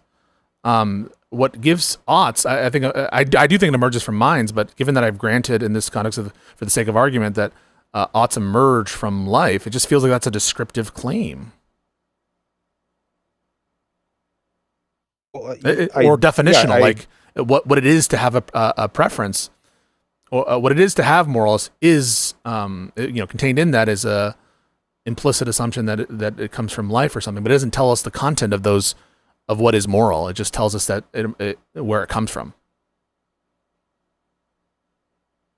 I think it might be tied though, like where it comes from. I think maybe baked into that is what ought we to do. I'm a little Yeah. shaky on this, but if oughts are given rise to by the phenomenon of life, does that tell us that life is the only coherent standard for oughts? Coherent. I don't even know what life as a standard would mean. I think I think what you're saying is the only coherent norm, given the descriptive claim that oughts emerge from life, would be that life should continue or something like that. But I just don't know where that comes from. Why is that the only coherent ought that could emerge from conceitedly, necessary life? I don't understand why that would follow. In other words, why would it be incoherent for life to have as an ought, we should destroy all life? Surely it's coherent. You can understand it. I mean, on some level, maybe on the level I can understand pigs flying. But you can understand pigs flying, right? In a way that you can't understand Yes, a force. Can you understand a four-sided triangle? I can't, but I can understand what it would, the concept of pigs flying. But I don't think they're really pigs. Okay, but can you understand? I think you're defining you're begging the question. You're just defining morality in such a way that it is what Ayn Rand says. And that's going to have its own issue. If all this is some sort of trivial claim on the semantics of the term moral, and then I think we're going to be in danger of like either begging the question or just defining our way to the solution here. But surely you can conceive of living creatures whose preference is to destroy all of humanity. You can conceive of that. That such people probably exist in this world. There are such people who probably would want to wipe out of all of humanity. And there's like antinatalist people. There are people who definitely exist who have this preference. You can conceive of them. Yes or no? I'll ask that. My first time. Yes or no, can you conceive of them? Yeah, Okay. I think I'm comfortable saying yes, but I wouldn't put that in the same category as buying pigs. Okay, so then I'll grant that they're in a different category for the sake of argument. But given that you can conceive of such people with such preferences, then the preference, do you think that such preferences are incoherent? Not that, so you granted that the people exist with the beliefs, right? Now you could grant people exist who have incoherent beliefs. So now I'm going to the beliefs themselves. Is it incoherent to prefer humanity die? I think I'll be cautious and say I think there might be an incoherence, And and what is that? I got to flesh that out. Yeah. So if someone who holds this view, if I were to ask them, if I say, what do you mean you value death? What do When you I mean say, you yeah, okay, value the destruction of everything? And what do you mean by value? If I asked yeah, what I'll my call a nihilist preference. or this, Yeah, you should say my if preference. I ask this person, what do you mean by value? I think to give a coherent answer to that, they might ultimately have to appeal to the standard of life. I don't And think they they would would have to. So I'll give you an example. Let's play this role play. So I'm the yeah, person, I'm the Satanist who wants to destroy all of humanity, and you ask me the yeah. question. So you say, go for it. So I'll assert. I'll say, I disagree with you, Mr. Objectivist. I think that the only good thing is the destruction of all sentient life on this planet. Okay. Mr. Satanist, what do you mean by good when you say something is good? I just mean that it's my preference that it occur. Your preference. Okay. That's all you mean by it. So And it's in accordance with where did Satan's laws, and my preference is to enact Satan's laws. They say that. Okay, so where did you get this idea of good? Where did it come from? I don't really know. I think that like I was raised in a Satanist background, and I was taught Satanist dogma growing up, and I think it makes sense to me. I didn't really decide my neural pathway and development, so it's hard to give you a descriptive account of how I came to this belief, but it is my belief. All right, so you're not sure how you got this notion of good. Well, it's maybe we should explore that. Maybe you're mistaken if you don't know where it came from. Oh, I'm not mistaken. I know I have this preference. Okay, well, I'm not denying that you have this preference. I'm asking why you think it's good to do this, Are you asking for enact this. a descriptive account of how I came to this belief? Um, I don't know that I'm asking that. I mean, you've already told me something about that. You said you Yeah, were taught it I came growing from a up. dysfunctional family. I'm kind of like an antisocial person, and I think the dogma looked cool, and I actually believe it. And I don't know, it convinced me. I don't really have like a subjective awareness of what I find to be convincing, but it convinced me. Okay, you thought it was cool. Um, And so now I it want to see doesn't what it sound is. like, yeah. So it sounds like maybe you don't have a really solid foundation. If it's just based Well, on I don't I know thought what it you was mean by cool. solid, sir. It's like, are you telling me that it's not actually my preference? No, So what do you mean by I'm solid? something with evidence to ground it, to back it up, to justify it? Oh, hang on a second. When I say evidence to justify, I don't know what you mean. I'm telling you this is my preference, and so the evidence that it's my preference is that I'm telling you it. And in fact, here, hang on, sir. This is a mind reading machine, and you know I'm telling you the truth, and you can actually experience the preference I'm having. So here, you've seen it, and it in fact is my preference. There's evidence of my preference. I've justified it to you. It exists. And my notion of what morality is just preferences. Okay, so, well, maybe that's what we should talk about, because I'm not denying that you have the preference and that you have good reason to think you have the preference. Okay, so what does grounding mean other than that? Than proving that I have the preference? Well, what I'm questioning is whether, maybe what I'm questioning is whether that preference is good. Well, what do you mean by good? Okay, well, I also asked you that question. Yes, my preference, I take what good is to be a preference. Yeah, so I just understand the term good to be related to my preferences or to people's preferences, depending on who you're talking to. And so when you ask me whether the preference is good, I just understand it to be kind of tautological. You're asking whether my preference is my preference. And so I think that, yeah, by definition, it's good because it's my preference. That's just what I understand goodness and badness to be, is to be a stance-dependent notion. I don't have access to this other notion of good independent of my mind. Says the Satanist. Yeah, so I'm not sure I want to. I don't think I want to question whether you have the preference or whether you think it's good. Yeah. I think I want to focus more on where you got the idea of good, and maybe where you got the idea that just having a preference suffices to make something good.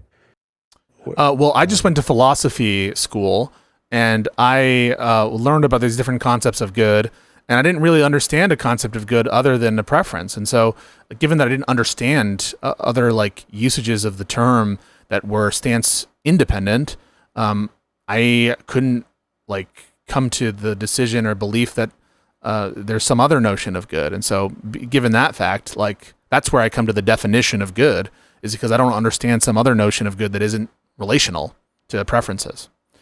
And if there is such another notion, tell me, because I'd love to know if there's some notion of good that isn't mapped onto preferences. Maybe you can explain that for me. Okay. Well, I don't think there is a what you call stance independent notion of good, but I also don't think that good is defined exclusively by what preferences we have. What would be some other definition that you're using? So when you ask me the question, how do you know that your preferences are good? What are you asking me?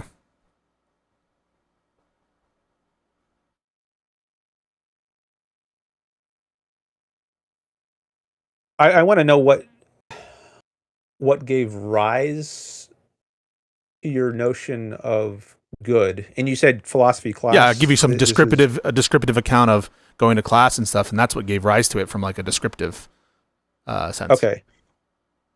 So I think you have a notion of good, or at least I think I do, independent of philosophy class. I mean, philosophy class is something you might do once you're late teens. Great. Explain it to 20s. Me. Explain your notion of good.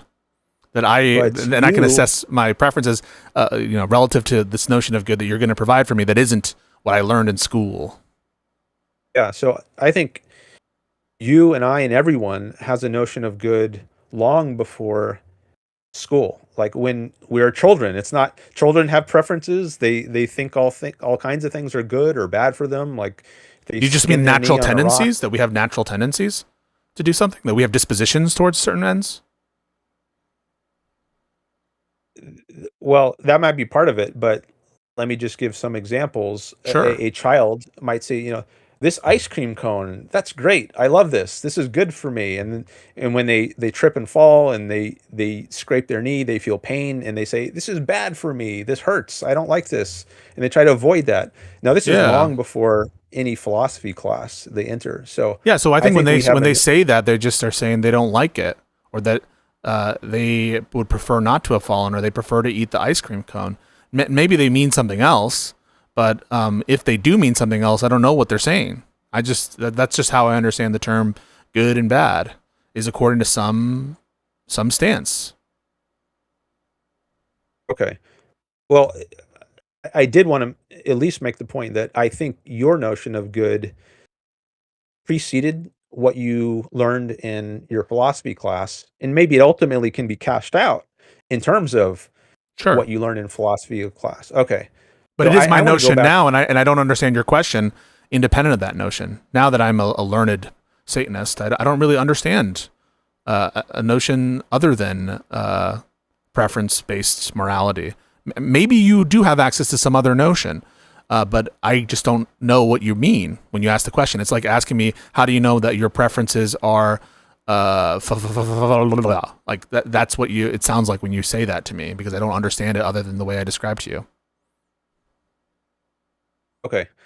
So maybe it would be fruitful to go back before philosophy class and say, where did you get the idea as a child? Whatever idea you had as a child of good and bad, um, where did that idea come from? Any thoughts on that? Yeah, in order to know that, are you mean like my semantic notions of good and bad, or like where did I learn the term? Well, I mean, when you call something like the ice cream good, or you call something like scraping your knee bad, why do you do this?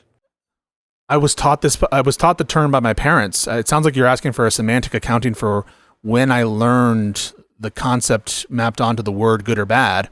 Maybe I don't even remember, right? Like I don't understand why this would help the opaqueness with respect to the question, where I don't understand what you're asking me. But to be honest with you, I don't really remember when I learned the word good or bad, or anything like that. I speak English, and I'm sure if I grew up in a different society, we would have learned the word good or bad. But I don't understand why a descriptive accounting for how I learned these terms will help me understand what you mean when you ask the question. Okay, so I think we can set aside how, like, if someone taught you a certain language, whether you use bueno or mal in Spanish for good and bad, Sure. or if you're alone on an island, would you have any raised by wolves? Yeah. Would you? But you're a human, so you can Yeah. form concepts. I don't have Would you have languages. any Yeah. way?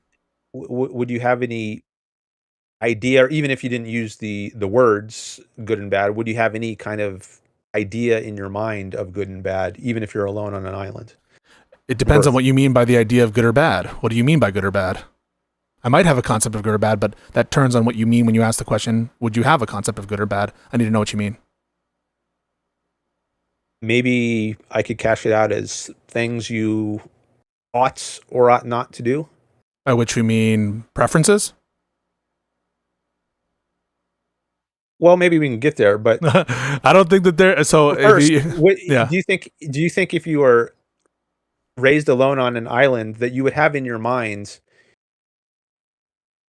anything along the lines of, I ought to do this, like I should gather food, or I should not jump into this pile of snakes?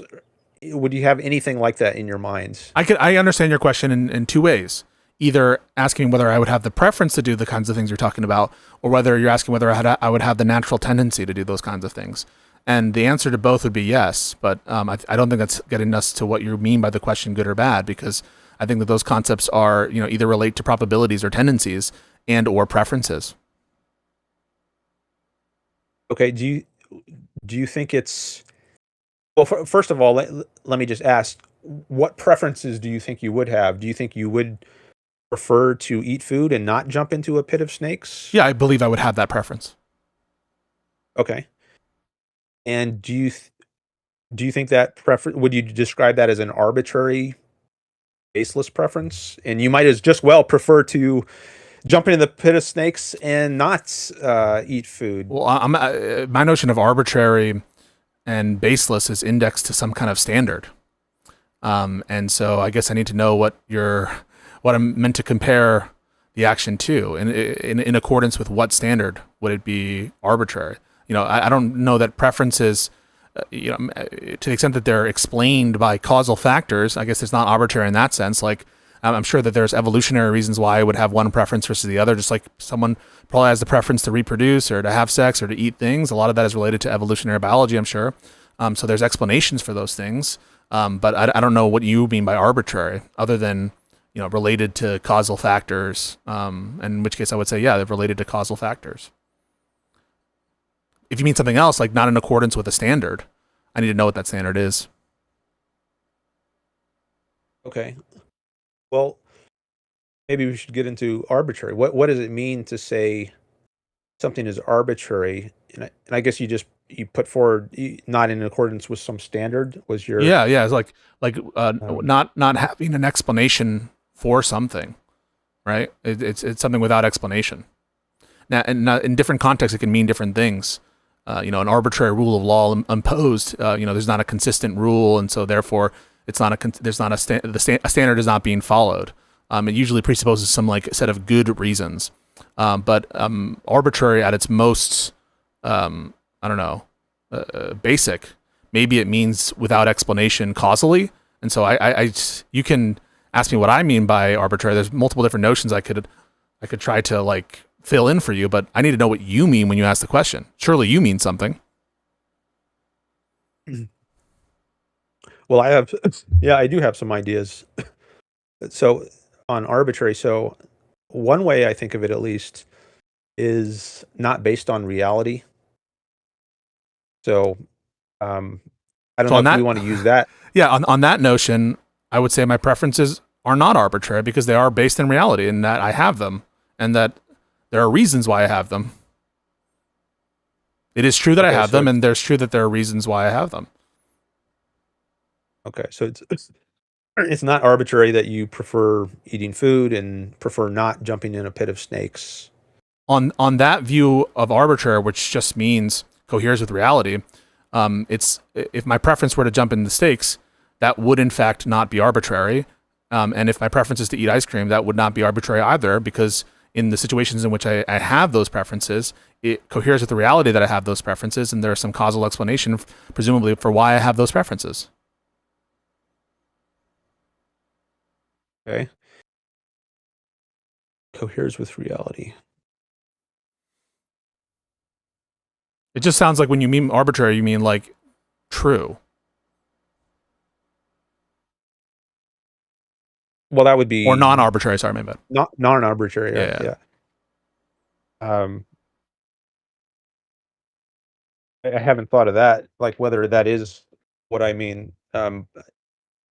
So if you By don't know what you mean by not, arbitrary, then I don't think I can answer the question honestly. I'm just not sure that I would cash it out as being true. That I would cash out non-arbitrary as being true. Then I need to know what you mean when you ask me whether my beliefs are arbitrary or not. Yeah. So I mean, I try to cash it out as based on reality, and then you Does that mean like it's ran with that for a explained by while. reality? Yeah, I would agree that something is not arbitrary if it's based on reality. My preferences are based in reality. I have those preferences.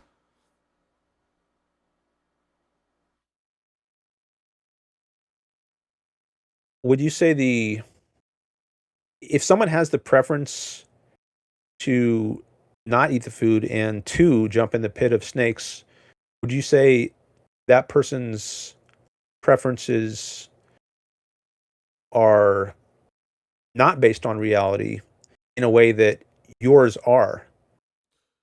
If you prefer to eat the food and not I jump in would the say pit of both of those preferences are based in reality because we both, in fact, have them.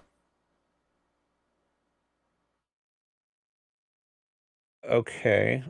I guess I'm trying to. So I don't think the fact that you have preferences to suffice for saying that the preferences are based on reality. Okay, so then what is I it? mean, What it do is a you, real okay, fact. then what do you mean by based in reality then? Because I understood your question to be, regarding whether someone actually has them or whether it's related to some sort of causal explanation. But if you mean something different by based in reality, then I need to know what you mean by based in reality. Okay. Maybe this is somewhat new territory for Yeah, no me, worries. so I'm thinking off the top of my head a bit here.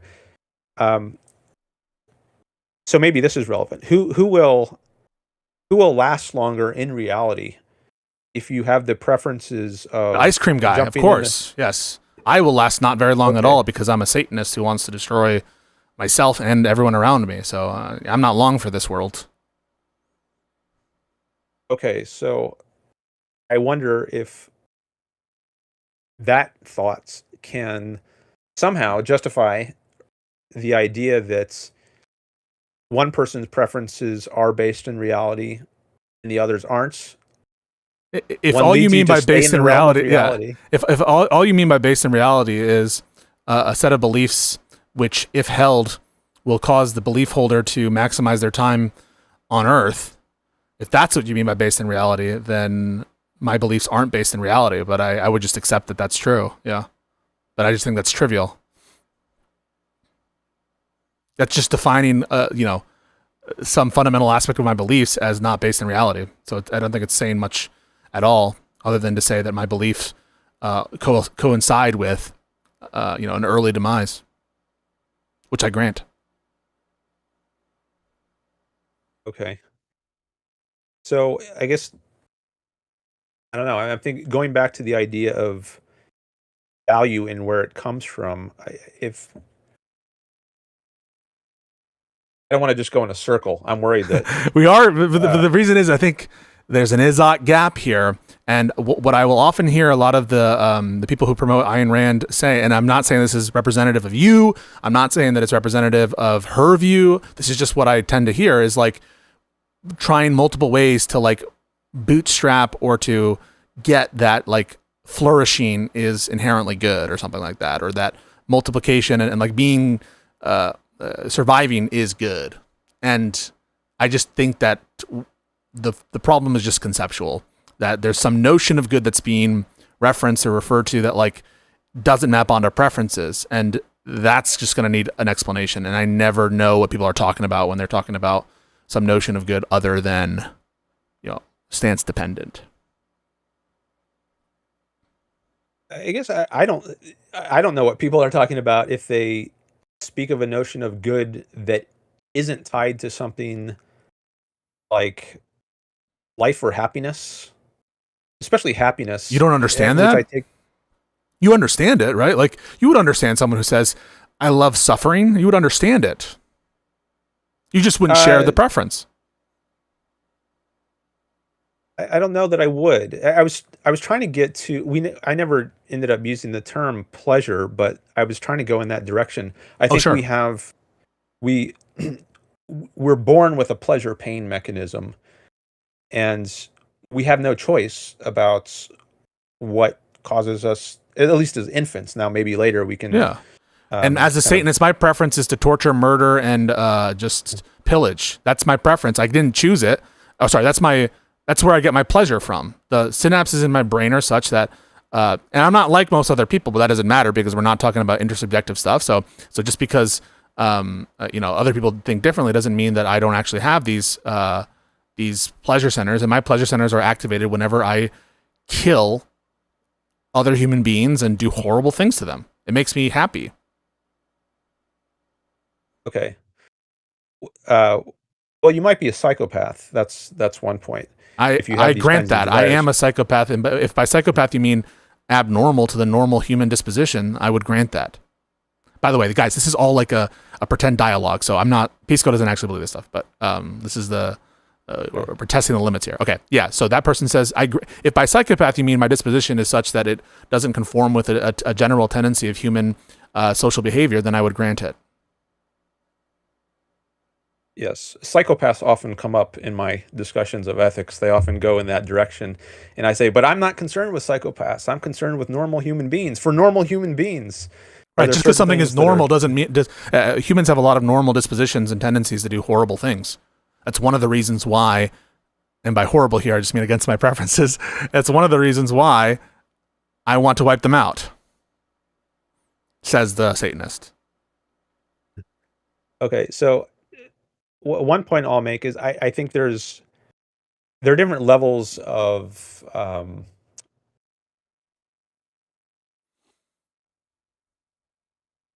Okay, so I think as an adult, you can come to have messed up ideas of what is good and bad.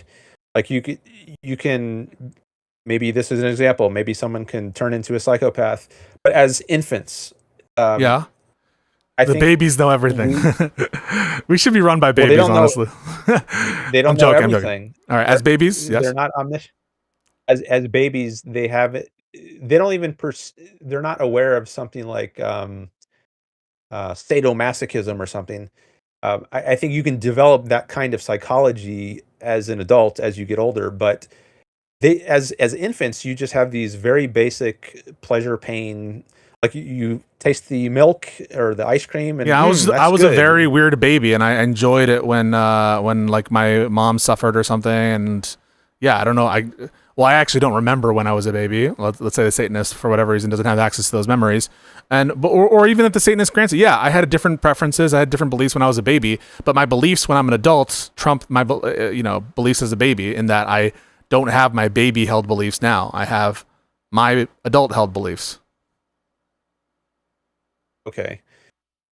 Um, well, there's a question of whether your adult beliefs are consistent with your baby beliefs, They're and maybe not. they are, maybe they They're aren't. inconsistent. I've seen the truth now. Okay. Yeah. But well, you maybe you think you've seen the truth, but maybe your baby self was actually closer to the truth, and you become Well, by corrupted over truth, time. by truth, I just mean my preferences, really. So I guess we were both had access to the truth. And here, truth, unless I'm referring to truth indexed to my current preferences, in which, with respect to moral truths, and I just understand moral truths to be contingent on my views currently held, not previously held. And so in that case, my baby self wasn't true in a moral sense because it didn't map onto my current held beliefs. And so given that, I was wrong as a baby and I'm correct now. And I don't understand a notion of correctness or incorrectness other than one that's premised on a normative stance. Okay, so I think there needs to be some way of distinguishing between which is correct, and this might, I don't know if that's going to take us back to Yeah, epistemology and I just know how metaphysics. you would. How do you distinguish which moral beliefs are correct and incorrect? In virtue of what? Yeah. Okay, so um, would you grant that? Well, I don't know if that's the. I'll just say I think that just because you hold a belief later in time than earlier, it doesn't necessarily mean the later belief is correct. I agree with that. I think Yes. I think people can devolve and become corrupted, and maybe I think they're much healthier as children Yeah, in terms of that's the. possible. You believe that, and guess what? I agree with you. It's consistent with my beliefs. That view is consistent with my beliefs. I'm assuming that you're not positing the opposite, which is just because a belief is held as a baby means that it's true over one that's later developed. And so, given that, I don't think that we disagree. It's possible for people to devolve. It's also possible for people to evolve. And I've evolved, my friend, into Satan. Okay, I agree. You can go either way, devolve or evolve. Indexed to But my I think preferences now, by the way. So when I say evolve, all I mean is that it's good on my lights. And devolution, I would say, bad on my lights. That's just my notion of goodness, badness is purpose laden and dependent on my views. okay, so that I'm not sure that's coherent, at least in a case like this. Let's let's go back to the infant stage, Okay. and the infant, uh, it likes its milk and it hates scraping its knee. Yeah. Okay, And I love now, pillaging now. And okay, but as a baby, I understand. But you're not taking the view that just okay, because the baby likes it, it's good, right? Babies like to touch I, electrical outlets. uh, maybe they do, and they put all kinds of things in their Yes. mouths, which They don't like shots, but we know that shots are things that some non-Satanists think should happen. And I believe you think that babies should have vaccines, or at least they should. Some medicine should be applied to them, or if they're struggling for life, and you need to apply some measure that will save their life, but is uncomfortable in the moment. You're going to apply that, regardless of your stance specifically on vaccines. Let's not go there. So in that context, I don't think that we can just say because a baby prefers it, it's good. yeah, I would agree. but I do. So what I'm trying to focus on is where the concept of good comes from, and I think it can be helpful to go back to the infant stage to answer that Well, I'd question. rather understand what you mean by the concept of good. I've given you what I take good to be. And I think that now enough time has passed where rather than trying to trace the development of good in a particular individual, that you just lay out what you mean by good. Okay, well, we're right there in my. So I think it comes from our experience of pleasure. That's where our first concept of good comes from, and we learn over I'm not asking time. where it comes from, and now I'm going to be a little bit more insistent. I'm not asking where it Okay. comes from. I'm asking what it is.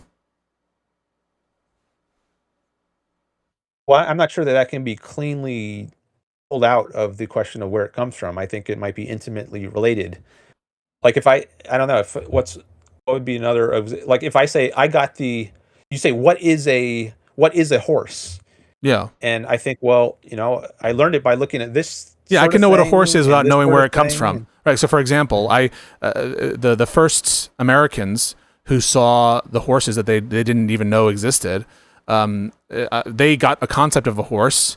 It was an incomplete concept, sure, but I'm sure that they were able to understand what a horse was in some sense before knowing like either the evolutionary pathway of like where horses evolved from a genetics perspective, but also without knowing the reproductive system of the horse. In fact, there are many animals that we know about now that we don't actually know how and when they reproduce. I'm not talking about knowing the evolutionary history of an organism. I'm Oh, just saying, like, if you ask a Native American 400 years ago, like what is a horse, he'll point to certain things, and but why does he point to those things? Why does he think that is a horse? Well, that's just how he learned there's a concept of concept. this animal that is contained in a bunch of traits, and they're trying to communicate the concept using some of these traits. And I'm not saying that you can't do that with your concept of good. I'm not saying that it needs to be like some sort of definition in like a sentence, but you need to find a way to describe it to me so I understand what it means. That's different than my notion of good, which is cast out in terms of stances and preferences. So if there's some other sense of good, you need to find some way to communicate it. Like those American Indians are communicating what a horse is through pointing at stuff. You need to like do some sort of interpretive rain dance or some way of communicating to me the concept of good that doesn't cash out in preferences and stances. Okay. Well, I don't know that this will satisfy you, and maybe Yeah. we're just retreading ground we've already gone Yeah. on. But I fear. I get my concept of good, and I think that becomes where I get it from. That becomes the content, or it's constitutive.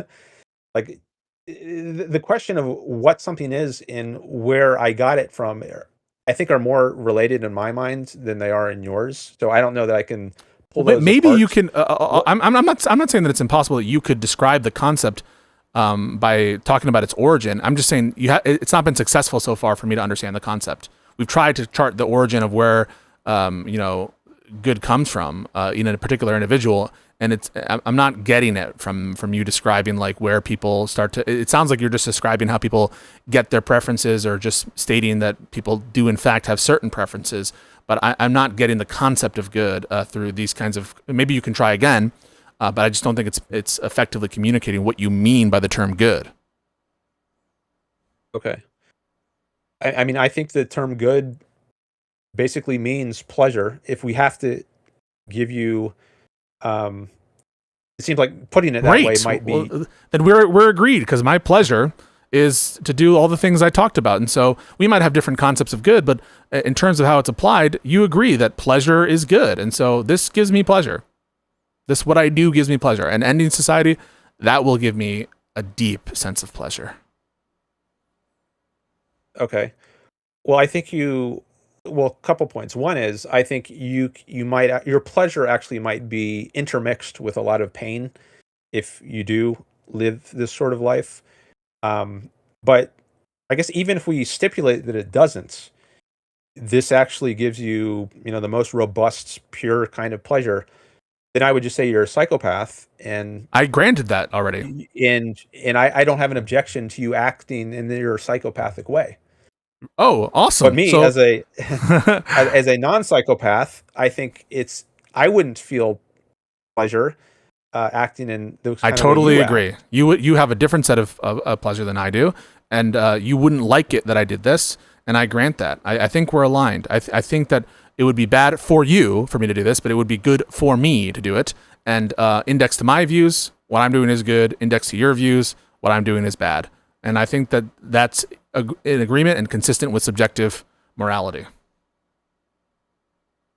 Okay, well, I wouldn't say it's subjective. I think it would be objective. Given What your makes nature, your view what makes your pleasure objective and my pleasure non-objective, sir? No, I'm not saying your pleasure is. I don't think I'm not trying to say that your pleasure is non-objective. I'm saying you're a different kind of being. Just like. What do you mean by that? We're both humans, sir. We're both humans. You're a human. I'm a human. Look at my. Human. Okay, but humans can be psychopathic unless you're saying that humans can't be psychopathic. No, I'm not denying they can be. I don't know if they can be exactly the type that you're describing. Maybe they can. But when you say they can't be, you mean it's logically impossible, or do you mean something else? When I say they can't be, when you say humans can't be psychopathic in the way that I am, well, first of all, look at me. I am. But even second, beyond that, what's the contradiction entailed if what you mean by they can't be that is logical impossibility? And if I'm the only person you ever met that's like that, that doesn't disprove that humans can be this way, because here I am before you. I stand here. I think this gets back to the pig's fly example. I think given our nature as humans and our DNA, I think there are just certain limits on the kinds of beings and the kinds of possibilities open to us. Like someone like Hannibal Lecter from the movie, who he's not a human being. No, well, I think psychopathic human being. Sure, but he's a human being, isn't he? Is he a human being or not? Psychopathic one. But sorry. Let's just get to answer the question. Hannibal Lecter is a human being, yes or no?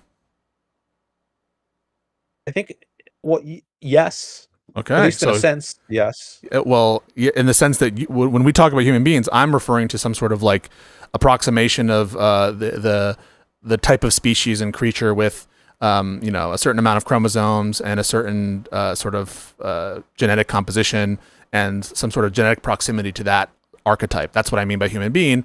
And on that, unless you mean something else by human being, I think that Hannibal Lecter is definitionally a human being. Well, you could define it genetically or biologically as you did. Oh, sure. Well, then I just need to know what you mean by human being then. Yeah. So, I mean, there's other senses, like Aristotle's definition as a rational animal, and you might question whether he is a rational animal. Maybe he's not. Maybe he's or maybe he's a borderline case. He's not purely like the possibilities that what enables us to be like non-psychopaths to be rational. Maybe that's lacking in him. Maybe he's losing. Well, if you're defining rationality as not having my beliefs, I understand rationality to be indexed to whether or not you have hold delusions or contradictions in your head or something. I'm just like, I don't think that I have any delusions. I've been very upfront about my beliefs, sir, and I've been very honest with you, and none of my beliefs entail contradictions, and so I don't understand why you say that I'm irrational. I am rational. I don't hold contradictory beliefs. I don't hold delusions. I have preferences. Those preferences do not contain contradictions. I'm rational about pursuing my preferences, and that's why I'm like going to go do this horrible thing. Oh, sorry, wonderful thing. Horrible on your view, but I'm going to go do this wonderful thing precisely because I'm rational. I would say I grant it's good for you if you are this kind of being. So how can you say I'm irrational? No, I'm not. I'm not saying. I might have misspoke a minute ago if I said that Hannibal Lecter is, well, at least questioning. He's quite rational, sir. He is a rational human being, and he has his desires, and he is ruthlessly efficient, and he doesn't hold contradictions in his head. In fact, he is so lucid and good in terms of reasoning that he's able to solve crimes and help the police achieve their aims for his own interest. And he does so in the movies many times. And so I don't know on what basis you could say Hannibal Lecter is not rational. Okay. I don't think I want that to be my point. Oh, okay. That's not my main point. I think my main point here is just that it's I'm not saying he shouldn't do I'm saying he has a different nature than I do or normal human beings do, and he would grant that, and I would grant that, yes. Yeah. He does. Yeah. So I'm not saying it's stance independence. If that was, I just want to deny that implication if there was such. Oh, sure, What sure. do you I mean would on that? grant that he's different than most humans, and I'm different than most humans. I think that is a true statement, and I agree with you, sir. Okay. So how did we get into Hannibal Lecter? I forget. So the I'm whole losing thing it. is, right, like you cashed out good to be somehow connected to pleasure, and that's Oh going to yes. be yeah. But different people are pleasured by different things, and different things bring them pleasure. And so, if that's all we mean by good or bad, then we're back to the same issue, right? Is an intersubjective pleasure experience, or like a subjective pleasure experience that may be abnormal, but in no sense is incorrect. Well, I do think it would be for a given organism holding constant its psychology, whether we're talking about Hannibal Lecter or other for non-Hannibal Lecter, normal human beings. For a given individual, there are certain things that conduce to its pleasure and certain things that don't. And I think my I agree. concept of Yes. good Yeah. is that um, I don't know what it means other than it contributes to your pleasure, at least in the long run. Like I can understand going to a Yeah. dentist and experiencing some short-term pain, but that's because in the long run you experience more pleasure. You don't have this toothache And your that's whole life, exactly what right? I'm doing. I actually have had to do a lot of painful things to train up my Satanist physique, and I've had to go and take expensive classes to be good at my katana skills when I'm going to go on my rampages. And I didn't like those classes. I had to go work at Burger King to get money to pay for those classes. So there was a lot of pain involved in me getting ready for my ultimate plan. But lo and behold, I am trying to maximize my long-term preferences and pleasure, and so that's exactly why I undertook those evils, because they served a long-term good. And so I'm right in line with you, sir. Okay. So in this thought experiment, um, I don't know. Like again, pigs fly. Maybe this is in that category, but I think I'm willing to grant, at least for the The thought Satanist is experiment, that it good. is uh, that he's acting in a good way for him. And I think Yes, all statements. Okay. Um, we would say I it's don't evil, think right? that. Like you would say it's evil. I would say it's evil. It would No, probably be actually, yeah. I wouldn't. I You wouldn't. wouldn't. No, no. Just like for a bear, let's say maybe this is a more clear example. Let's because they're actually this way. We know they can be. A bear attacks a human in the woods and kills them. I would not say the bear is evil. It's acting as its nature requires. That is good for the bear. I wouldn't morally condemn it. And if a human has If a some human strange murders your nature, entire which is family and he has the nature, that nature, because he wants to do it and it brings him pleasure, you would be like, that's not evil? right, I would try to lock him up. I Yes, would try to yes, lock I him would up, but too. I would not say he's evil if he's acting in accordance with his nature. I would try Well, to kill him, right? In isn't everything self-defense. so now here's the problem. Isn't everything by definition acting in accordance with its nature? I think that might be ambiguous. Like I think human beings can act in ways that are self-destructive and not in accordance with their nature. Like if I choose to survive by jumping in a pit of snakes, that would not be in accordance with my nature. I would not Well, sure it survive is. You well did that it, way. and hang on, you did it, right? If you're acting in accordance with your nature, you're acting. Now there could be something that you don't intend to do, right? I guess that wouldn't be within. But like, if you make the kind of unintentional mistakes that lead to a given result, that is in your nature. I'm like, in what way can you act? That is to say, take action that's inconsistent with your nature. Like, isn't what would it mean to act in accordance with nature other than to do the things that you do? Maybe there's some other sense of nature, which is to say, like, tendencies. It's not typical for a person in his position to do the thing. And if that's all we mean by in your nature, then I would say, yeah, it's within the nature of a bear to eat stuff, and it's in the nature of a murderer to kill. Maybe it's not in the nature of humans to kill but other humans, but I don't know, man. It seems like a lot of humans kill other humans. So I think we'd have to grant that, like, murder and the killing of other humans is, at least it's something that happens. It's a tendency. And so we need to cash out now what you mean by in their nature.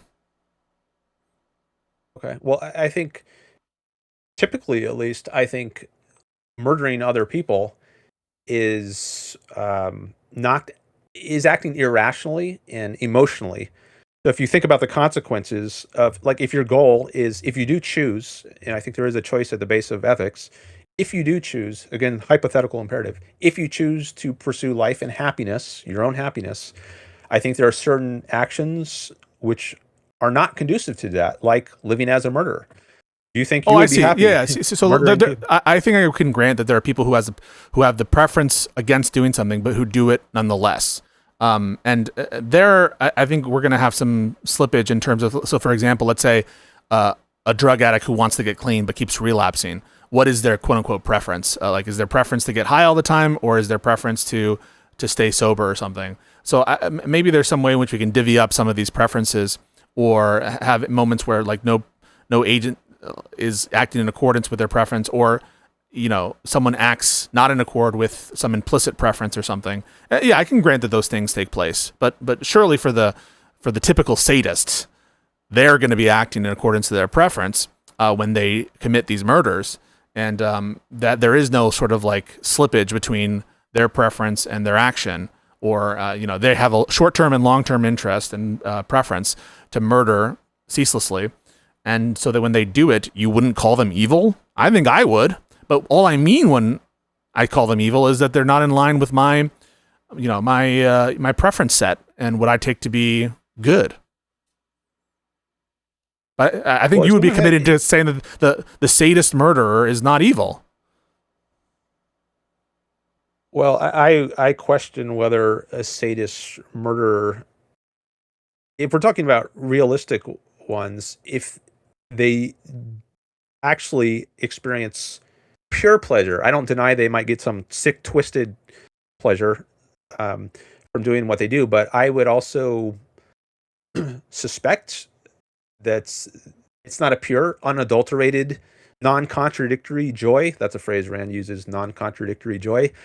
I think people can have a mixture of conflicting feelings, but to just feel pure joy, I doubt that's what they experience. But if they do, then I think maybe we've gone beyond the concept of sadist, and maybe now we're into the realm of different psychopaths. Species. Oh yeah, okay, but I'll just whatever word you want to use to describe these kinds of mental tendencies, or these kinds of emotional states, or these kinds of attitudes. I'm happy to use whatever terminology you want to use on that view, but I'll just say, great. Is what they're doing evil or good? I think that on this concept of good that you're introducing, you would have to be committed to be saying that what they're doing is good. Well, and on my version, I could say that what they're doing is good relative to their preferences, but I wouldn't say that it's good relevant to mine.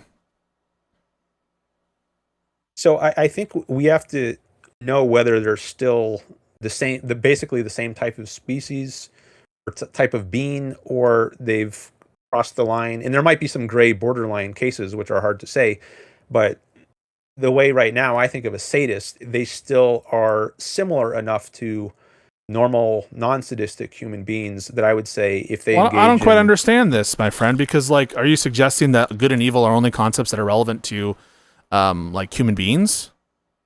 Because I'm just going to give you a case of like a hypothetical alien race which is smarter than us that chooses to wipe out all of humanity, and would you be like, okay, because they're not human, what they're doing isn't evil? Well, I think good and evil, I think, depends on at least these two things. One is, do you have choice? So I actually don't think good and evil even applies to the bear. Or free will, that's another issue. Choices coming up here. Yeah. And I think that we have to save the free will conversation for another time, because unfortunately I have to go pretty soon. But we're gonna run into. I'm just gonna get a preview for it on the free will stuff. That's another notion where I think we're gonna get into an incoherence, and I'm just not gonna understand what you mean by free will, probably.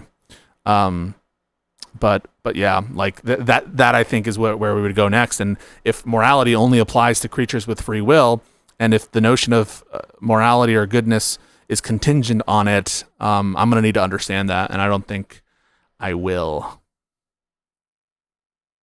Okay.